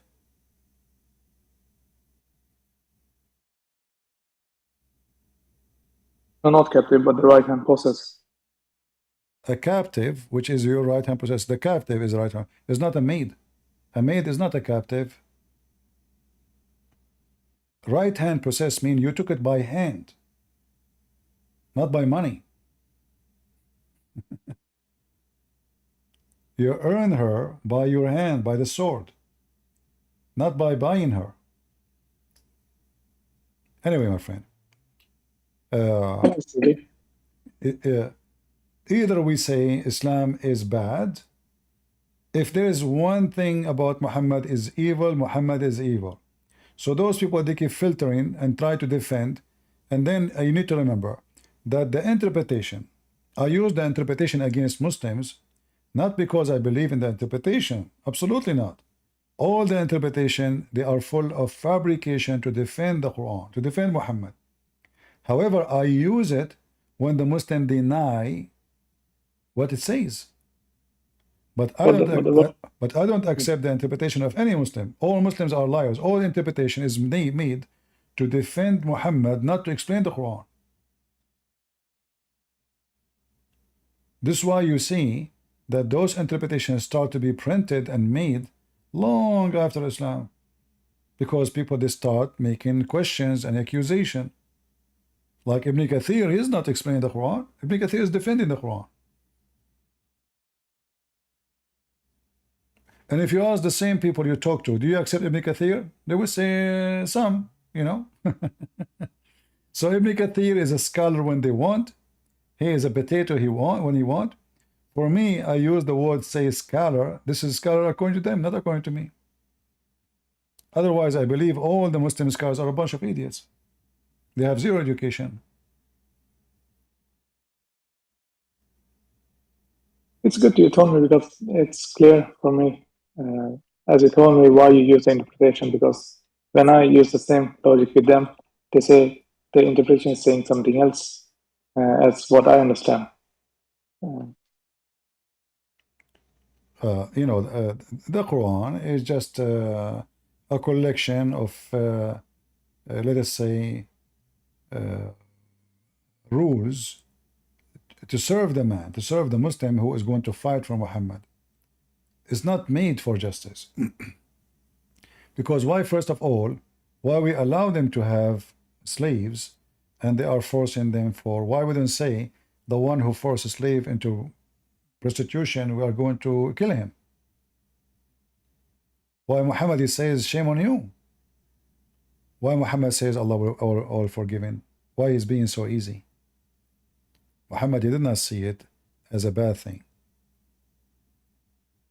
And when he say force them not, yet they still come for us. You see, if I say don't drink alcohol, but I don't come with the penalty, that means the Prophet says don't drink. It's up to me to drink or not, because there's no penalty. The second you see a penalty is where things change. That means it's command to make it totally forbidden. As an example, in the Quran, it used the word ijtanib or ijtanibu. I cannot see my screen. Oh. All right. Ijtanibu, like here as an example, chapter 5, verse number 90 is about drinking. But nowhere in the verse says, if you do drink, we will punish you. It says avoid it. Just avoid it. Where is the penalty? The penalty will fight in the hadith. In the verse here, in front of us, this verse, it says avoid. Why? It's from shaitan. Will avoid. Here it says abomination, but this is false. It says this is dirt, filth. Fajtanibu, so avoid. Here a translation saying issue. where the forbidden for alcohol? You will find in the hadith. There's a huge difference between says avoid it and it's forbidden. When I say avoid, it's an advice. It's not a command. It's not a necessary. Avoid. You see? Avoid. Imagine you say, you make a law, you says avoid crossing the street when it's red traffic, red light. No, you should say don't, not avoid. Because avoid can be, well, unless it is necessarily avoid, it's an option. It's advice. All right? Get your point, CB, of course. Thank you for this time. In the same time, the same book which says to you that alcohol from shaitan is the same book says to you that alcohol is from Allah. And Allah, He praise alcohol, saying, this is even a sign from God. Chapter 16, verse number 67. So how in the other verse says this is from shaitan, and the other verse says this is a sign from Allah for those who have wisdom? In Arabic it says ayah, which means it's a miracle. So to be drunk is a miracle from Allah. And the Quran uses clear words. This is good, good. You make good provision from it. You make good money, good income. It's a miracle from Allah. And the Quran quote rizqan, rizq. Allah, He give you wealth from it. Why Muhammad here in this verse is praising alcohol? How it is goodly provision if it is from shaitan? But here you see Muhammad, the hypocrite, when nobody accused his followers that they are a bunch of drunken, Muhammad was okay with the followers when they are drunk all the time. But when they start laughing at him because they are drinking and praying and they are falling apart. So the Arab, they said, look, Muhammad and his followers, they are falling apart when they pray. So what Muhammad he said? He did not even say it's forbidden for you. He says, oh, who you believe, avoid praying when you are drunk. Not avoid drinking. Avoid praying when you are drunk. Drunk. And this is why Muhammad was praising alcohol in the other chapter. All of them, they are a bunch of drunk, including him. But the second they start making fun of him, how he allow such a thing around him. He claimed to be a prophet of God. Other issue about Muhammad, and we finish with this. If Muhammad is a prophet of God, we know the story about Jesus. He went to the temple and he flipped the tables over people who sell and buy outside the temple, in the outskirt. The temple have many yards. Out. They are buying and selling. And Jesus, he flipped the tables. Where is the jealousy of Muhammad over all of this? When the pagan, they are going totally naked around the Kaaba, and we don't see one time Muhammad, not a flipping table, is not even making a speech about it. Walking naked. In fact, there is reference about Muhammad watching women going naked around the Kaaba, and you can find those references in my book, Six on Allah. He asked a woman to sleep with him. She was singing that we are showing you what we are showing you, but it's not available. So she is telling the men, the vagina I'm showing you, my breast I'm showing you, it's to show, but not to touch. Muhammad later, he was watching her, he wanted her, and he wanted to sleep with her, the same woman.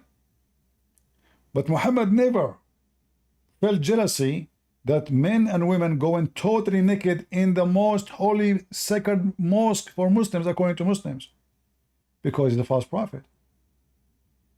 What Muhammad was afraid from, to say, hey, shame on you, what are you doing? Naked, totally naked. In fact, the dogs used to pee in the mosque. And Muhammad, he never sprinkled or clean. He never even kicked the dogs out of the mosque.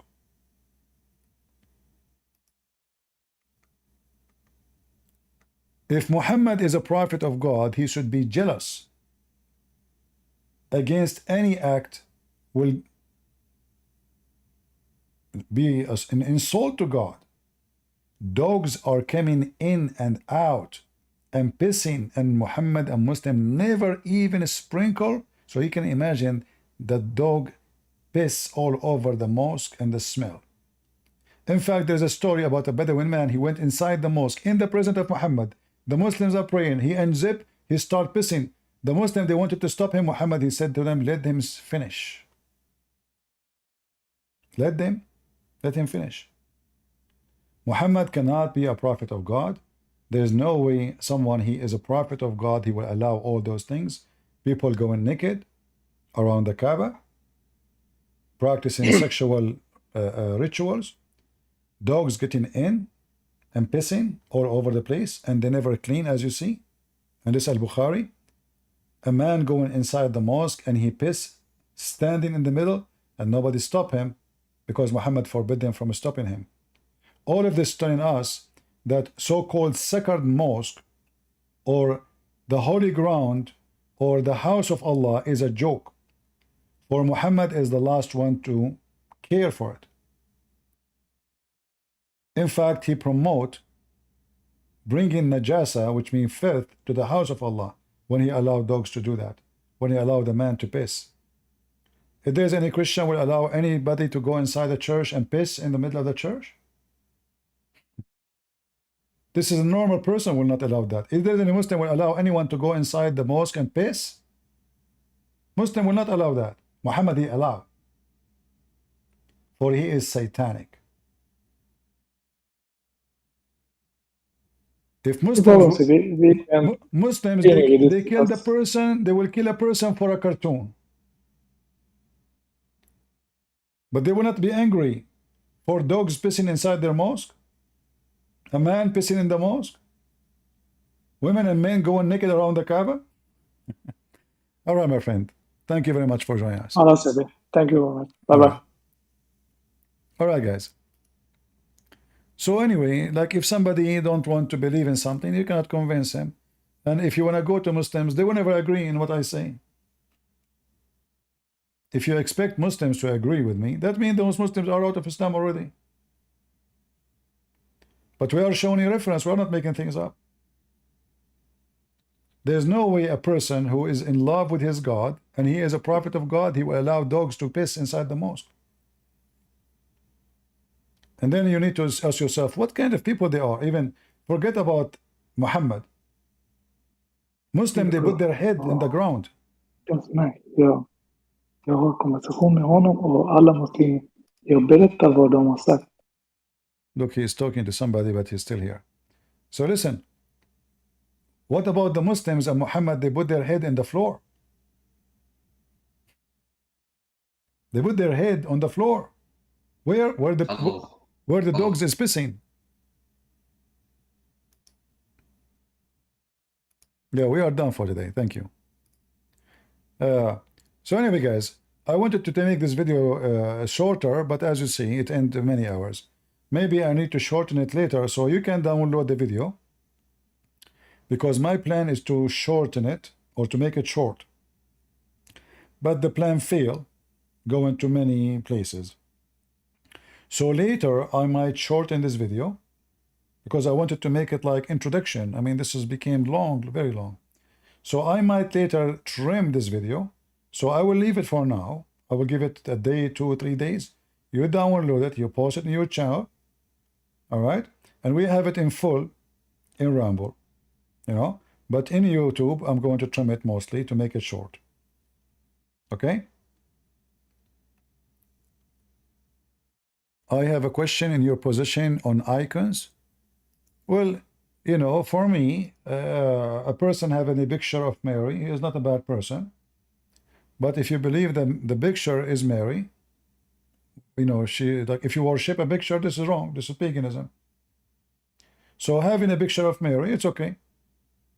You know, even like there's no need for it because we don't even know how Mary should look like. However, if somebody have a picture, doesn't mean he's a bad person. He loved Mary. He loved Jesus. He loved, you know, the prophets. Not because he's a bad person, but if you ask me, I find there's no need for any of those pictures. So pictures is fine for the sake of art, for the sake of explaining things. Like we can, like one of the great evidence in the history of the church is the mosaic, which is pictures drawn by rocks. So it preserved the history of the church. Wonderful. So the story of the crucifixion is preserved in a stone, not in a paper. That's wonderful. So if the purpose of it is history, is art, is education, I support that. Otherwise, I find there's no need for it. However, I know some churches, they have pictures, you know. But as long as you don't believe the picture is the real person, which means is to worship the picture, then, you know, yeah, okay, a picture of Paul. We don't worship Paul. But imaginary picture of Paul. Paul did this, Paul did that. So we draw a picture in art to tell his story. No problem. But the second the picture will be turned into an item to worship, this is for sure a paganism. This is not a Christianity no more.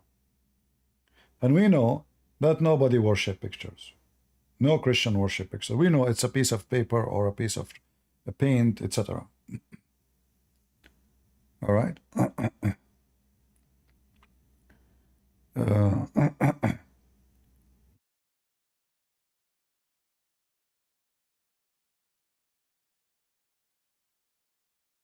I had to drink some water.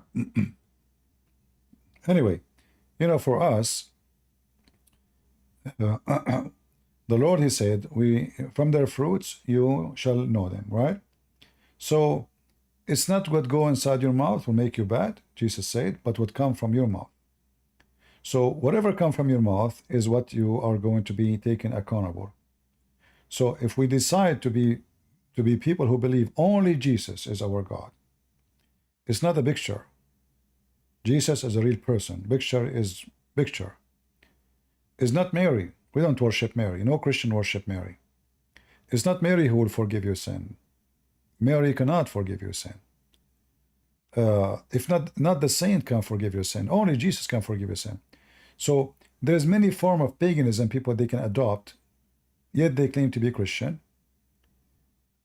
But depending on the person, if the person decides to worship images, he is pagan. If the person knew that this image is not the person, then it's okay. It's just a picture of the person. I mean, even the picture of your son, which is taken by a real camera, you know that this picture is not your son. It's just an image. He's not your son. The picture is not your son. It's just a picture of him. It's just a piece of paper. Cannot help you, cannot forgive you, cannot do anything for you. So I believe there's, there is paganism can be exist, like practicing black magic, or believing a picture can forgive your sin, or believing in statues can heal you. This is paganism, This is not from God. What is from God is what Jesus said. I am the way, not my picture. I am the truth, not my picture. Jesus never commanded any of his disciples to make images. Did he? Never. Did any of the disciples draw an image of Jesus? Never. So obviously it is not necessary. But I understand people, they love the Messiah. So, and they love to see someone, like this is the Messiah. I feel like better to see his present as an image. But we know that the Bible says, the Lord says, blessed is the one who believe and he did not see. All right? Yeah. But again, if somebody have pictures in his church, does not make him a bad Christian, or he is not a Christian. And I understand that the same people, they will tell you that there's stories in the Old Testament about the temple. There was images of the angels. So they can justify it. But for me, I find there is no reason for it. I believe in Jesus without knowing the image of Jesus. Why you want to care? Even if I have if I have a true image of Jesus, still I know that this is not Jesus. It's just an image. Correct? Let us say I was exist in the time of Jesus and I have a video camera. Are we going to worship the movie? The video? Are you with me?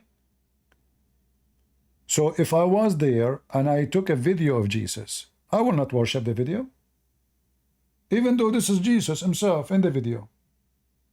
But the video is not to worship, we worship Jesus. So images is not what we worship. We worship a true, real God. Not a paint, not an imaginary, not a drawing. We believe in the true God. That is the Messiah. He is sent by the Father, he is Son of God, and he is real. He is not an imaginary image drawn by somebody. And regardless if we have a real image of him or not, still the image is an image. It's not him. All right? My image is not me. It's just an image. Nobody will be me except me. As simple as that. You can have images for the sake of memory, for the sake of, you remember your family, your events, but those are not, it's not the same. You have a son, you have a daughter, you have a father, you have a mother, they pass away. You know that the picture is not him. It's just a picture. But it reminds you of him, like a beautiful memory. One day you have his birthday, one day you did something together. So the images is like to keep you close from the person, let us say. And because a human being, he need all our brain functioning by images. So many people, they need images in order to have the person in their mind. As an example, if I say the word chair, it's not really a word, it's an image. So in my brain, there's an image of something. I decide to call it chair. So the second I say sun, my brain have an image of the sun. And that word is connected to that image. Even dogs, actually. When you say to them food, he learned now, the second you say food, this thing appear. The second you say food, the dish came. So his saliva will start running. So even though he's a dog, he don't speak your language, but he understood now. You say food, and then food come. So now he learned that when he say those things which he don't know what they mean, food appear. So our brain as a human is attached to images, and many people, they like to have images so they can be close to God, not because the image is God. This is their way, this is their understanding, this is how they feel. It doesn't make them bad. They are people, they love Jesus, they worship Jesus, they believe that he is the only savior, but this is how they think, they see how they can get close to God. For me, I believe there's no need for that. All right? Did I answer you?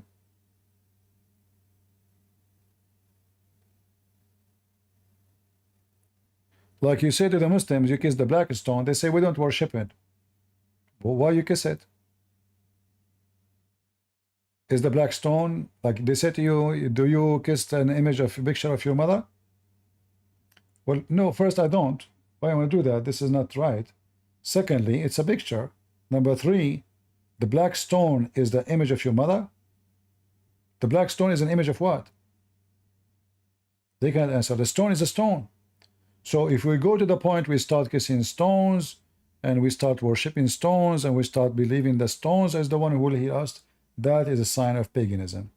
If we believe that only the Messiah is our healer, only the Messiah is our Savior, no stone, no image, no picture can save us, it is Jesus, only his name, Yeshua. So by him and for him, everything is created. Not by his picture, by him. So we will not be images worshippers, and we will not redirect our worship from the Messiah to an image painted by somebody. Image is an image. All right? So I want to say thank you. Again, if you download the video, you can download it. Later, I'm going to cut this video to make it shorten because it was not what I meant. And the second video I will make, I will try my best. Maybe I will put an alarm. Maybe I will make it 45 minutes or 1 hour maximum. So when we are done, the time is up, I will stop. So people, they can learn. Because remember, this was supposedly a summary about Islam. I mean, what kind of summary is 4 or 5 hours? You know what I mean?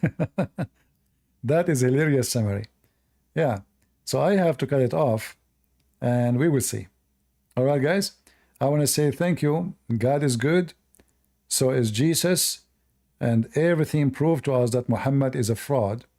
And he is just a copycat from everything around him. From Christianity, Judaism, Sabi, and Hindus, Buddhist, Arab pagan, the Kaaba, the black stone, everything is a copy of somebody else. The flying carpet, the flying horse, the hur, the genie, all the stories of Muhammad is a copy of other religion or fictions or legions. Remember that. Liars will be exposed, and the rope of lies is short. God bless you, and see you soon again. This is your brother Christian Prince, was serving you humbly for today.